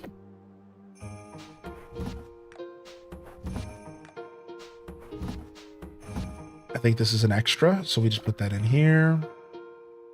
Let's put the potato here. We got some walnuts.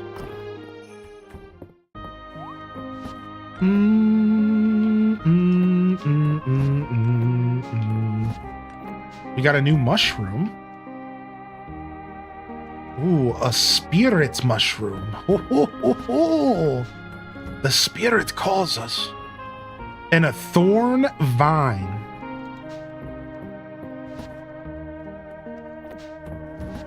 And a new flower, the temple flower. Stuff that we already dropped off at the museum. All right, we need a bunch of wood and a bunch of stone. And we're off. Let's go get our house upgrade. Oh, I'm excited, dude. What's up, Morxo? Howdy, farmers. Since the updates, do you need to start a new game? No, not at all. No, this game did not take that approach. Good question. Good question. This game did not take that approach. Now, maybe it will when it fully releases. I don't know if they've commented on that, but they didn't take that approach. I know Coral Island did that, but to make up for it, they gave the players like a bunch of millions to start their new save file, to kind of give you a head start or something like that. just like Stardew 1.6, I do encourage people start a fresh save file because I think there's enough different to kind of see everything. However, unlike Stardew Valley 1.6, I don't think there's a ton of horizontal content added in these updates. It was actually all mostly vertical content, meaning stuff that happens endgame.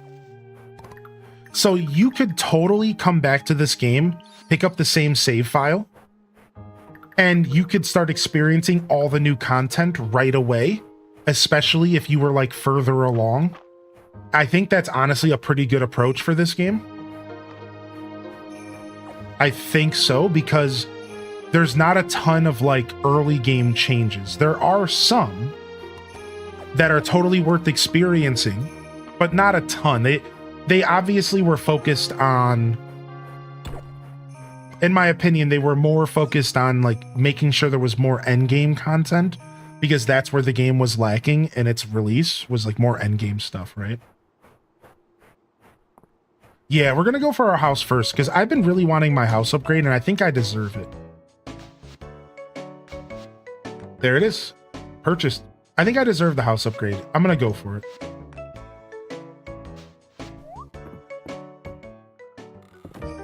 Yeah, I've been waiting for a long time to get it.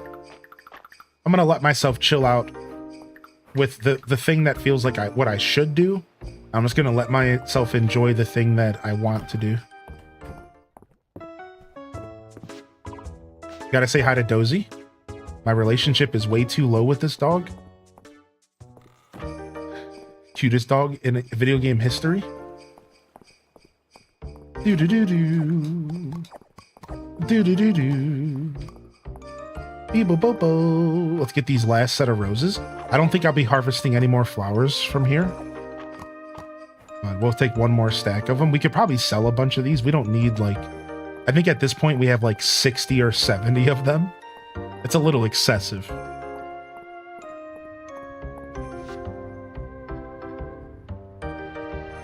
Ooh, we have a lot more gold we can make. Ooh, a lot more gold we can make here.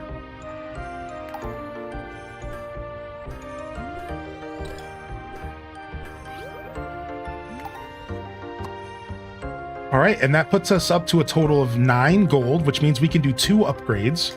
We're getting our first gold upgrade. We're going for the pickaxe. We're not going to be replacing our sword because we have a really good infusion on the sword. So we'll probably wait for a while. Wow, that's worth 1,200? Whoa. I wonder if it's worth it to make tools and sell them as like a job. What did we get? We got stamina orbs on use. That's not bad. Good for the mines, sure. All right, what's our next golden tool? Let's upgrade something that's not even silver yet. So iron fishing rod or iron shovel. Let's go ahead and do the fishing rod. Why not, I guess? Let's have some fun here. We're skipping straight from iron to gold here. Yeah, I think so, Aelith. Yeah. And we didn't get an infusion, Sedge. All right, let's get out of here. Do. We'll just look for some more forgeables. Let's head home after we grab some more forgeables on the way there. Yeah, how are you today, Morxo? And good to see you back in here, Jess. Good to see you back in here, Jess. Welcome in. I see. Oh, so it's just 2-factor then. Cool. I don't have mod chat up, but let me know if you guys send a message. I'll pull it up here in a little bit. I think we're okay, but just throwing that out there. How's everyone feeling this Sunday? If you are just tuning in, or if I haven't had a chance to say good morning to you, how you feeling today? What's your vibe here on this lovely Sunday? What are you getting into? I was sharing my details from my journeys yesterday, and I had a lot of fun yesterday, man. It was a good day. I cooked a good meal. I went on a walk. I went on an adventure. I got to meet up with an old friend that I've been meaning to see for a while, and I'm really happy about it.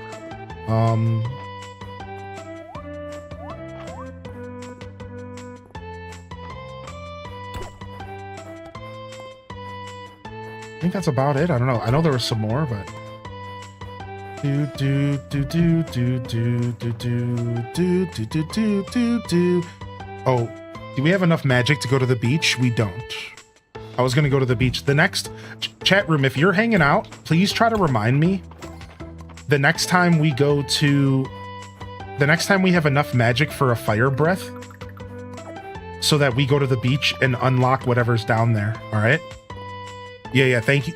Thanks for saying that again. And if anybody is hanging out and they notice I get my magic back, isn't there a way to buy magic potions? Do you buy them from Juniper or Valen? Isn't there magic potions in the game? In my first playthrough, I had a bunch of magic potions. They were super rare, but I remember I had like one or two. And despite them being rare, I still had a couple. I haven't seen a single mana potion this playthrough. Did they take them out of the game? Am I just missing them? The medicine shop. I remember them. It was either that they were rare or they were expensive. Maybe it's expensive is what I'm thinking. Maybe it is just the medicine shop. That's why I didn't check the shop, because I thought they were rare. Maybe it wasn't that they were rare, it's that they were just expensive and I wasn't really about spending a ton of money on them. That's probably what was going on, yeah. Do-do-do-do. Do-do-do. All right, back inside animals. We'll go check the shops. We'll go check the shops here soon. Cause maybe we tomorrow we could maybe go unlock the beach. Because we're gonna have one magic orb tomorrow, and maybe we can buy a magic potion. From the magic seeds. How do you get... Wait, I don't remember the magic seed system. Would you be willing to explain a little bit further? I vaguely remember what you're talking about.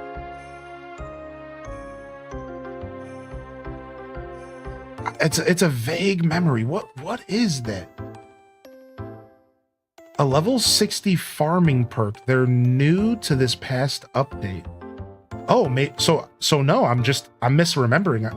If they're new to this past update, then I have no clue. Okay, cool. That makes me feel better. I thought I was forgetting something. Cool, okay. Hey, look, my house is instantly upgraded. Wait a second.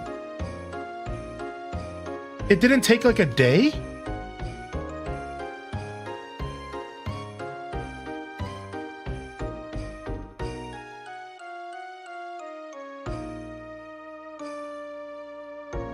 Oh, wow. So it's just bigger. That's it. It's nothing fancy. It's literally just a bigger house. It's not like Stardew where you get like a built-in kitchen or anything. Maybe with another upgrade, but this first upgrade, it's just a bigger house. It's like Animal Crossing. The only way to get mana potions before was treasure floors. Ah, see? That's what I thought. So they were rare on release. You could only get them in the mine, so I always saved them. But now you can get them in 3 ways. Is one of those ways at the shop, Lucinda? Are one of those ways at like a shop by chance? More rooms come and a second floor. Oh, okay. Look at this. Look how much money I made. We got 6K today. We're right back where we were. Now we can go do Hayden's quest as well. We just got to go farm up some iron. So let's go hit the mines today, but let's focus on the iron floors. Maybe even get a little copper. If you upgrade your cooking, you can sometimes get a buff for a mana orb. I've never seen anyone sell mana potions. You can buy health and stamina. Okay. Thank you. So I'm not even going to bother going to the store then. I'm just going to take your word for it. That's fine. Yeah, I'm okay with continuing to exist as if mana potions are just super rare. That's fine. Yeah, I'm okay with just continuing to exist under that impression. Cool. Thank you. Thank you, chat. Boom, boom, boom, boom, boom.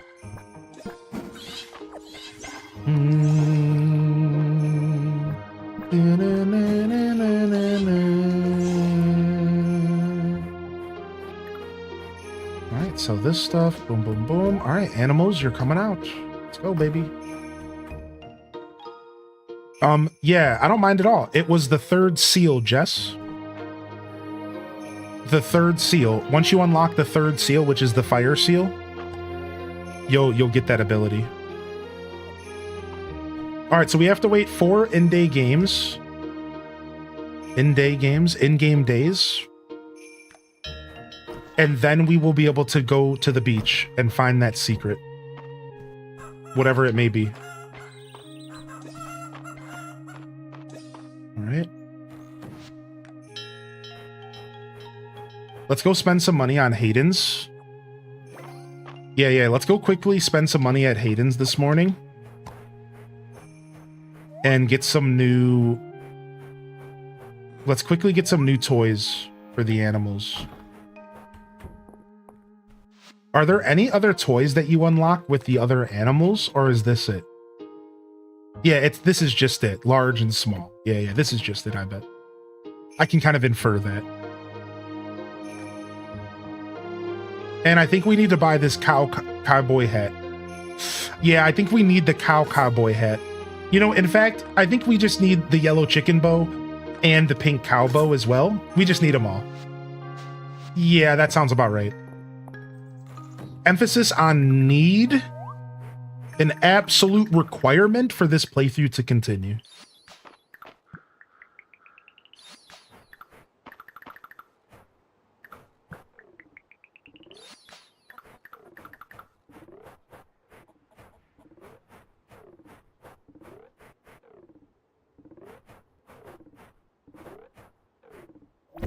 Boom. Boom. All right, play up, cuties. Have fun. You're all cute. Don't forget that. You're all the cutest buttums. All right, we can grab a couple more crops, I think. Worst case scenario, I harvest them and just put them in my chest. Let's go grab a couple more beets for the animals to eat, and then we're gonna go to the mines. Let's go. You need them because they spend so many days left outside. Okay, all right. That's not fair, okay? I wasn't gonna say that. I wasn't gonna mention that. But yes, maybe I'm overcompensating a little bit for some mistakes in the past. Sure, we can go there if you want to go there.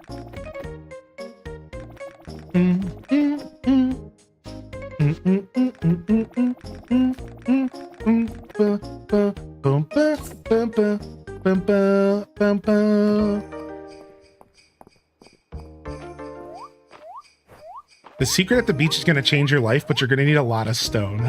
Appreciate the heads up. We have an extra 1,000 stone sitting around right now. So that's a head start at least. But we did just hit our reserves pretty hard due to our house upgrades, so...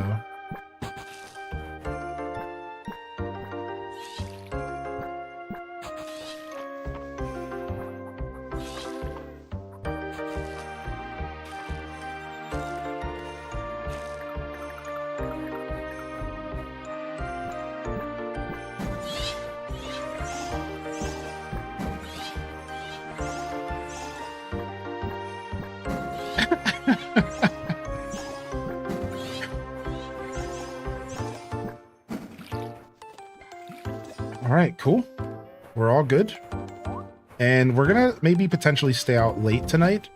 So the animals are going to get a very short amount of time outside today.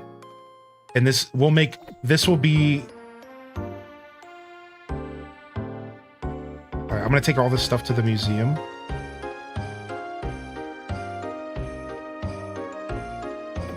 No, not the hot potato, just the regular potato. And then let me... Oh, this has never been to the museum? What the heck? Let's grab all this stuff, and then let's get some food as well. For the mines. We'll grab our bombs and have some fun with those. Alright, let's go.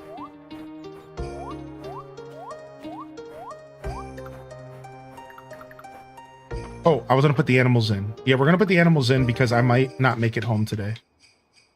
I feel like this is the appropriate thing to do here.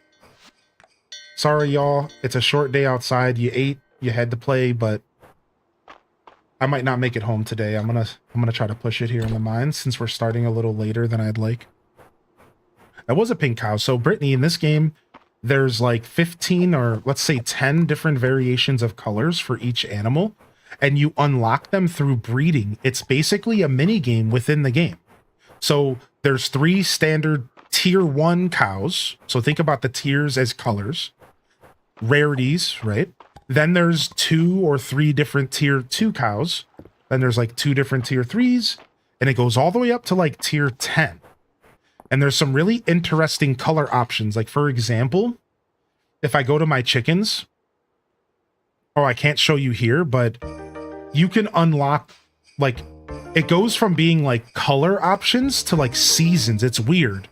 Like one of the color options towards the bottom is like the winter chicken, the spring colored chicken, but it starts off as colors like purple, white, so on and so forth, and it keeps going, and you have to breed through them.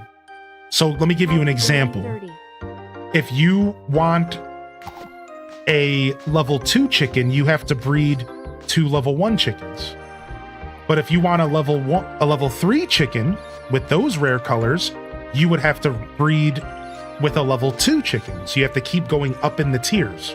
If you want a tier 5, you need to have at least a tier 4. And you can go through this whole mini game of unlocking all the different rare colors and variations of all the different animals in the game.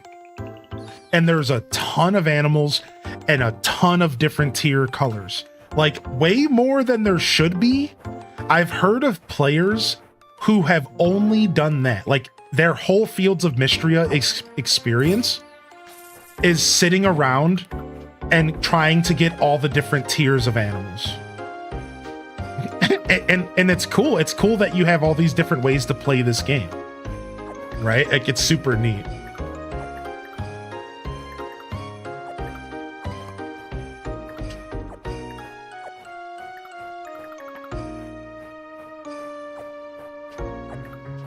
So yes, you did see a pink cow. You did see a pink cow there. Sorry, I'm trying to get all this stuff out of my inventory here so I can go freaking mining.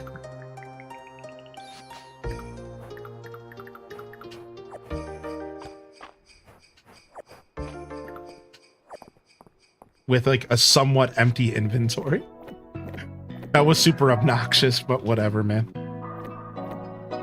All right, let's go. Yo, Patry Payton with a 30, the dirty 30, dude. What up, Patry Payton? Good to see you, man. Nice, we unlocked the next tier of combat. The infusion power of infusion weapons will be doubled. What? Clawed projectiles that are reflected back are now much more likely to critically strike. Defeating a monster gives you a speed boost sometimes. A speed boof sometimes. Enchanterns now briefly freeze in place. Okay, let's turn down this music a little. Yo, thank you. No, nothing despawns.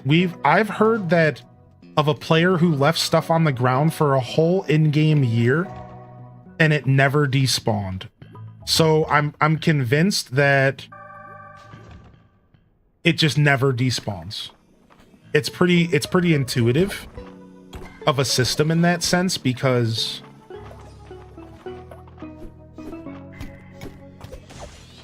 you never get punished for just throwing stuff on the ground, which is really nice.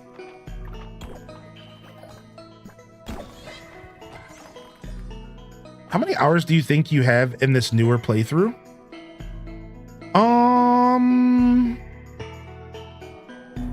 That's really hard to say. I want to say we're pushing 30 hours. I want to say we're pushing about 30 right now, which isn't bad at all. And we're technically not even close to tapping out the content, because I think the game has a ton of town ranks.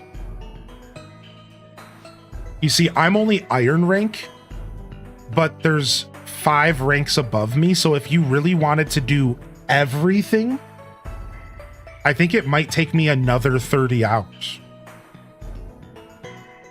But I think the game will start to get repetitive and dry before you do all of this. The same way that Stardew starts to get dry before you unlock the queue room, right? Does that make sense? So, arguably, there's probably a solid 50 hours of fun, fresh content in this game right now before things probably start to get pretty dry. I would argue probably a solid 50 before things probably start to get a little dry. Probably. Thanks for the info. Yeah, no problem, bud. But again, I'm trying to speak from a casual gamer's perspective. Somebody who's not focused on doing everything, but just more playing until they get bored, right? If you're a completionist gamer, or if you fall in love with the game, you probably have so much content to go through.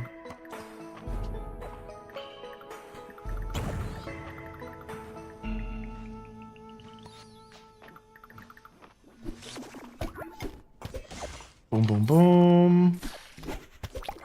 Boom, boom, boom. I assume there's a trash can then? You talking about just to throw stuff away? Yeah, you can just pick something up and just delete it at any time. Yeah, that's right. It's right there in the corner of the screen. You got that right. So I can just pick it up and press ZR, and you can just dump it. Yep, and you can just delete whatever you want. Yeah. No Minecraft makeshift trash cans. Yeah, dude, that's such a funny comment. You're talking about how you would put a hole in the ground and put lava in it to destroy things in Minecraft. Yeah, dude. No, none of that. You can just straight up delete it, dude.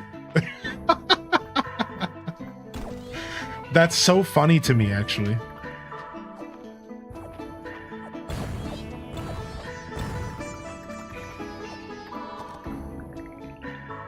Yeah, the lava trash cans were always so funny.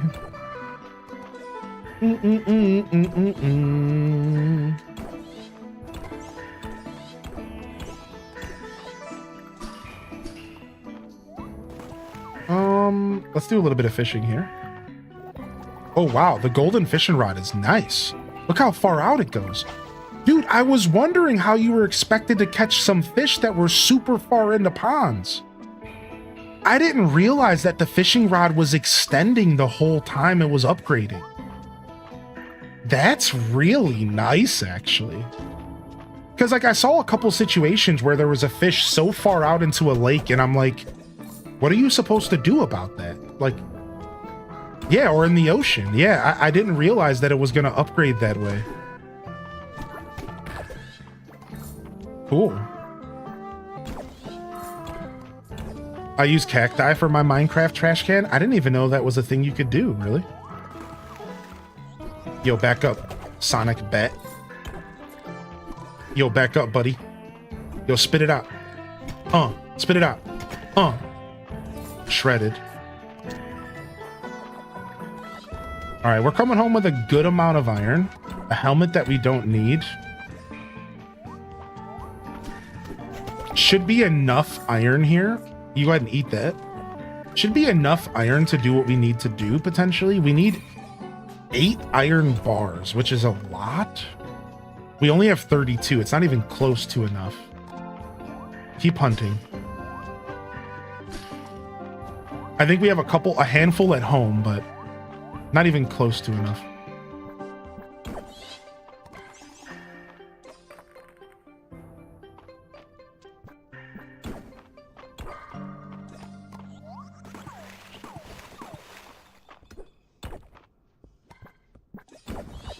Yeah, I didn't know that about cactus in Minecraft. You think you know so much about a game, and then you realize you know nothing. Shredded. Nice. That's what we needed right there. We need that iron. Give me that juicy iron, baby.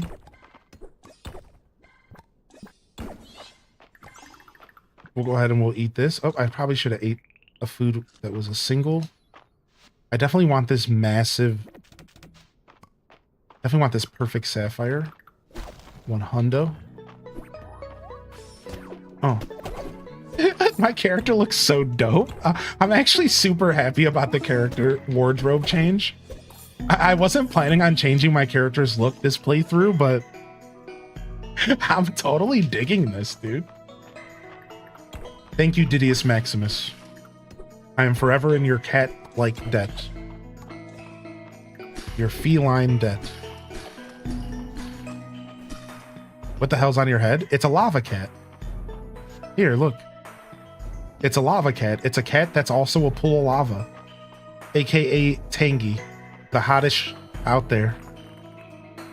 The hottest feline.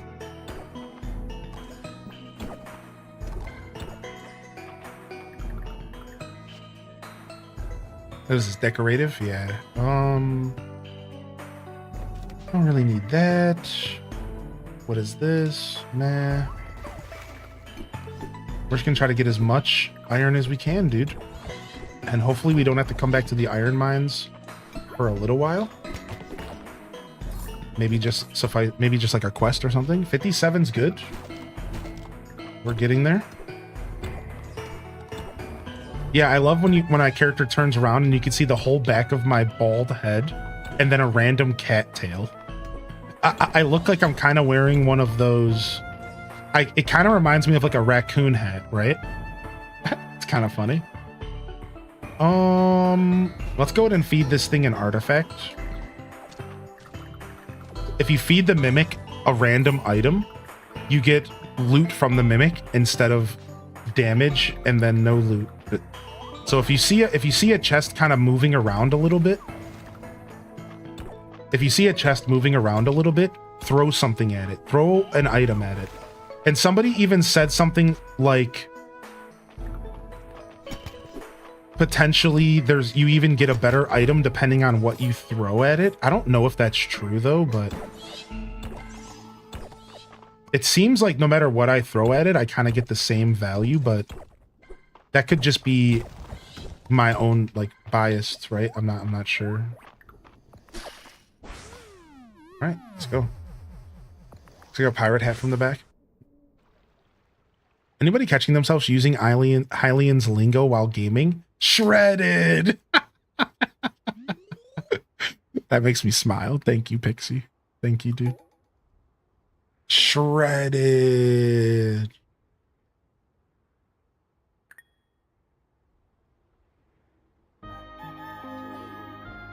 Oh, we lost 4 hours today. We overslept. That's okay. Hey, what up, Coco Winning? Good to see you back, Coco. Good morning to my little cat. I hope your days are lazy and fat.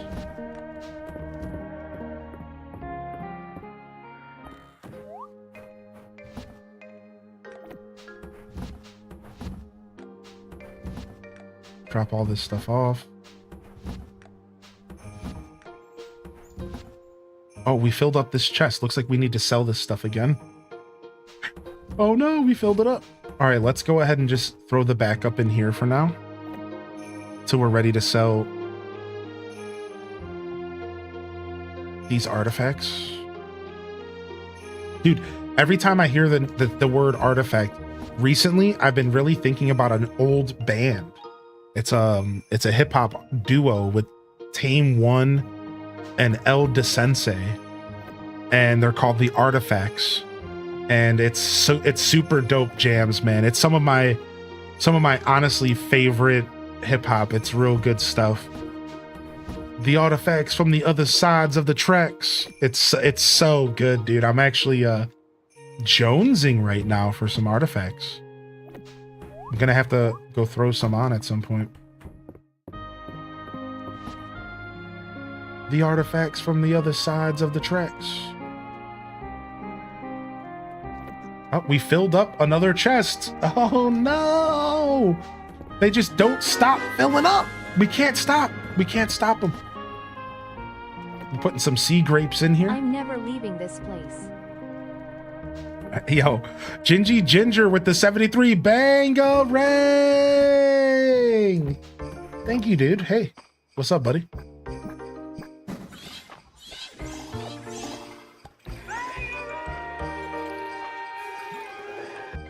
How you been? What you been up to, man? I saw you pop onto BattleNet not too long ago. I almost sent you a message, but I was like busy at the time, so. Good to see you, man. Thanks for supporting me all these years, bud. And more importantly, thank you for believing in me, man. And chat room as a whole, thank you for believing in me. I just want y'all to know that I believe in you. Appreciate y'all. Thanks for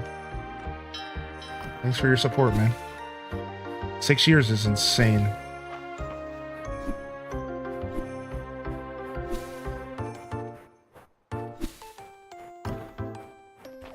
Ba-bum, bum, bum.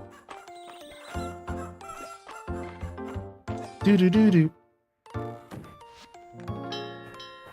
All right, I think there should be enough food for everybody today, but we're getting a little bit low on food reserves for the animals. So let's make a point to plant a couple more, and I think we'll be good. I'm okay with just feeding them by hand for a couple days, to be honest. So I don't want to plant too much more. Actually, I won't. I won't plant any more.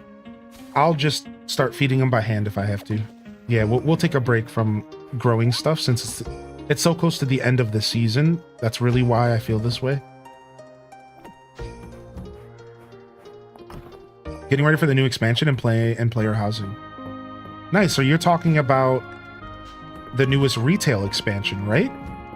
They're going to be releasing a new version of player housing that's going to be apparently way better than the first time they tried, which was garrisons.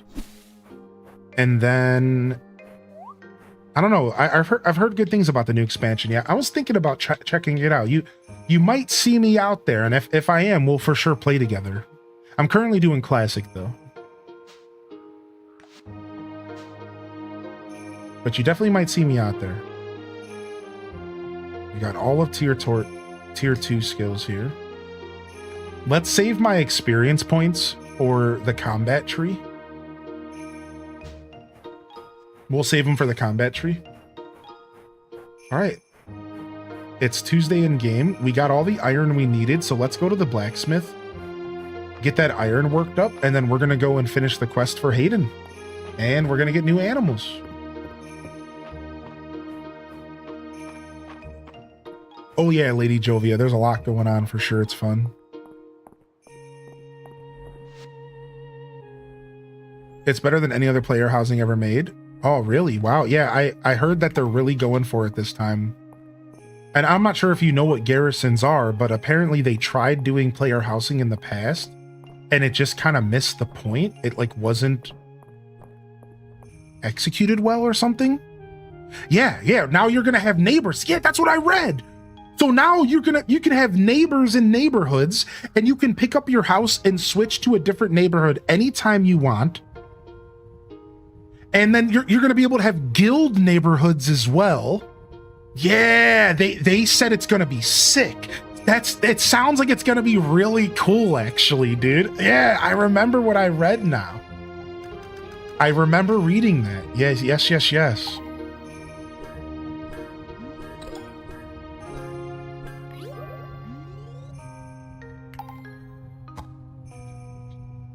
All right, cool.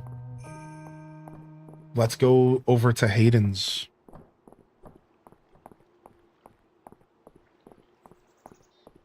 Yeah, so Dark Iraq, you have multiple options on how you feed your animals in this game.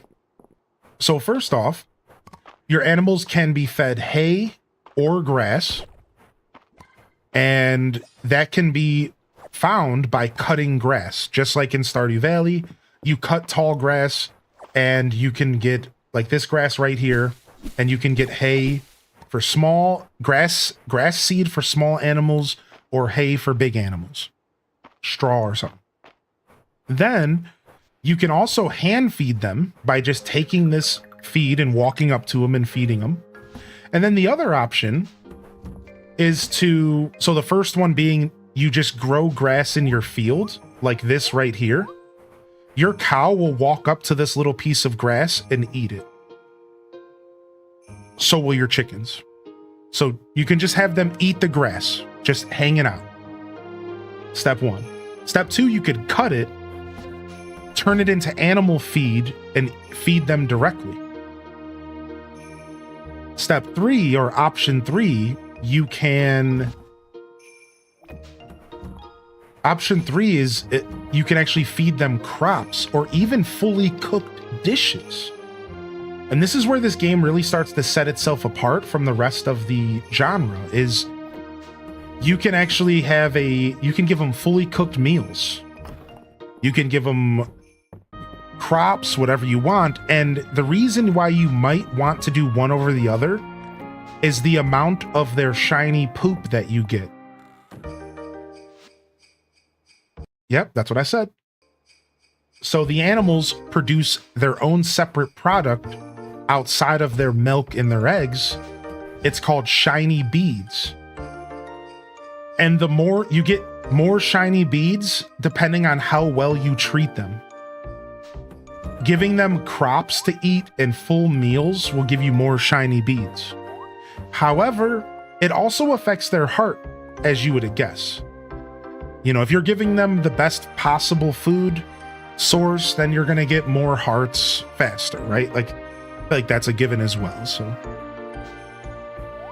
So what I do is I actually give them a separate farm. Take a look at this. So I give them a separate farm,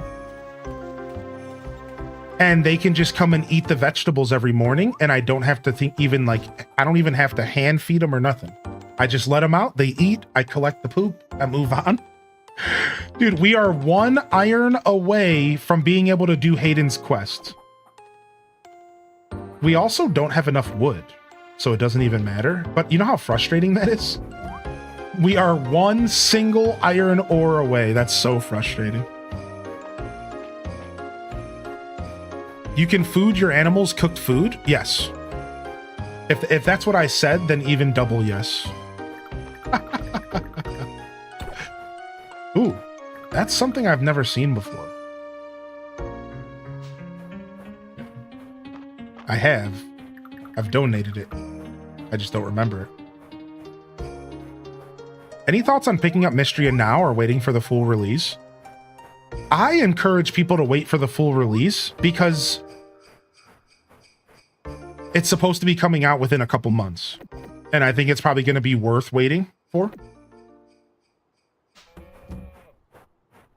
And then just playing the full finished product. I think that's always the better gaming experience. So personally, I think waiting. However, the game is pretty fleshed out right now. And I just said earlier, you're probably going to get a good 40, 50 hours out of this game pretty casually, not even being too hardcore about it.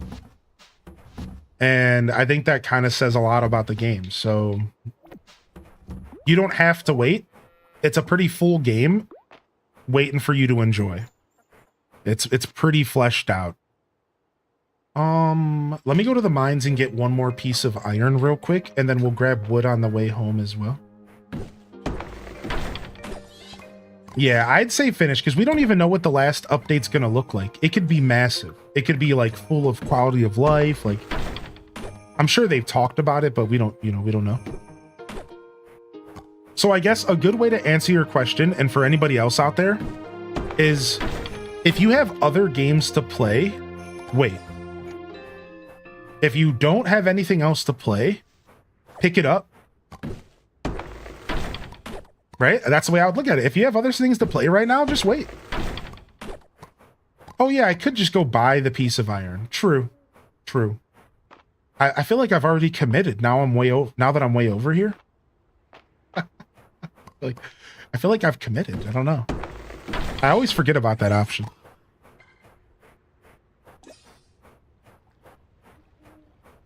True, true, true.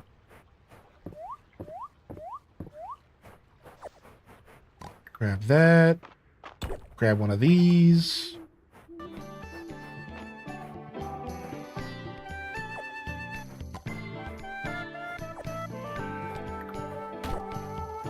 Lots of wood. Oh, that's a bed that we left. Oh, we left all sorts of stuff here. I forgot.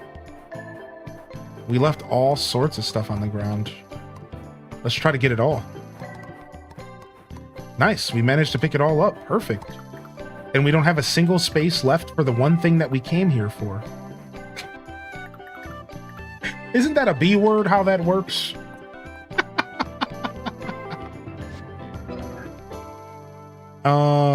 We just need one piece of iron, yo game. Hook it up.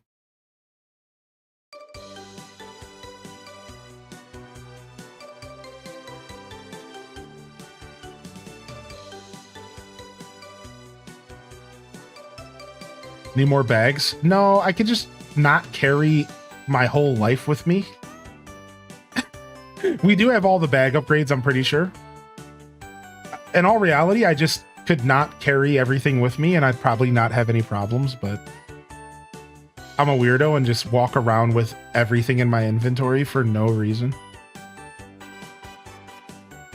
Let's get that. Let's get that. Let's get that, sure.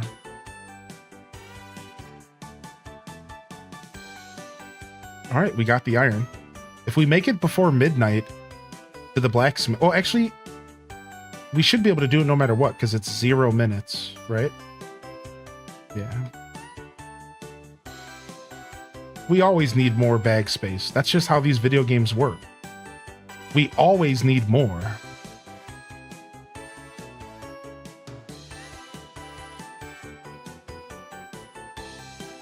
All right, I'm gonna have to drop something here for now. Oh, you know what? It just replaced the spot in my inventory. Perfect. Absolutely perfect. All right, I actually kind of want to go finish the hidden quest today, but I think I'm gonna have to talk to what's her name, Adeline. Yeah, so we're gonna have to finish it tomorrow. Unfortunately, we don't have time to talk to her, but that's okay. At least we got what we needed.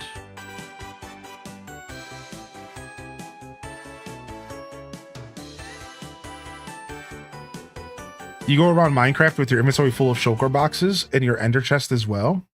Yeah, it's never enough. I'm not gonna lie. Speaking of Minecraft and bags, one of my favorite things about old school Minecraft was like before they made shulker boxes, we had a mod for these book bags. And the book bags could be put inside of each other. So you could have a book bag full of a bunch of more book bags. And like, I think you could potentially just keep going. Like book bags full of book bags full of book bags. And that was the only time I ever felt like I didn't run into inventory issues. Was when we had Book Bagception, the game. And it was pretty fun. I'm not gonna lie, it was a fun way to play the game.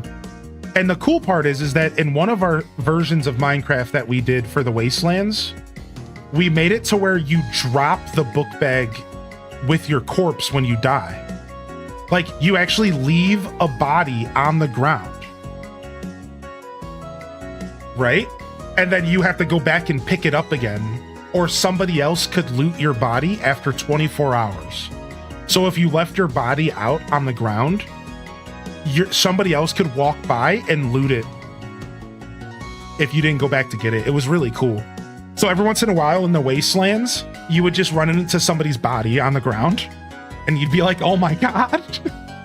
And then you'd loot it.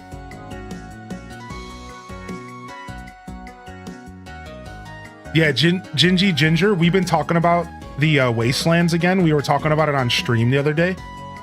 About Wastelands 4.0 or Season 4 that we did last time. And how absolutely iconic it was for a while until people stopped playing.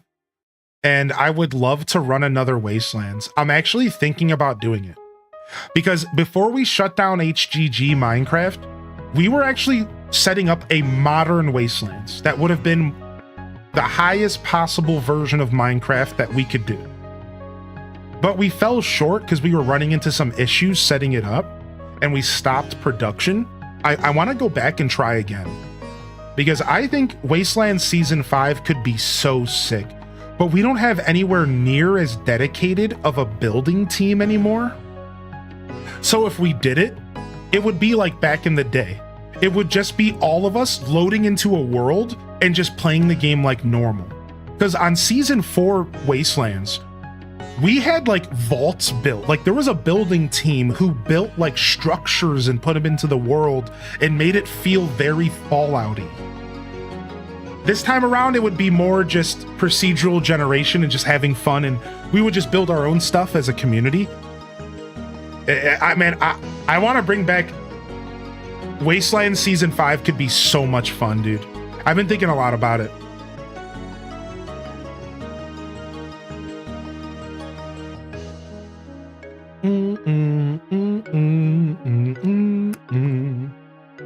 Dude, in Season 4, we actually had this engineering mod that allowed you to produce electricity, and you had to go around the world and go mining for crude ore or crude oil, and then you had to make processing plants to process the crude oil in order to make machines that could do all sorts of crazy stuff, and like legitimate like electricity could be ran through your world.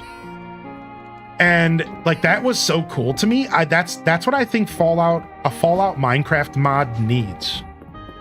It needs that kind of stuff. There's another mod as well that's even better. It's called like Da Vinci's Machines or something. There's like an even better one that we started messing with towards the end, where you could make like windmill power and stuff like that. It was really cool, man.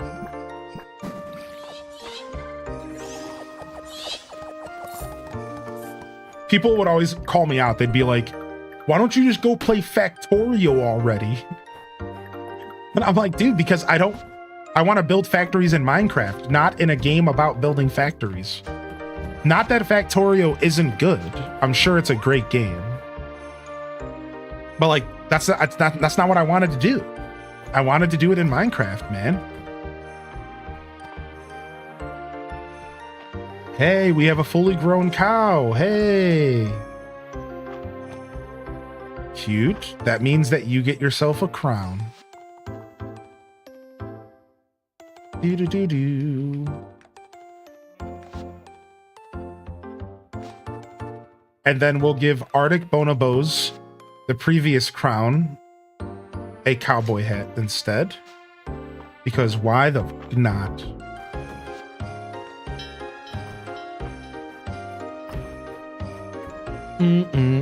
Yeah, I agree with that, Aelith. That would be super nice.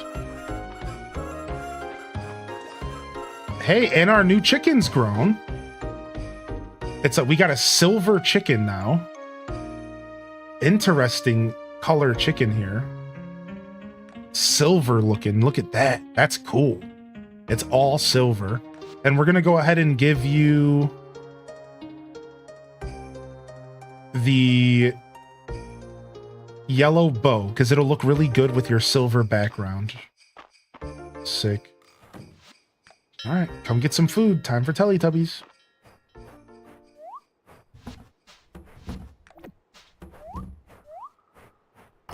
DLC for Graveyard Keeper gives you book bags. Does it really?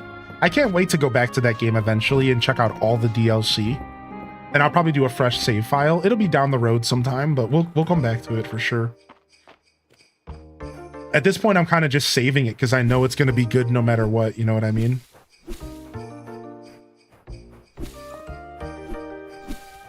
All right. So let's go finish the quest with Hayden. And then we have to grab more wood on the way. I can't believe we tapped our wood reserves again. This game is wood hungry. Like Robin from Stardew.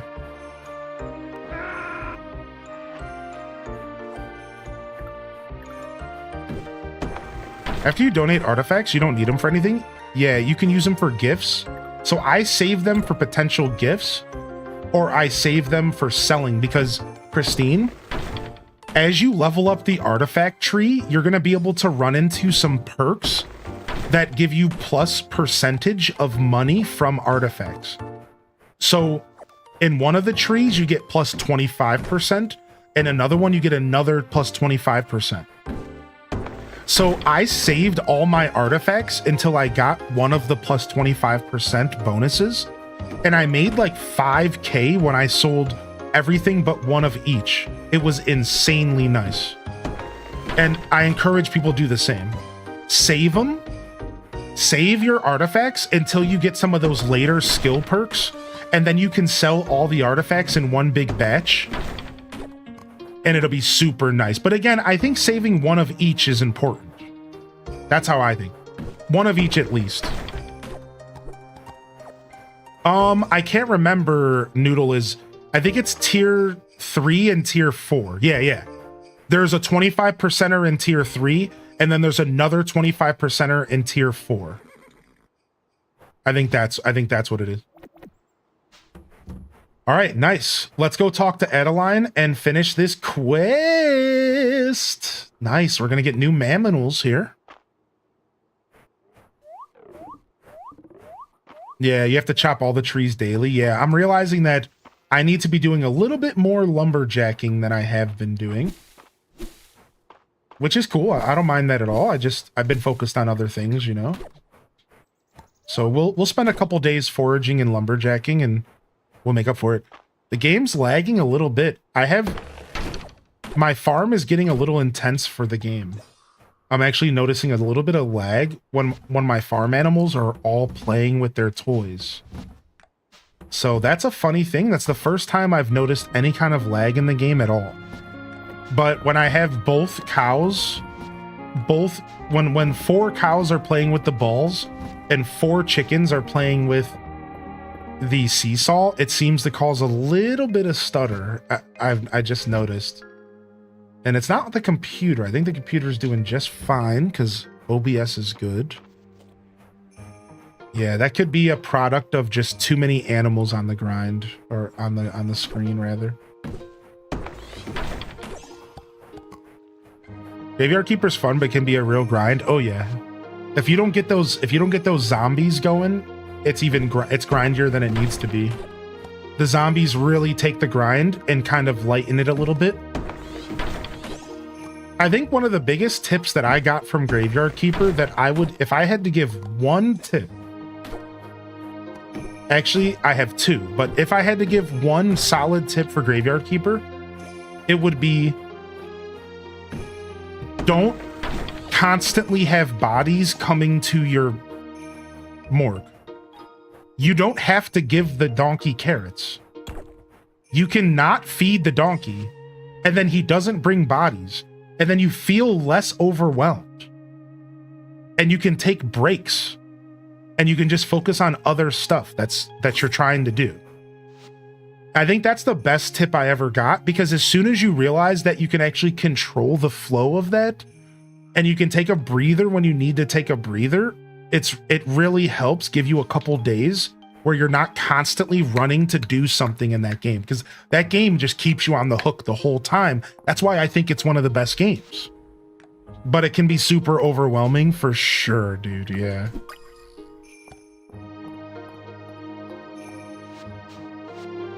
Okay, she's at home. And then, of course, the other tip is don't ignore the quest, because the quest is everything to that game. The quest is everything.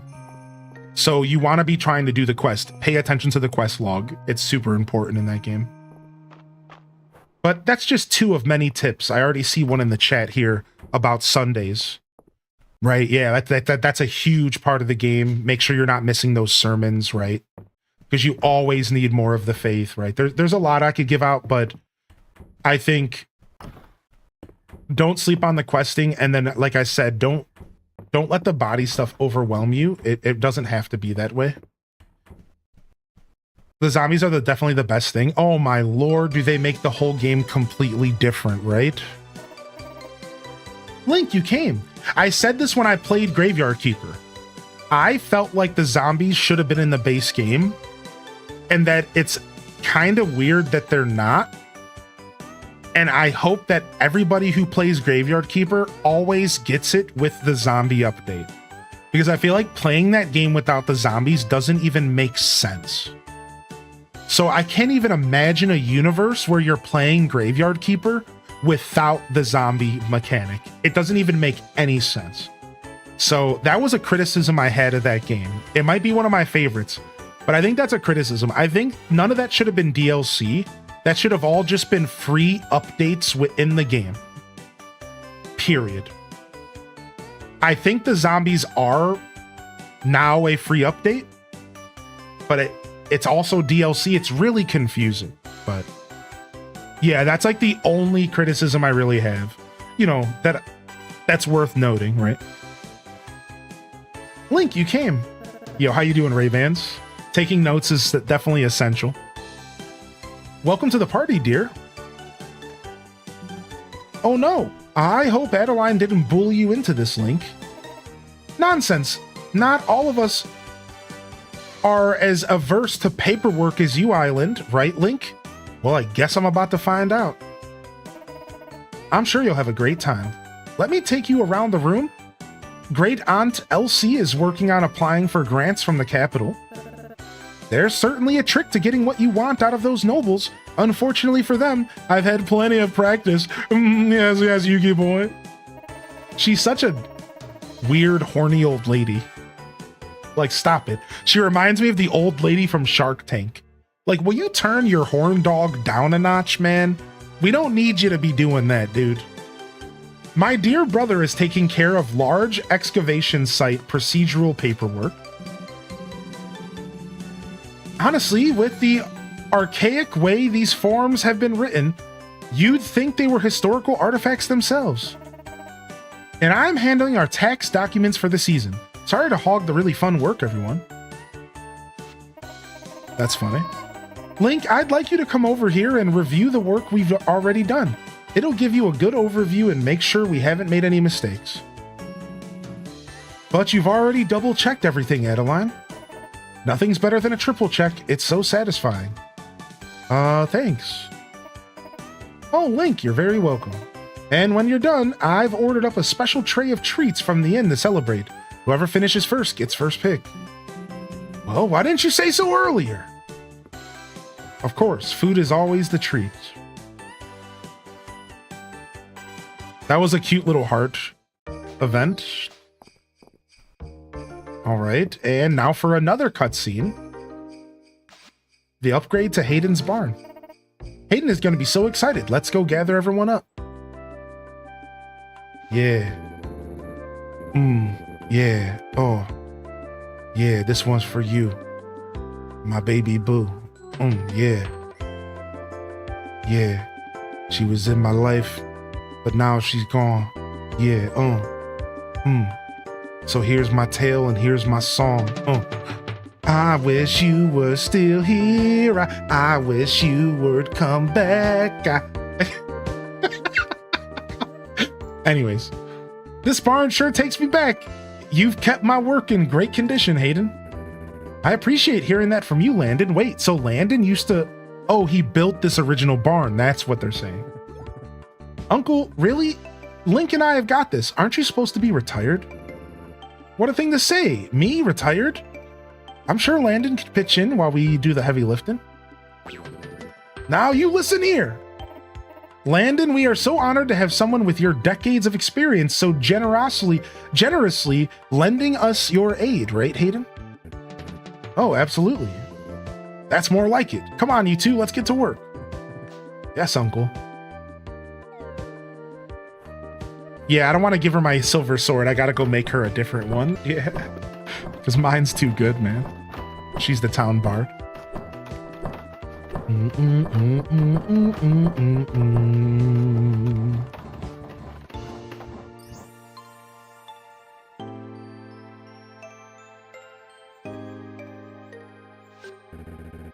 Would you look at that? Henrietta! She's pleased. I think we've got our seal of approval. That was fun. You and Link are shaping up into fine carpenters. Thanks. Maybe next time Adeline has a big project for us, you could join us from the start. I'd like that. Thank you all. And now the real work begins for you Hayden. And I can't wait. Time to get the new animals settled. You come on by anytime you like for your own link. Sounds good, dude. Let's go put down that new small coop. It might only be 2 coops. I'm definitely not on Lucinda's level here. I only got 2, but not 9, but we're doing our best. We're doing our best here.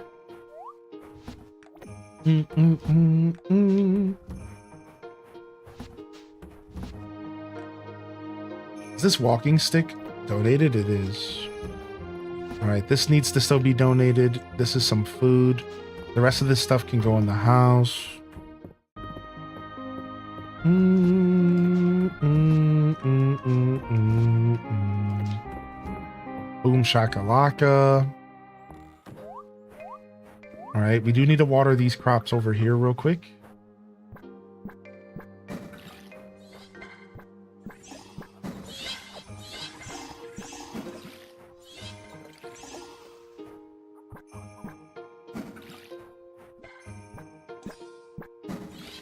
All right.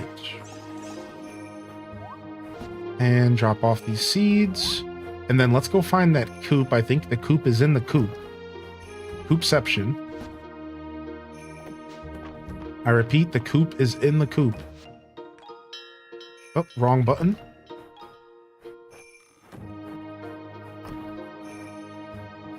All right, I messed up. Let's do call inside.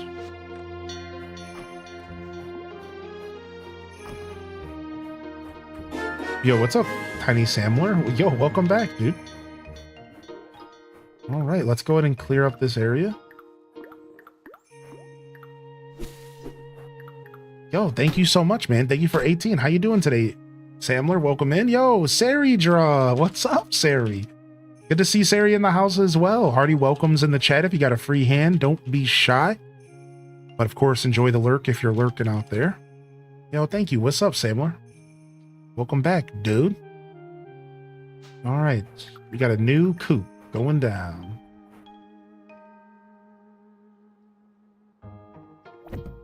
Boom shakalaka. We just need a little bit of wood and a little bit of stone. We might not have enough wood here, so we can go ahead and farm up a little bit more right here on our property.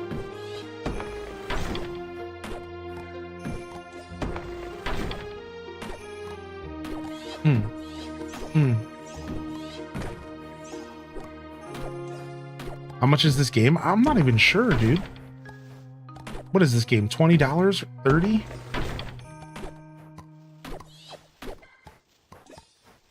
I don't know. Are you on Steam, Leia? Do you have a Steam account? Have you ever added me on Steam before? You should if you haven't. You should. Exclamation point Steam. You should give me an ad. I'm thinking of buying a PS Plus. You did add me? What are you just Leia Lecter on Steam as well? Because of Lies of P and Cyberpunk 2020 and Crabs of Treasure. Nice. Another Crab's Treasure looked good. 3 games I've been interested, and there's also some other games I've been thinking of trying. God of War Ragnarok. You think I should get a subscription? It sounds like the subscription would be pretty good for you, and I think if you get PlayStation Plus, you might also get access to retro games. I think, and you might be able to try out a bunch of really cool retro games as well. Which could be your Lexi. Oh, sorry, I meant Steam. Sorry, Leia. Are you Lexi on Steam as well? All right, this will be Discord. Leia Scoops. Leia Scoops. I like that. How's your birthday going so far, man? Leia Scoops. That's plus deluxe. Ah, okay. I wasn't sure. Either way, it sounds like it might be worth it, you know? Get in a couple good games and then decide, turn it off later. Also, Duel Master D, I saw you pop in earlier and you were asking how I'm doing today, and I'm doing pretty well, buddy. Thanks for asking, man. All right, we can get horses. Yes. Yes.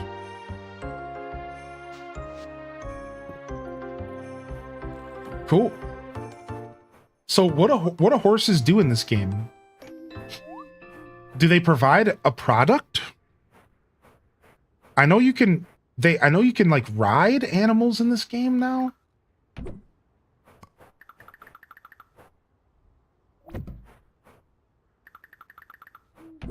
So I'm assuming that's a part of that as well.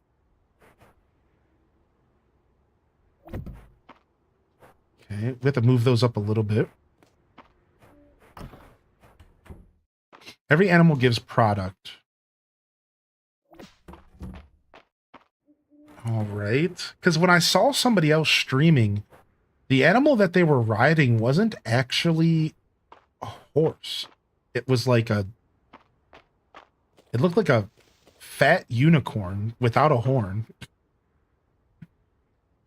I know that sounds a little bit rude, but I'm just saying that's what it looked like.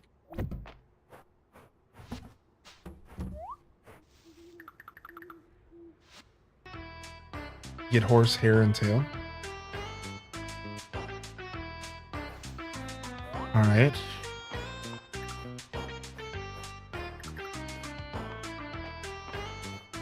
The rideable animal is unrelated to any of the farm animals and doesn't get fed or pet. I knew it!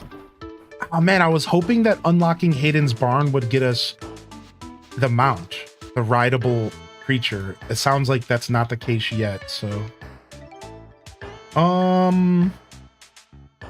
So instead, let's just get animals based off of what we think is cool.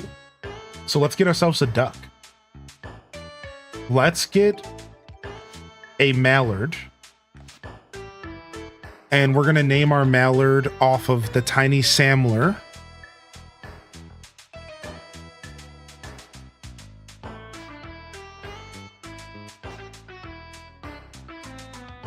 And we're going to send you over to Discord Barn.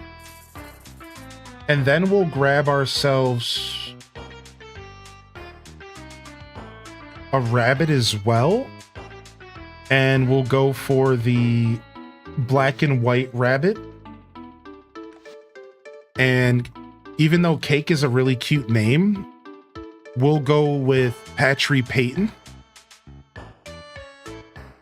One of my recent subs today. We'll get a female rabbit as well.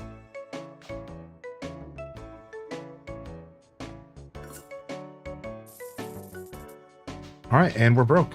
Let's get out of here. Would you recommend this game? Sure. Yeah. This game's great. Yeah, I do. Now, it's fully releasing at the end of the year. So maybe wait until it's fully released so you know exactly kind of, what you're getting in a sense. But I can 100% recommend this game. It's good.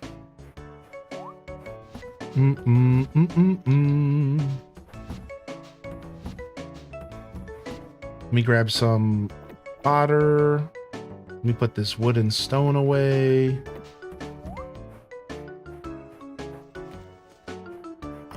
Grab myself a little bit more feed.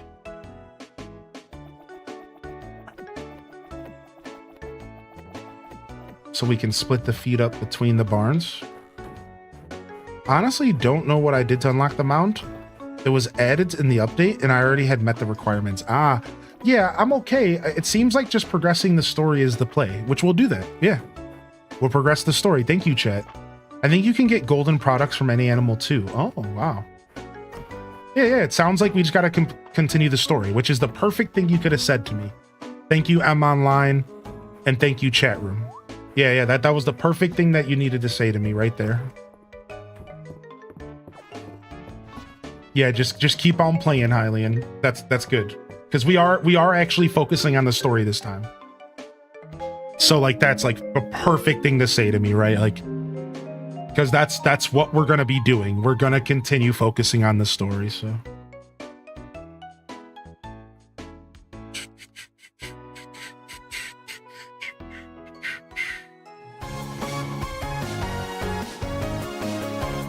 What the heck? Oh, I'm sorry. That was a random jump scare. What the frick, dude?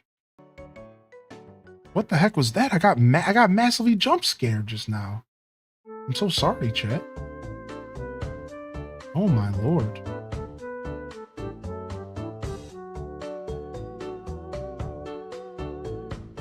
I'm glad it wasn't too loud, but it was still a jump scare. I still apologize. Yeah, I got jump scared. I got jumped.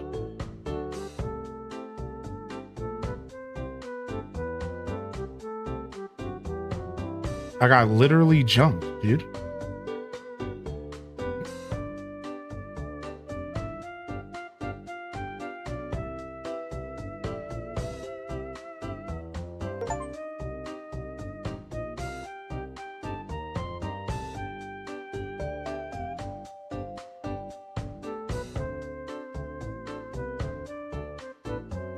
Okay, cool. All right.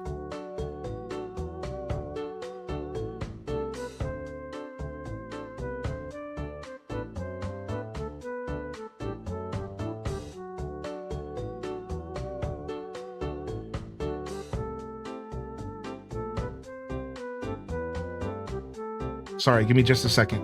I'm gonna use the restroom and I'll be right back. Thank you.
All right, we're back.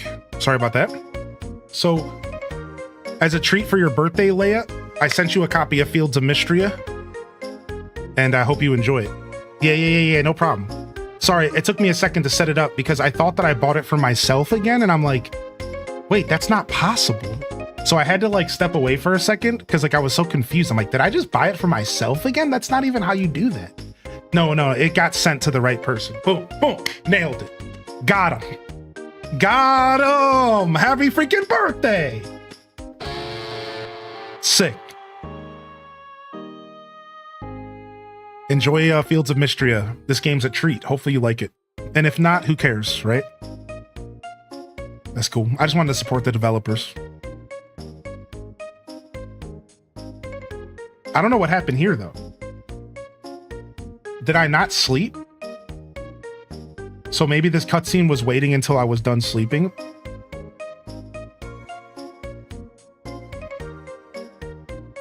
I'm not sure what happened here, but let's find out. I wasn't expecting this cutscene. A wind blew overnight. Okay, so I did sleep. I thought like I got confused because like I was busy trying to gift that to Leia, and then all of a sudden the game's like doing something different. I guess I was sitting in front of a black screen the whole time. I know that was awkward. I wasn't expecting this to happen. This was the scene I thought was gonna come up, but it was all weird. Yeah, a cold wind blew. Is that what it said? A cold wind blew. Is that what it said? Is that all it said right there? Okay, that's what I missed. All right.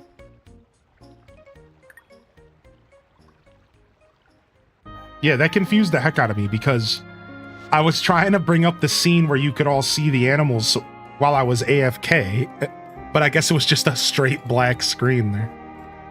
That's fine. It'd be like that sometimes. Yo, I just want to say thank you to the YouTube gang. We did manage to hit our 20 like goal today. And thanks for those of you that are hanging out here on Twitch today. Good morning. Yeah, and no problem, Leia. Yeah, no problem. Enjoy, man. Everyone deserves a little love on their birthday, and an opportunity to support a developer that I like and somebody in my community is just super cool. So thank you. Thank you so much, man. It's not a problem at all. Yeah, not even a little bit. Yo, what's up, Chris Bruce, Casanova? And welcome in here, all the garlic. Enjoy your lurk, all right? Unipop? You like my stupid detective work? Oh, hey, have you added me on Steam? Are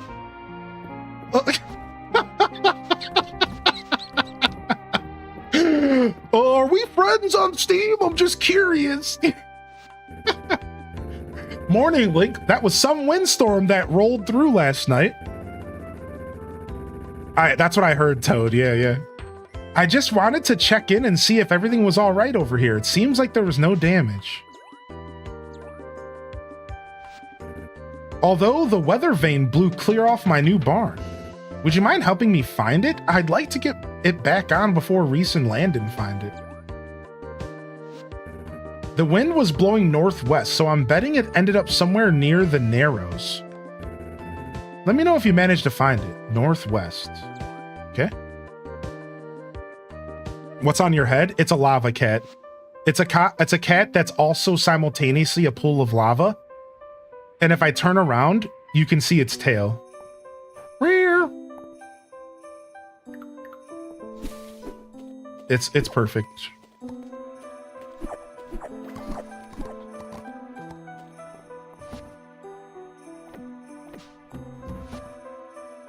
Doom. All right, animals stay inside today.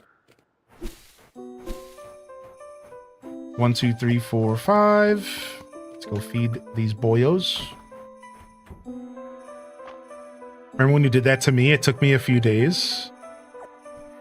I still have to mail out your utensils, Toad. I gotta do a post office trip here soon. There's a couple lingering things I haven't mailed out.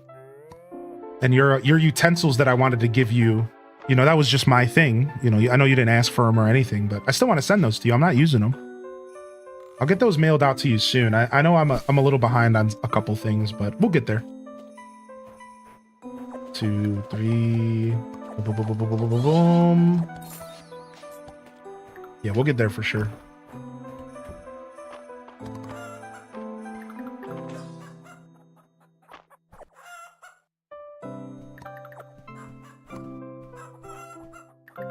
Oh man, there's nothing better than sniping somebody on their birthday, right? Isn't that such a cool thing? I'm cheesing over here. I feel like such a dummy. Mission compris.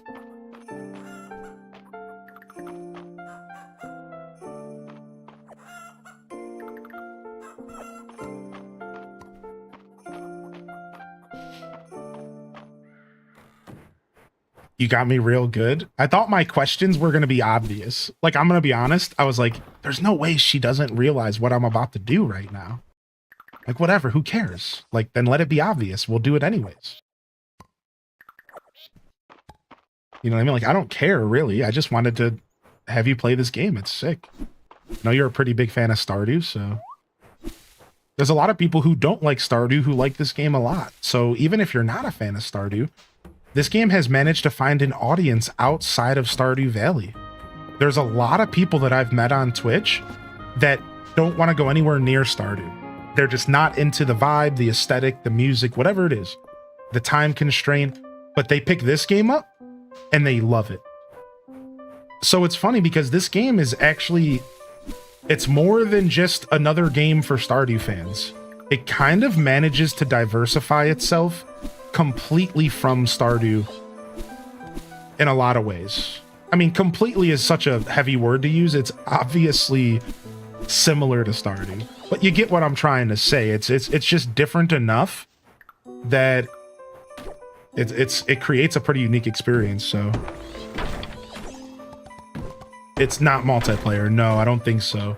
So that's actually a fun point. That's a pretty big difference actually that I actually never even thought of. Sometimes I forget about Stardew multiplayer, right? Like sometimes I just forget it exists.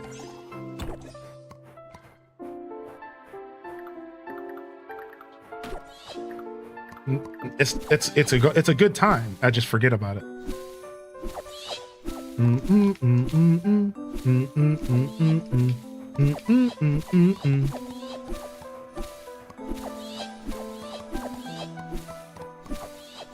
And it's Thursday in game.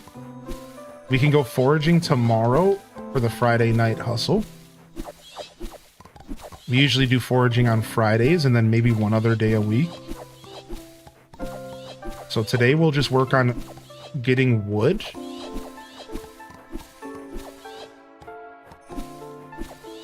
And clearing up our farm a little bit here. Since there's a bunch of wood just kind of sitting on my farm, waiting to be enjoyed.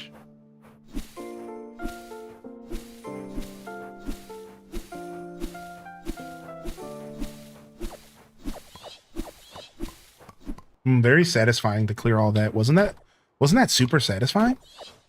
That was super satisfying, right? Wasn't that nice? Dude, you got to admit. That was an ASMR TikTok wrapped up in a video game right there.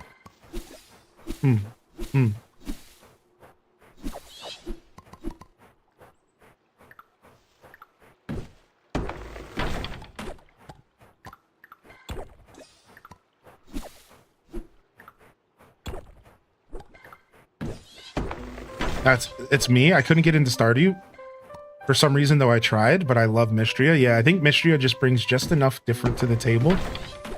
And it approaches a couple things in a different way, whereas Stardew approaches things in a kind of old school way.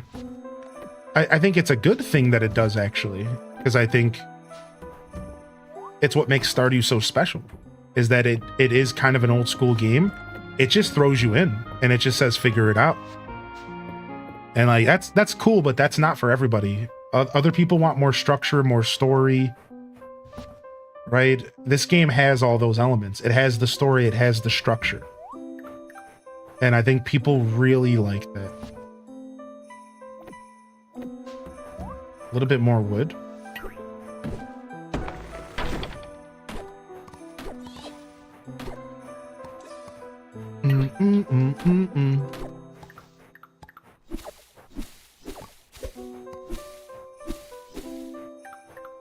Dare I say that Stardew's just a more challenging game in general. That's really the truth. It's just a more challenging game. This game doesn't challenge you that way. This game is a smoother experience that manages to satisfy you outside of the challenge. Whereas a part of the satisfaction for Stardew is the challenge. The challenge of overcoming the beginning game slog. The challenge of overcoming that beginning game grind. Getting from 0 to hero in Stardew feels so good. Right? Like, nah, Twitter doesn't get one. Twitter sucks. We have Discord, YouTube, and Twitch. I don't have a Patreon, but we could do that. I don't know. Newgrounds. Sure, whatever.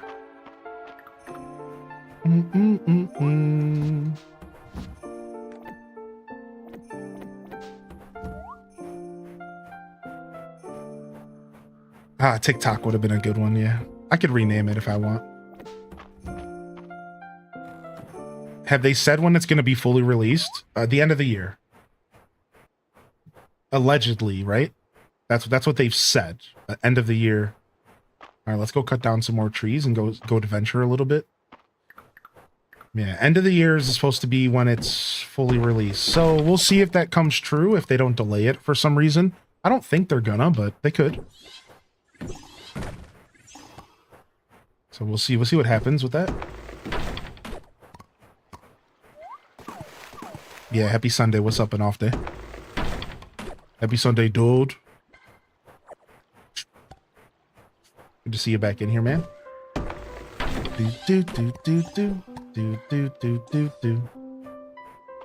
This game has good winter music. Oh, were we supposed to be going to the northwest to look for Dude's weather vane?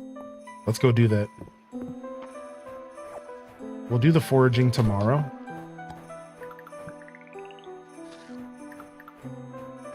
Let's just go straight there and see what's going on. Stop by the cart real quick, see what we got here. Anything could happen, right? Exactly. So we'll see what happens, but pretty confident that they will be released at the end of the year. And then I believe what they said once in the past, and I can't stress this enough. I could be wrong about this, so don't quote this. But I believe at one point they did mention that their plans or console releases wouldn't begin until the game is fully out, implying that once the game fully releases, they could potentially start working on console ports. So in a way, oh, and there's the statue. This is what people have been talking about. Here it is. The statue wasn't here before the windstorm. You can sense it drawing your essence toward it. Offer essence. Nay. I don't have 100 essence. I'm broke. Frick, dude, that sucks. So what do we do? Do we go into the mines and try to go farm some essence up from enemies real quick? Let's try, dude. Let's go.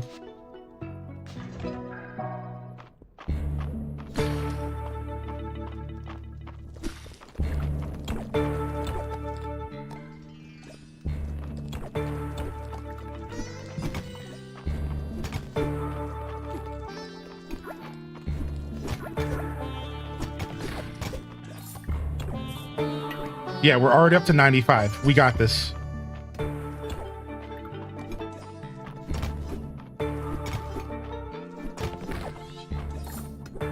We're already up to 98. Yeah, this was the play for sure. 101. Let's go. To the statue. Let's go see what happens here. That is a good emote, yeah.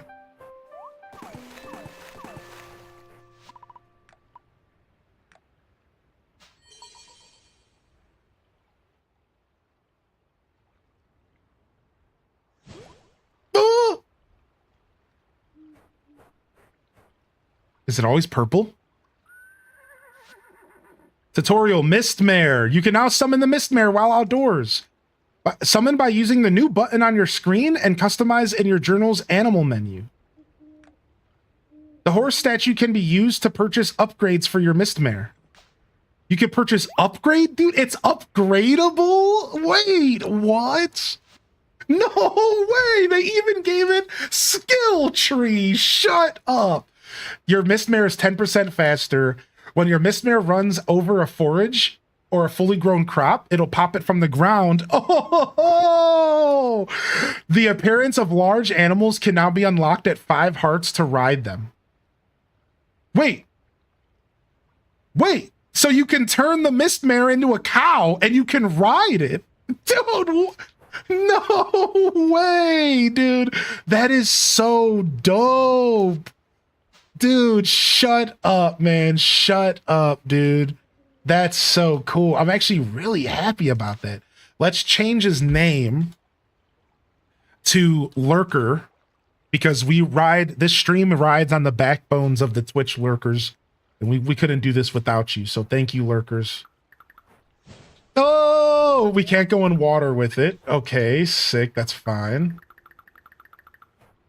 You just press the left stick and it summons instantly. Who needs a horse whistle? And it's so fast, dude. I don't even know if this game needed this much speed. Like, the time management in this game doesn't really matter. So I guess that's why they made the horse so fast. I just answered my own question. Because if the time management doesn't really matter, then why not give a player this much speed?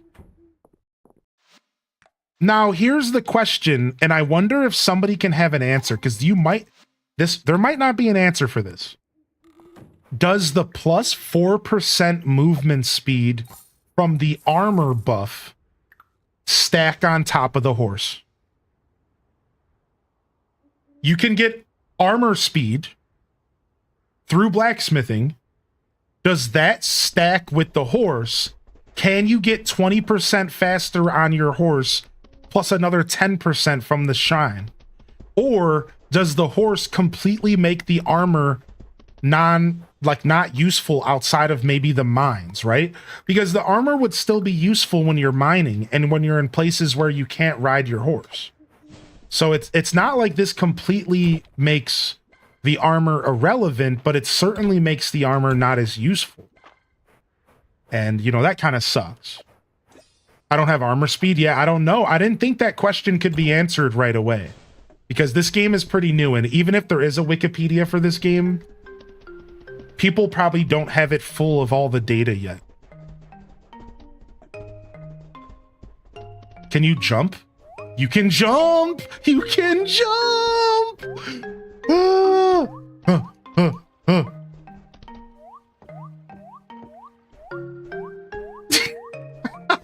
This game's too good, dude. This game is actually way too good.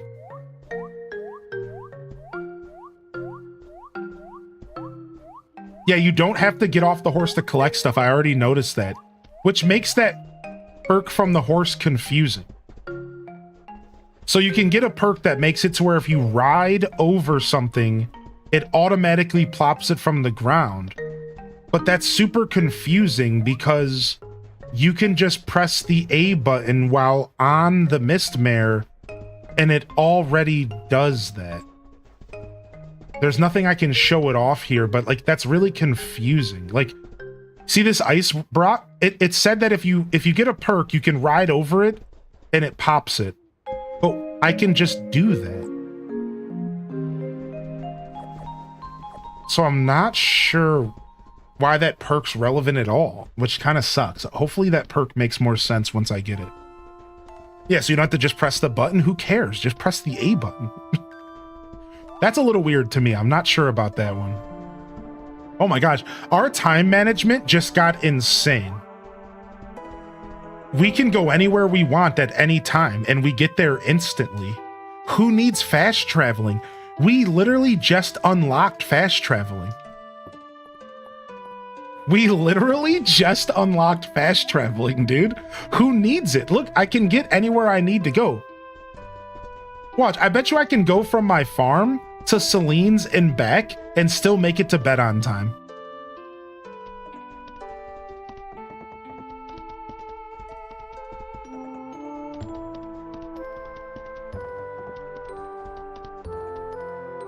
Dude, that's dumb. That's so dumb. That's really good, dude. That's really good. The horse is OP. The horse is mad OP, actually. That's actually huge, man. I can't speak for the developers, but my joints get locked up sometimes when button mashing becomes hypermobile. I really like the don't have to hit the button upgrade. I have a full set of speed armor and I can still buff speed. You do max out on the horse though. So are you saying that the horse just max your speed out no matter what? And the armor is just for off horse. Is that basically what you're saying? Is that how I'm interpreting that? So once you are on the horse, you are on max speed, period. And then anything else is just for basically off horse, right? The best part of that perk is being able to harvest a ton of crops really fast. You know what that makes me think of? Speckled. The horse is basically the tractor mod from Stardew. Yeah, that's what it is. It's the tractor mod from Stardew built into the game with the perk that you can purchase. Interesting. What a dude, the developers of this game cooked, man. They literally cooked. Yeah, okay, thank you, Glitch.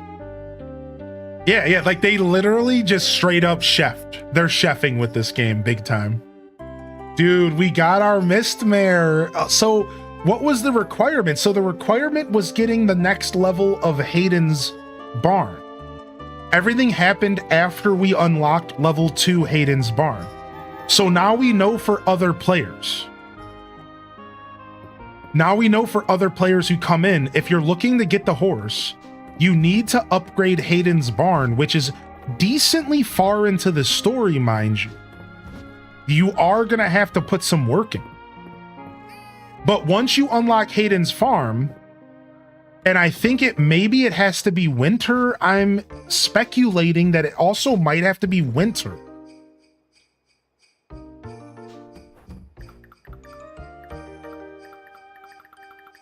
Or maybe it's just any season. Is this a chest? It's a trunk table. Oh, cute. Hayden, so the wind happens and the weather vane falls there, right? The horse speed stacks with the mining speed buff. If you go inside the mine and leave the mount after, it's a short burst of super speed. Oh, nice. Frosty Piplup. So maybe there is some speed stacking, but maybe the armor speed stack just doesn't work. But maybe there are other speed stacks that do, like maybe a cup of coffee or something. Cool. Just sciencing. We like to science in this stream so that we can help others who come along. That's all. Just a little science so that we can help other players who are maybe going to ask these questions in the future, right? And for people who are watching my VOD in the future, you know, they can get some knowledge here.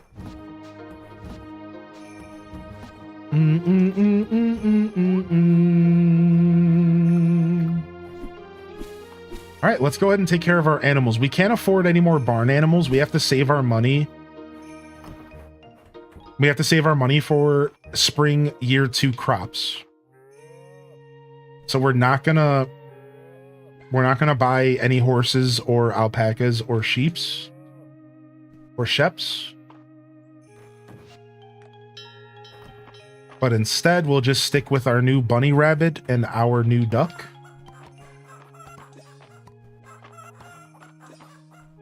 That's a lot of chickens.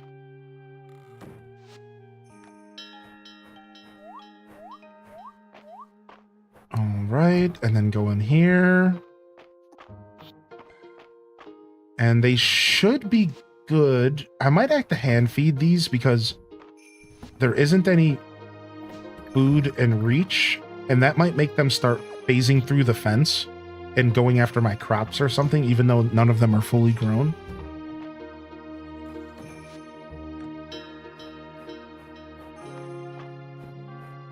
All right, come get some sunshine, little buttums. Come get some sunshine. Boo, boo, boo, boo, boo, boo. Full armor with coffee. I can travel as fast as a horse outdoors. I'm not sure about areas indoors, but I do go really fast in the mines, dude. That sounds like some Stardew Valley stuff, man. That sounds like playing Stardew at max speed, like Dazabound streams. Dazabound was the speed demon before Speed Racer even was born, dude. He was out here getting them. All right, we have 5,000 bucks. Let's go check our quest log. We have requests. We'll do all this stuff on Saturday. It's Friday in game, which means we're going to go foraging, but now foraging might take me half the time, which is pretty interesting. Let's go do a trip of foraging with our new Mistmare. Maybe it doesn't take me any time at all, and this just ends up being the best thing in the universe. I bet you that's kind of the vibe. Dude, I'm so happy about this. This is so cool. I knew I was going to be happy when I got the horse, but the horse feels like way more crazy of an upgrade in this game. And that's saying something because the horse, in my opinion, is the most important tool to get year 1.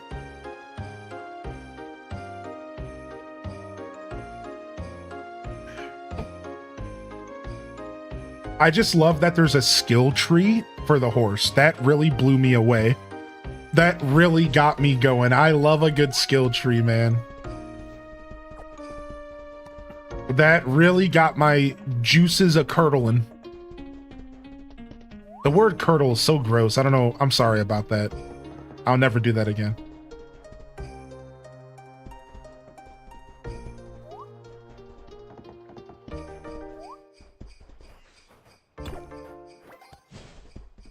Do-do-do-do.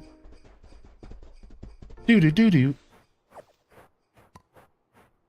Yo, what's up, Nima? Good to see you, man. Silent shelf. I know, dude. I went off the deep end with that one, man.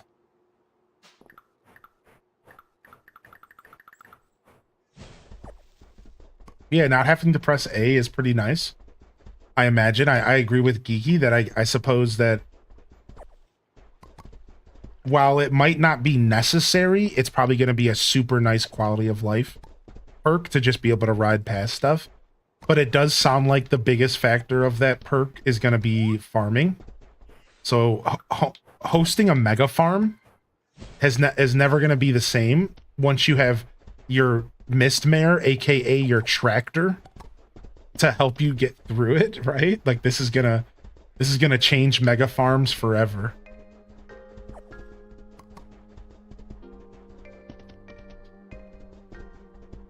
Yeah, we got the mist mare, dude. We got it. We just got it. We literally just got it, dude.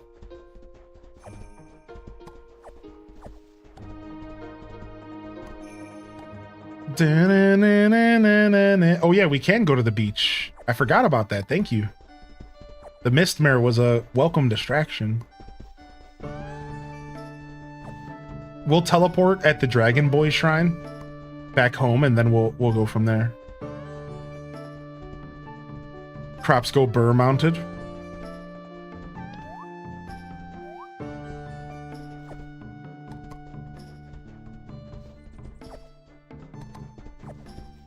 All right, cool.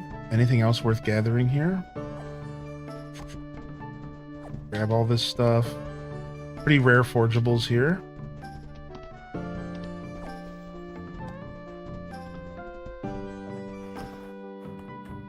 Boom. Yeah, he does look like a little chonker. I agree with that. The homie's not here today. Where's he at? Strange. I wonder where he is. All right, let's go ahead and drop some stuff off, and then we'll go foraging at the beach.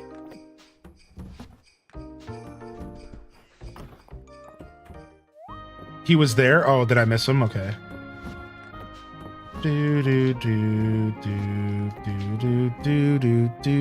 I just tried my first ever beaver nugget from Buc-ee's. Okay, can you translate that to English, please? Because I don't know what the you just said. Okay. Can we get a translation, please, in the chat room?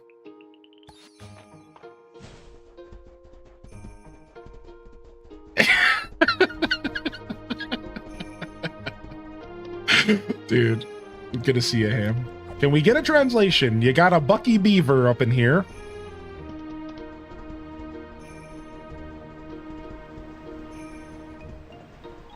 So what am I looking for? Am I looking for a cave that I can break open? Is that what y'all sent me here for? Is there a cave here?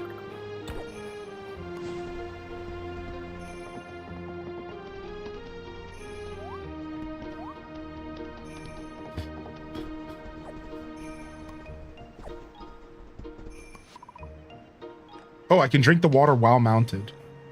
Nice, but then you get demounted.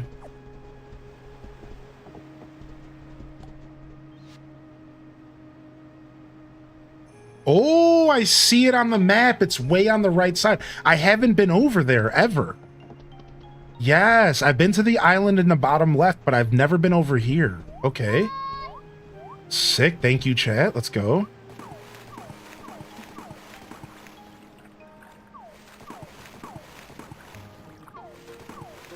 Ooh, big shark boy.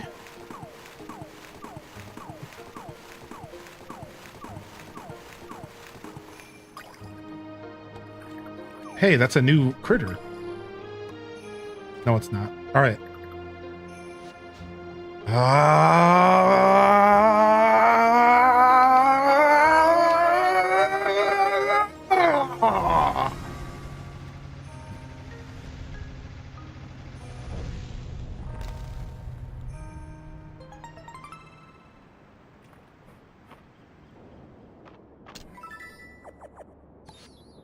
The water sprite statue. Place and apply an essence stone, and it automatically water crops in a 2-tile radius. It's a fucking sprinkler. It's magic sprinklers. It's iridium sprinklers. It's an iridium sprinkler. I haven't unlocked the stone refinery yet. How do you unlock the stone refinery? Just Probably progressing the mines, like maybe the next tier of the mines. You can also find essence stones in chests. Yeah, we knew about that. It's literally sprinklers. That's so funny that those exist. Town Hall level 55. Let me see where we're at. 45. So 10 more levels potentially. Okay. Ish. You know, whatever. I'll take it. Just, it doesn't even have to be an accurate answer. You know, just give me a rough ballpark. Just out of curiosity. Were you going Super Saiyan or something? I sure was. Dinkum is going to be add people to a partner program. You guys want me to apply to the Dinkum partner program? I was thinking about it.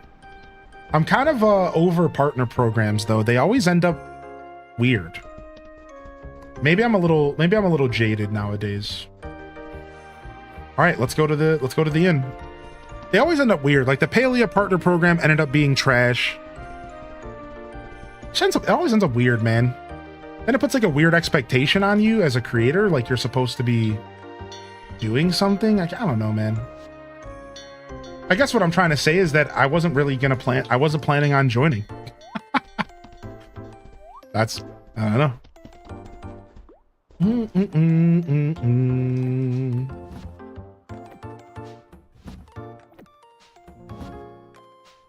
Nice, we just unlocked sprinklers. How cool is that?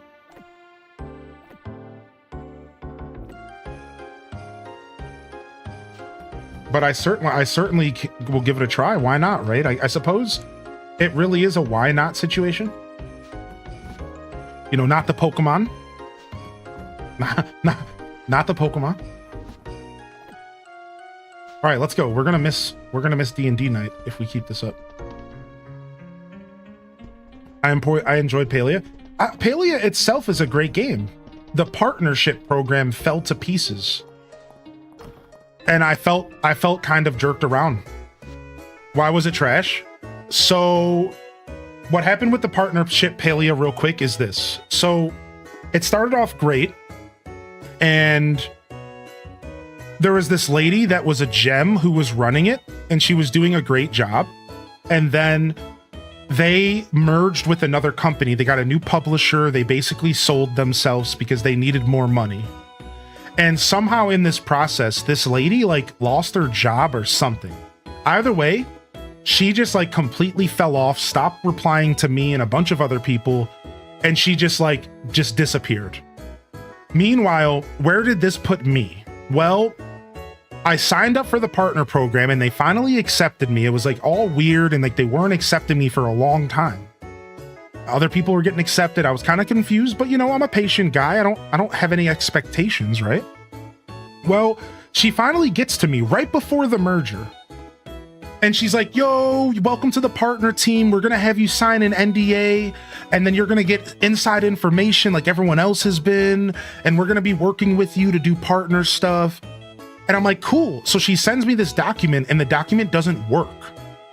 Like the link doesn't work. So I'm like, hey, I can't sign this NDA, but whatever. Like, I don't even care about the inside information. I just want to be able to better represent the game that my community loves. And she just ghosted me. I never got added to the stream team on Twitch. I never got a reply from her. I never got information in the Discord. I never got added to the NDA. And I just get ghosted. 2 months later, or like a month later, they make this big announcement in their Discord where they're like, if you want to stay a part of the program, you need to sign up again. And at this point, I was like, what do you want from me? I don't even know what's happening. And I never went and signed up again or whatever they wanted people to do. They basically gave everyone an ultimatum. And they were like, if you are a part of the program, you have to sign up again. And if you don't, we're going to kick you out of the program. And I was like, what? So I signed up for the program, but was never actually invited, but I was invited. And then now you want me to sign up again? Why are you doing all this? Why is this all happening? They never really said anything to us. And then it was all just like weird and over. And then one time they did reach out to me to do a partnership with another streamer. One time, randomly in the midst of all of this. they approached me and were like, we want you to connect with this streamer and do a stream with this person that you don't know, that you have no interest in knowing. And we want to set up like a co-op event. Are you interested? And I did say no to that because I'm not 100% into co-op content. I don't know if it's where my strengths lie. I was a little nervous. I was a little bashful. And I will admit, I did say no to that one offer. It wasn't money-based or anything. They were just like, we're trying to do a team thing. And I was like, I don't really know these people. I don't really want to do a co-op event. I don't know the streamers. I don't want to pretend like I'm happy knowing them. I don't know these people. And no, you know what I mean? Like, I can be a social butterfly. I can get to know strangers. I just wasn't really into the idea, right? So I just said no to that one thing. So to be fair, they did try to get me into the mix somehow, but it was all just so messy. It frustrated me. And yeah, that's it. That's all that happened with Palea. So it wasn't like anything major, but I just wanted to share that was my experience with their partner program. That was just my experience, just one guy. And it did leave me a little jaded. I was just like, okay. Like, it was just all so confusing. So I love the game. I will come back and play the game again sometime. I'm not like done with the game. This has nothing to do with the game at all. I think the community's great. I think the game's great. I think streamers who play the game are great. It's all gravy, you know what I mean? It's just me and this one little interaction in the background that just was real weird for me. But again, you know, it's nothing against Palea or anything. I like the game a lot, actually, so. Yeah, exactly, Tater Tot. And that's why when I first heard about the Dinkum Partner Program, I'm not gonna lie, my first thought was, I'm sure this is just gonna be trash. Oh, join our partnership and represent our game, and all you're gonna get out of it is a thumbs up and a handshake. And I don't know, I think some of those programs are actually predatory. And they really are just trying to get streamers to get on board with something that has no benefit to them at all. It's the same thing with sponsorships for smaller streamers. Yo, throw our brand up on your stream and we'll give you a 10% discount code. Like, that's predatory. That is predatory. And that's how I feel about these partner programs. I think they're mostly predatory. Play our game and we'll give you a pat on your back. Like, what is this, right? Like, no. So I'm not sure about the Dinkum program, but I will be honest, that was my first thought. My first thought was, but the reason I said, what do y'all think, is because I'm not sure yet. I haven't fully decided. Like, I haven't even done any research. So that's why I was like, what do y'all think? Do you think I should sign up for it? Should I check it out? Maybe the Dinkum one's gonna be cool and I can shoot my shot, right? It might be fun. I really love Dinkum. I love Justin, the developer. I say it like I know him, but I think that's his name. You know, I think the developer's dope. I think the game is dope, and I'd love to support it further. It's one of my favorite games. So yeah, if y'all want, I could totally shoot my shot and see how it works. Why not? Yeah. I really don't mind. Sign up for what we're talking about, the Dinkum Partner Program that was just announced a couple days ago. James, sorry, I said Justin, James. I don't know where Justin came from. I think there's like an inside joke or something. All right, here, let me catch up on chat real quick and then we'll do this Friday night thing. This was after the Steam, it was between the Steam merge. It was between the merge. So you keep saying the Steam merge, but what I'm talking about is when they sold off to a parent company. At one point, Palea sold off to a parent company, and that's when things started getting weird. You could always sign up and see what happens. Yeah, exactly, Ren. Like, I think it's worth it to check it out. You got the Fields of Mystery a hook? Oh, you too? Dude, I can't stop playing this game, man. It's so good. You too, you too. Because it feels like you were playing Palia not for yourself, and it also puts a damper into anything.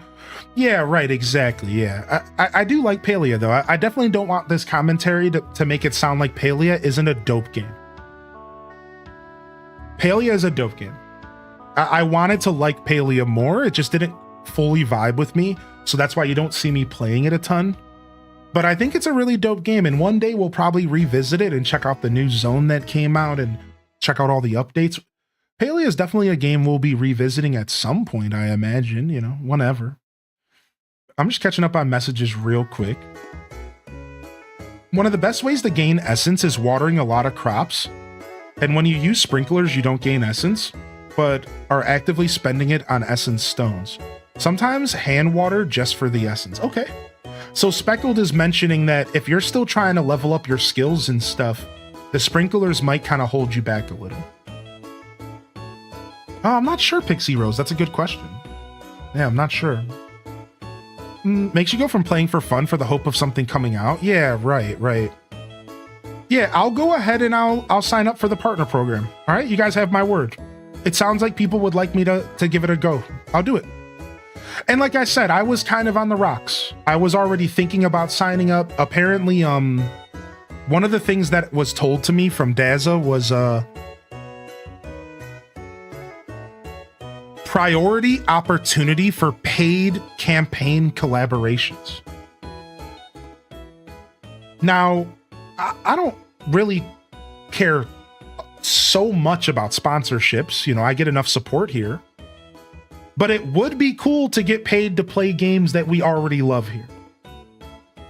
Right? Like, that would be pretty rad. So it's been on my mind. I think it could be a good opportunity for us and for me and to dive into one of our favorite games with even more gusto than usual.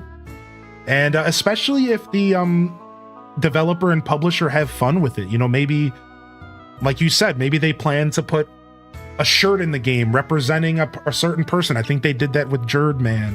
And like, that kind of stuff is cool, man. We love certain games here. And yeah, right. So I'll definitely consider signing up for it after the show today, because it was on my mind for the past couple days. So you asked, and it kind of, you pushed me over the edge of actually considering it versus like just sitting here thinking about it, you know. I just wanted to read one more message, and it was from Cozy's Bucky Beavers. That, I don't know. I don't like saying that. That's just not comfortable. I don't know what I just said, dude. All right, hold on. A beaver nugget tastes like your favorite grandma took caramel popcorn and took out all the kernels and just left the puffy goodness, and then took that and slathered it in even more caramel, and then she whispered butterscotch into the concoction and waved her loving hand over it, put it in the oven, let it cool, then packaged it up at the North Pole and brought it back home and fed it to you.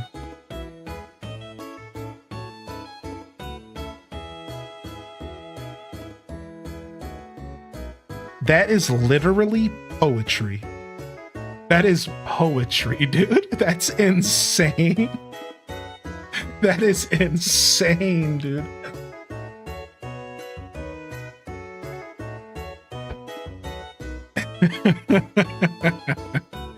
All right, let's go ahead and do the Friday night, because I'm always yapping when Friday shows up today. Today, every time I go to Friday in game, I'm yapping. Like, dude, the most of this playthrough hasn't been like that. Today specifically has been extra yappy. I'm having a good yap, though. I'm loving today's show so far. All right, here we go. You've all embarked on Operation Lovestruck. Ooh, the return. To save your missing lover and serial dater Penelope Lovestruck, but things have gone horribly awry. You found Penelope, and she wasn't captured at all. She fell in love with the agent of a rival nation and fled because her handler, Hans, branded her a traitor. In fact, Penelope seems quite repentant and torn. She loved Chip Rosewood's reliable experience and adored Annalise's boundless curiosity. She was fascinated by Goldwolf's stories of her barbarian homeland, and she was enthralled by the strength of Rocky's brain. Sigh. She always was a sweetheart, that Penelope. Well, folks, I think we know what we have to do. Goldwolf hates betrayal, but loves the juicy drama of forbidden love. Goldwolf votes to keep Hans at bay, so Penny and her newest flame can escape. I use my powerful brain to headbutt the bad guy, so Annalise has time to cast a cool spell. The precepts of my magical school demand that I help anyone in need. I weave a spell of memory obliteration on the spy handler. Unless Goldwolf... So then Valen says something towards Goldwolf because Goldwolf was making fun of their magic. Goldwolf thinks memory obliteration sounds delightful. The spell wipes the man's mind. Penelope and her love abscond into the night to start their new life, at least until she's bored again. And that's all thanks to you warriors of the heart. Wonderful. Wonderful. I've never done an interactive story before, but you made it so much fun. You did a great job, Elsie. I was thinking about the adventures of Trip Rosewood all week. Every week. That warms my heart. And you know, this adventure was largely autobiographical. I see. Wait, what? Somehow Goldwolf is not surprised.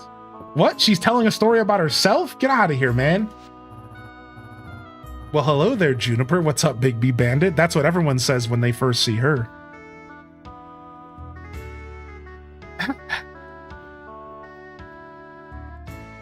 Yo, what up, Sam's Lost Shoe? How are you today? Hey, welcome back. Yo, what's up, Just Ruby? It's so hot outside, I just saw garlic taking off its cloves. Oh no.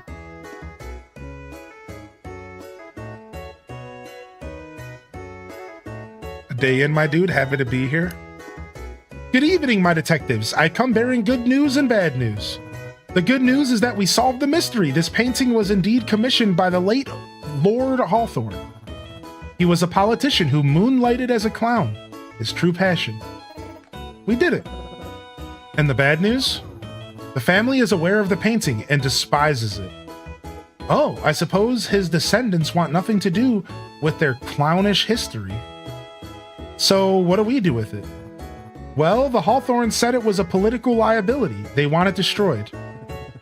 I don't have the heart to do that, but maybe we can bury it. I'll get a shovel. That's probably for the best. No, wait, I'll take it. Nice, I got the clown painting. Nice. I love that solution to the game. That's so funny, dude. That's actually such a cool solution to that story. I got the clown painting. Me, dude. Nice. I love that. I think Hayden's been fit to burst keeping this week's dessert a secret.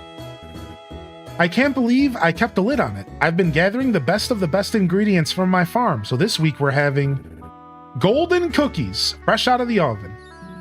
Golden cookies? The cookies made from only the most perfect of ingredients? The cookies that bring us closest to the divine? Someone catch Island. It looks like he's going to faint from happiness. The only thing I'm catching are these cookies. We are of a mind, Link. One for Dell, and one for me, and one for Dell, and one for me. Yeah, it's pretty good for a cookie. The richness of top-shelf eggs and butter meld to create a chewiness that melts in your mouth. Superb. That's it for Dessert Club, you guys. Now I think we'd better leave Island alone with the rest of these cookies. It's gonna be a disaster. Wow. So, does the story continue out of year one? That's the last Friday of year one. Is there more, or is that the end of the Friday night stories? Does it continue into year two? Do you get fresh stories? Or does it just start to loop now? I wonder. No, this game's not on Switch yet, sadly. We're hoping it shows up maybe next year. We're doing a special version of charades this week, Link. All three of us are going to give you clues, so listen close. I'm so mysterious and everyone's obsessed with me. I'm always running out of money because I'm building barns and stuff. I'm always passing out at 2 a.m. because I don't go to sleep in time.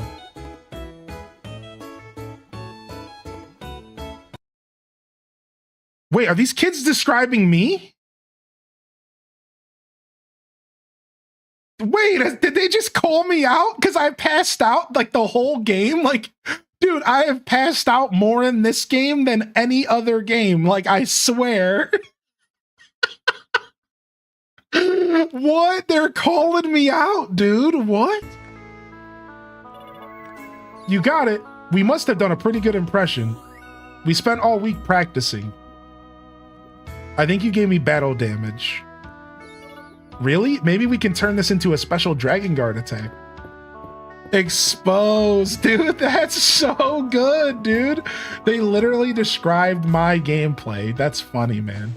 That's fun.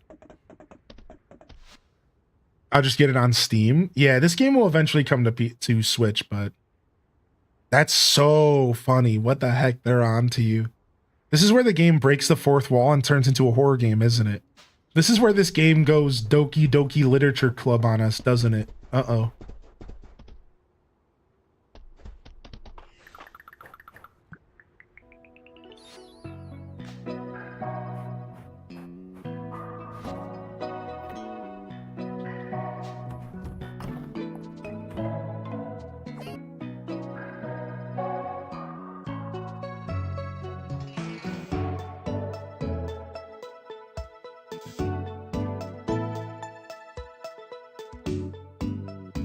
Boom, my clown.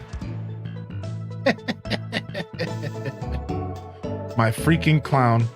Now, normally this would be the end of our day, right? Normally it's like, oh man, we're out of time. We can't do much else.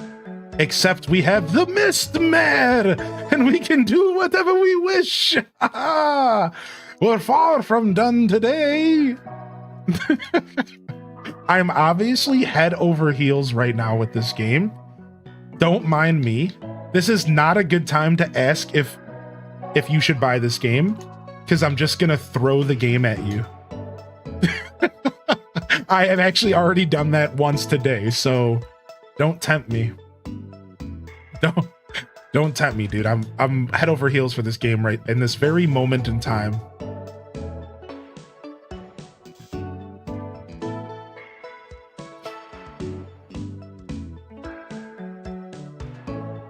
Miss Mare farts marshmallows for sure.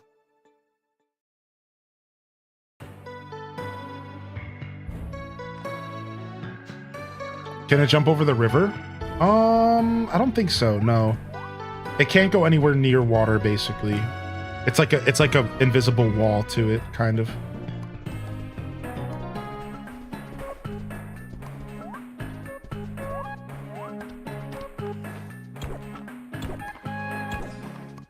Dude, this just made time management in this game insane, dude. I'm technically gonna be able to do whatever I want every day. This is really nice quality of life.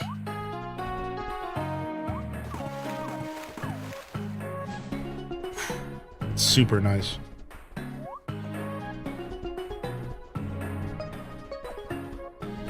Maybe you won't pass out anymore? I don't think so. I think we solved that problem. I will a couple times because I'll continue to push the limits of the game now that I have new limits to set and new bars to reach. But once I learn how the time in the game works with the horse, we probably won't ever pass out again. Yeah. But I have new limits to learn, so excuse me while I continue to push those limits, because I just got introduced with a whole new toy.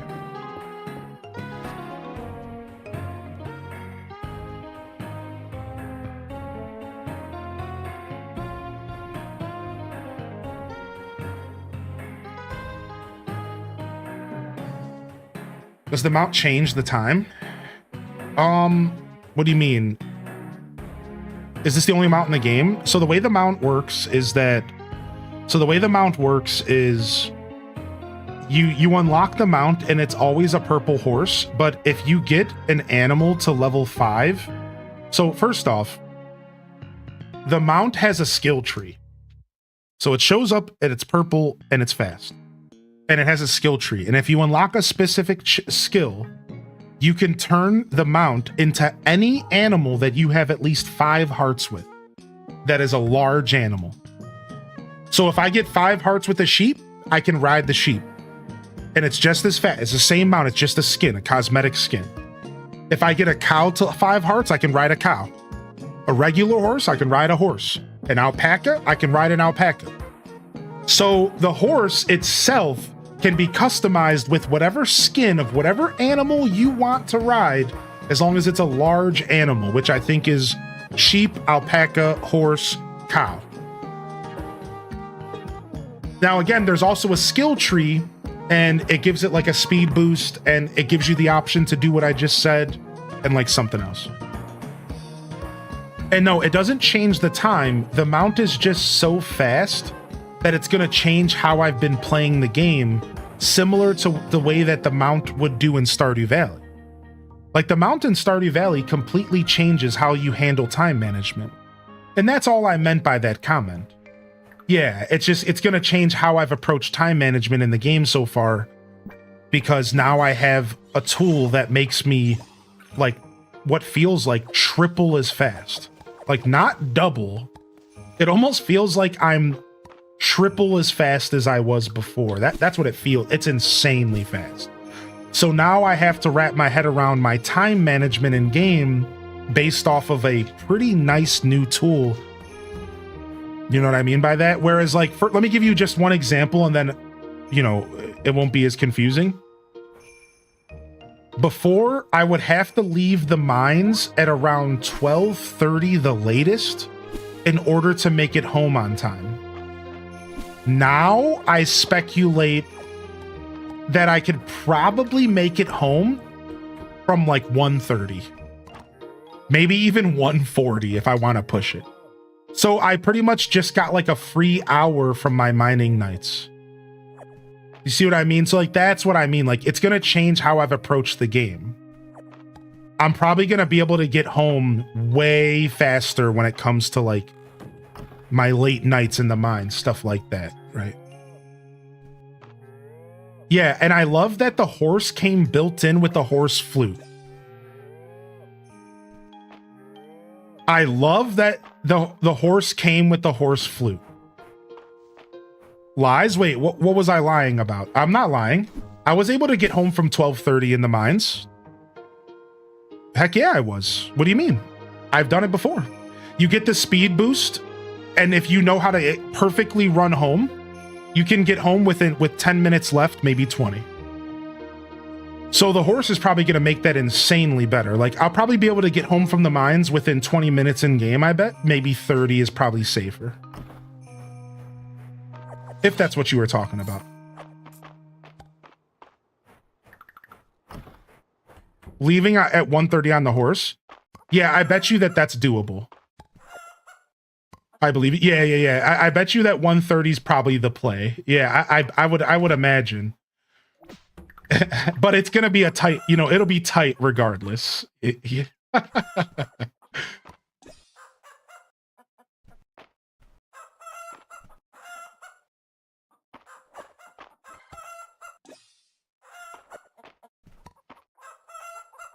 All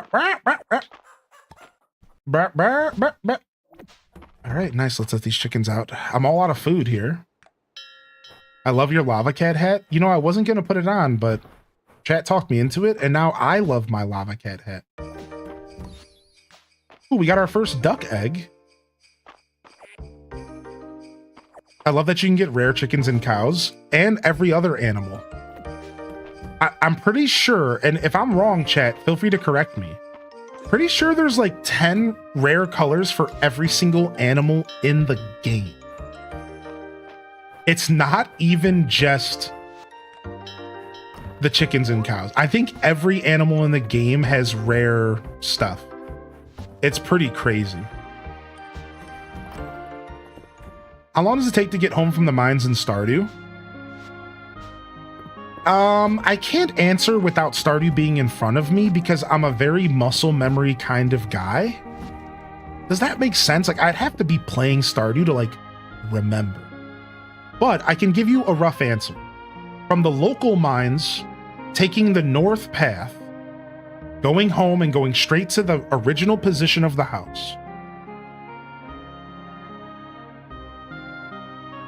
No horse. Maybe coffee. Probably like a full hour. Probably 12:30. Maybe you could leave at 1. Probably not. Probably closer to like 12:30. Probably similar to this game. Yeah, I play by feel as well. I'm glad you understand that. Yeah.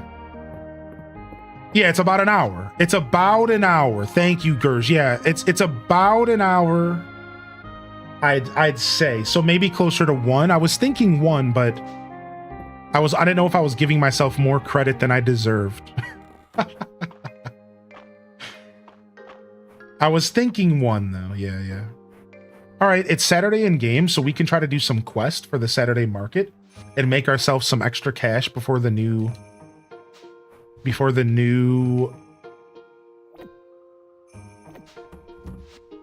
season. So armored bass, I don't think we have an armored bass. Let's check. We for sure don't. I don't have a berry bakewell tart, and I don't know if I can make one. Let's check. It would be under desserts, potentially.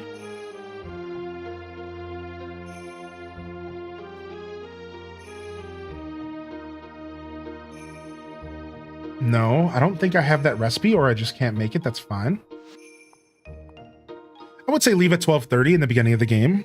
I really like all the small details in this game. Like all the different cows were cute. Yeah, this game has... It's like, on a surface level, this game is similar to Stardew. The same way that Harvest Moon is similar to Stardew. Stardew is similar to Coral Island. But when you dig into the details, this game is a very unique experience. I would say the same thing with Coral Island. In fact, I have. When you dig into the details of Coral Island, it's a very different game. And I think this game... You have to make it even more clear because this game, unfortunately, looks even more like Stardew. So you see, I think people were able to step away from thinking about Stardew with Coral Island because it didn't really look like Stardew. So it was like, okay, this is a different game. Whereas for this game, I think people are maybe struggling a little bit more to identify the differences right out the gate because they're looking at the game and they're saying, this looks like Stardew, so it must be like Stardew. And that's so far from the truth. It's a very unique game. But on a surface level and a foundational level, sure, it's got similarities. But it's a pretty unique experience, and I'm having a lot of fun with it for sure. We could maybe craft a silver sword. We could maybe craft a silver sword. I only have 2 thorn vines. I don't want to do that quest until I get a 3rd. So we're going to skip that. Right now, I'm just going through my quest log and looking for stuff to finish here. I need 1 beet for Holt. Let's go get that. This game's $13.99. I think it's on sale. I don't know if that's the normal price or if that's what it's always priced at. Coral Island, I think, is more expensive. I think it might be closer to 20 or 30. But Coral Island is a good game. I can recommend Coral Island. I haven't played it in a while, and I think it's gotten some updates, and it's even better than when I played it. I can give that game a pretty solid recommendation, actually. It's a good game, man. Coral Island's fun.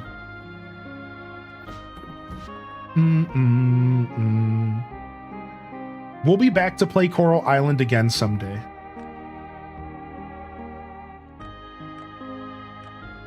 And we'll do a full playthrough when we go back. We'll be back someday to play that game.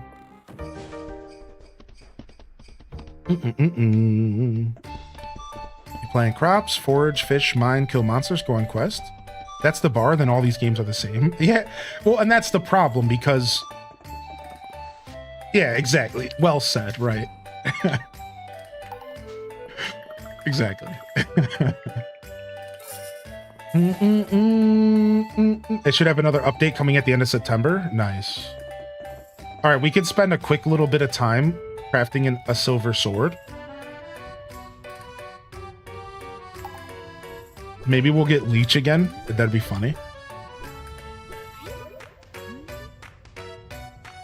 Nope.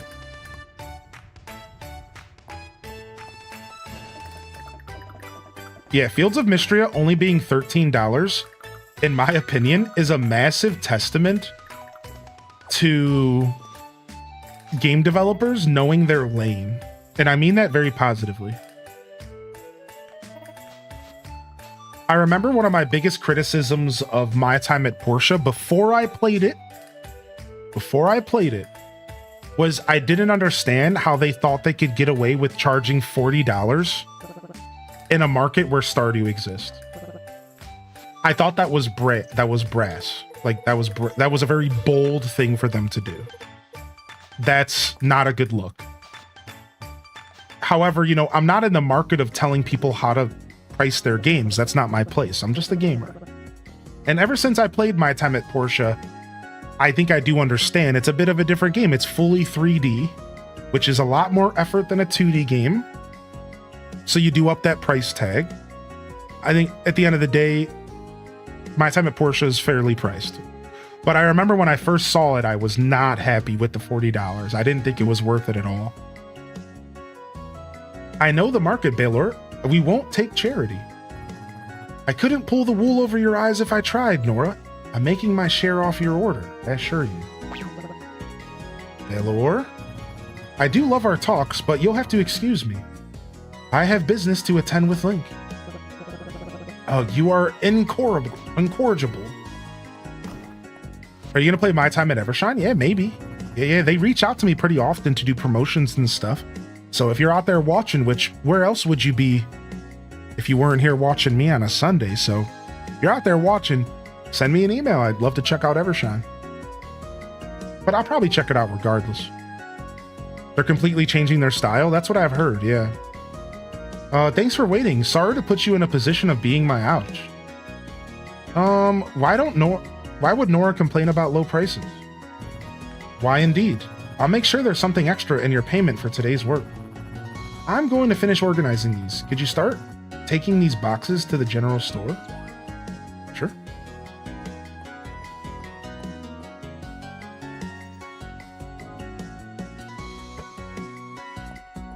You love Porsche, but you couldn't get into Sandrock? Yeah, right, Sidey. Stuff like voice acting matters so much. That's why I was very tactful about approaching that example. Because the last thing I wanted to do was talk down on that game. I think those games are pretty good. And especially because I knew that there were fans in the chat. And I didn't want you to feel like you were your yum was being yuck. Yeah, this game gets referenced to Sailor Moon a lot. You hit the nail on the head, I think. It's the most peculiar thing. I have no idea how he does it, but Balor's the only one with the supply line in Mystria. Normally that would drive his prices up. But that man, he's selling his goods for well below the new market value. Do you think he's selling stolen merchandise? Maybe I'm just overthinking it. Wow, what a good question, actually. No wonder she was questioning the lower prices. Wow, I didn't think of that. I like this. This is interesting.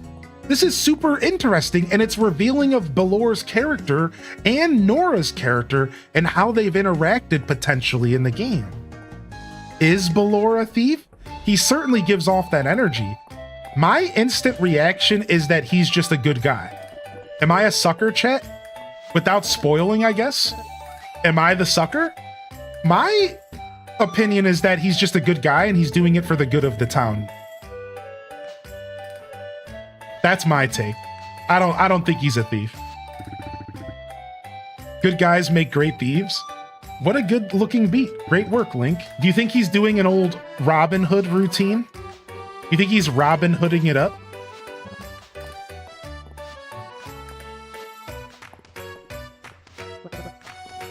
I think he's just a good guy. I don't know. He did get that scroll. True. He did have to do some strange dealings to get his hands on that legendary ceiling scroll.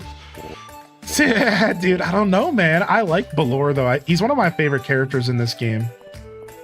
He reminds me of a character from Fire Emblem. I can't put my finger on who I'm talking about, but it was from like an old Fire Emblem, like one of the Game Boy games.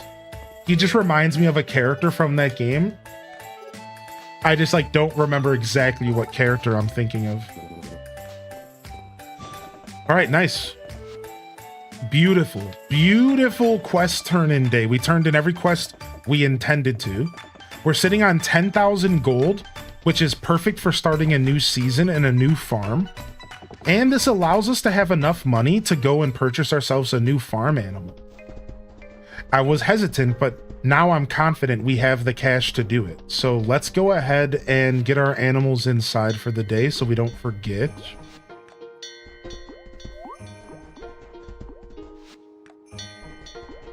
And then let's see, do we have hats and stuff for our ducks and everything? Tiny Samler? No, we don't. It's separate for the ducks and rabbits. They have separate clothing. Here, let me go take my shiny beads and go to the statue and do some trading in. We haven't done this in a long time. Let's go. I think he's interesting because the town benefits from his skill set. I remember thinking that she had no right to judge because she was already benefiting. If you don't want to see the sausage made, don't take the factory tour. He reminds me of gender-bent Lucina. Maybe that's what I'm picking up on. Yeah, maybe that's what I'm picking up on.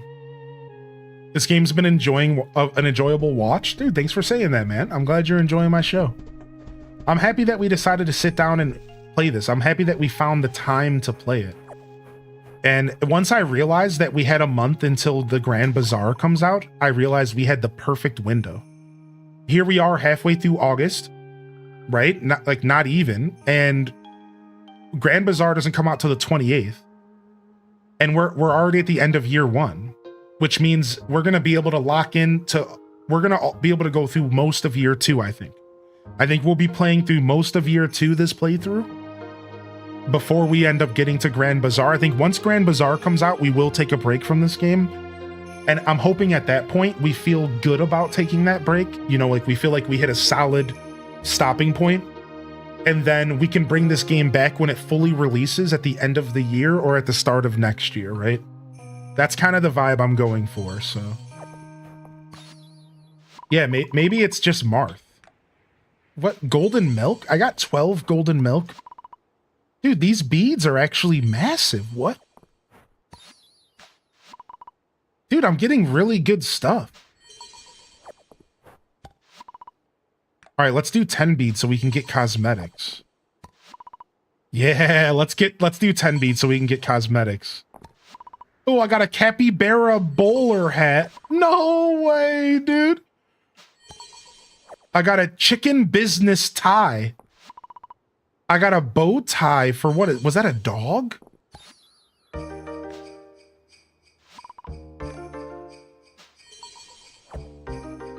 Wow, I didn't think this was going to be worth it.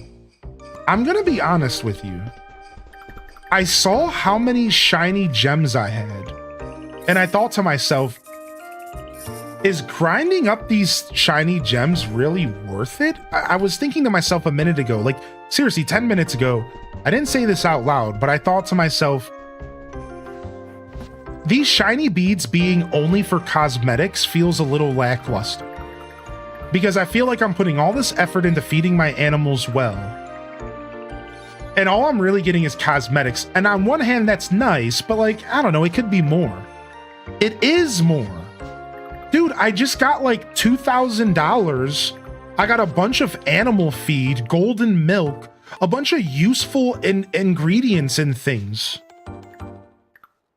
Like tangible stuff that could help any player in any playthrough.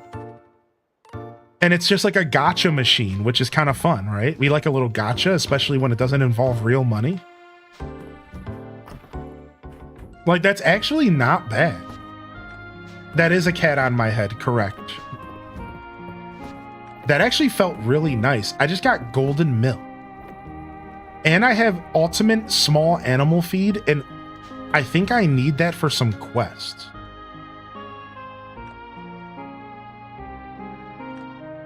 I do. So I need 1 bag for a quest for Hayden. All right, the rest can go into the barns. Yeah, that's super nice, actually. Oh, I forgot to go buy an animal.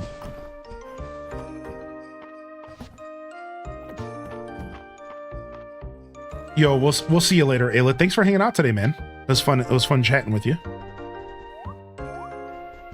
Yeah, it's a lava cat. Lava cat hanging out on my head. It's a lava cat. It's a lava cat. I got lava cats on my head, but don't call me a lava cat head. All right, we're obviously buying the capybara, and we're gonna go for a pale one. We'll go for a female, and let's go ahead and decide what we're gonna name it. We'll name it from one of our most recent supporters today. Why don't we go ahead and name this one Gingy Ginger? One of my most recent subs. Gingy Ginger.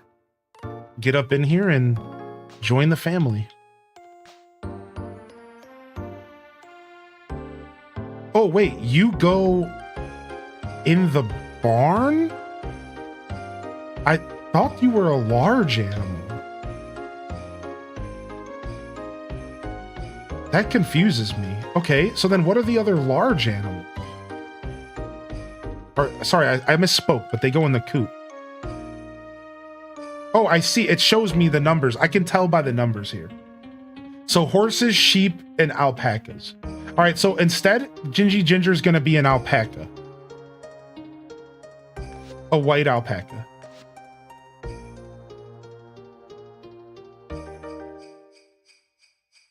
Do-do-do-do.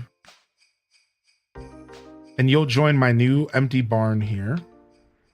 New grounds. You're going to new grounds. Avoid the hentai games.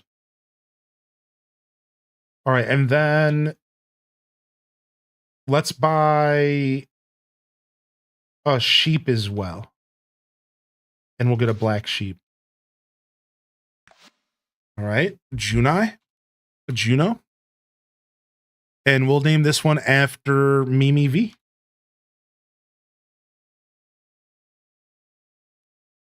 Came in with a raid today and a 25-month primer that I might have... No, I didn't miss that. The raid was somebody else. I'm thinking of somebody else. All right, boom. Newgrounds is getting some company. Excuse me. Don't call me out like this. Love being a sheep. Glad you liked my art from my work in progress yesterday. Yeah. Yeah, no problem. It was awesome.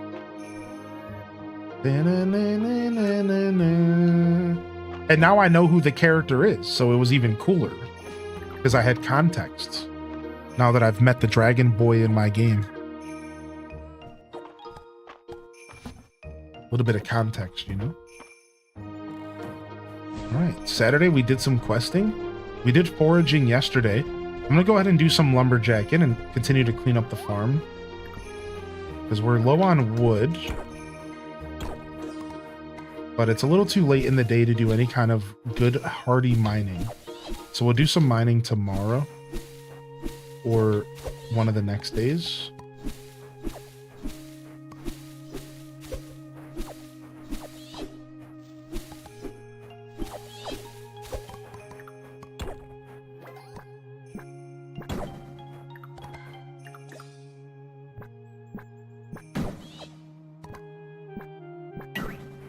Nice. I love the fact that I can do like bulk mining and tree cutting. It's interesting to me. Dun, dun, dun, dun, dun, dun, dun, dun, dun, dun.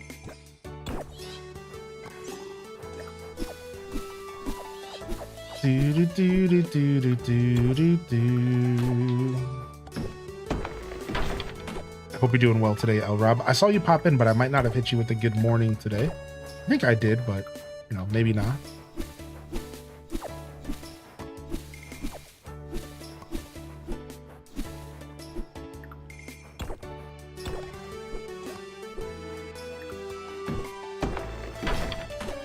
Yeah, bring it in, dude. Bring it in.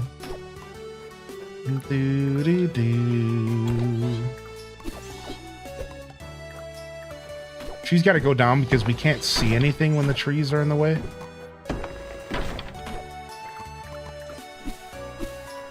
Just farming up as much lumber as possible here. You just made a gold pickaxe that drops stamina orbs. I think I got that one as well. Yes. Twins. We're twinning.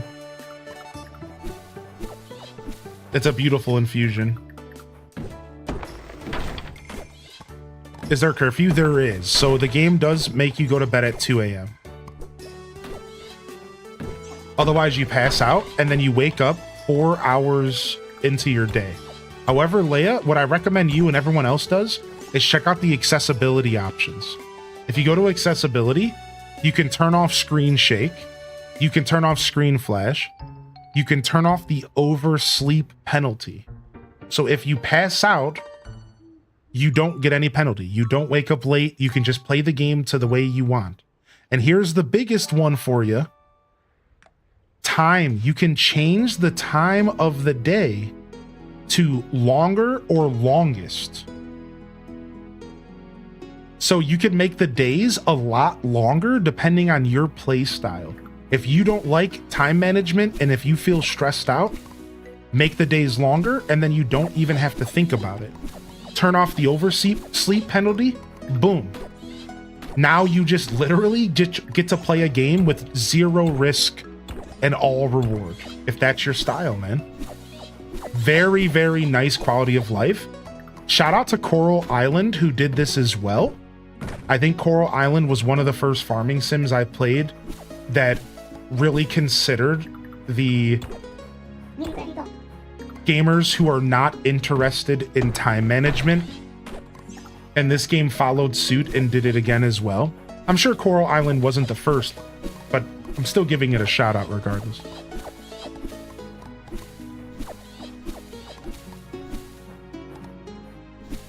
Yeah, Fae Farm did it as well, right?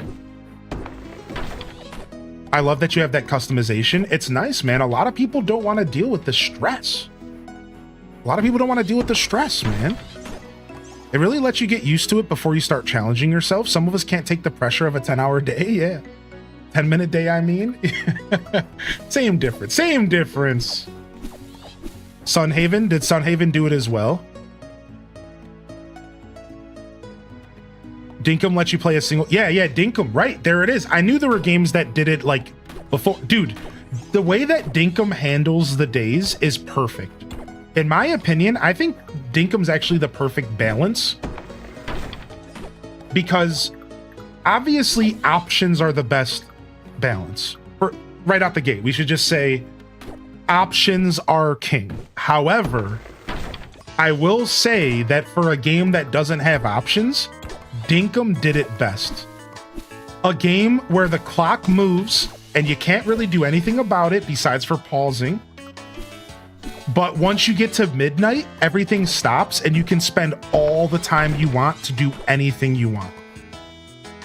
That is such a beautiful, beautiful system.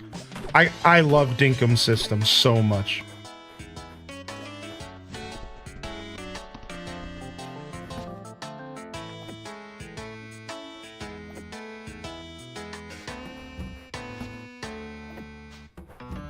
But obviously, options are king.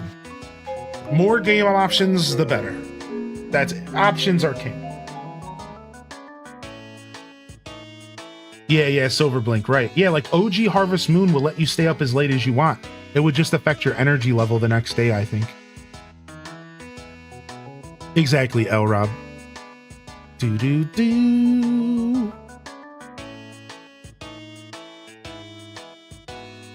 They added a pocket watch that slows down the day in Dinkum. Wait, what?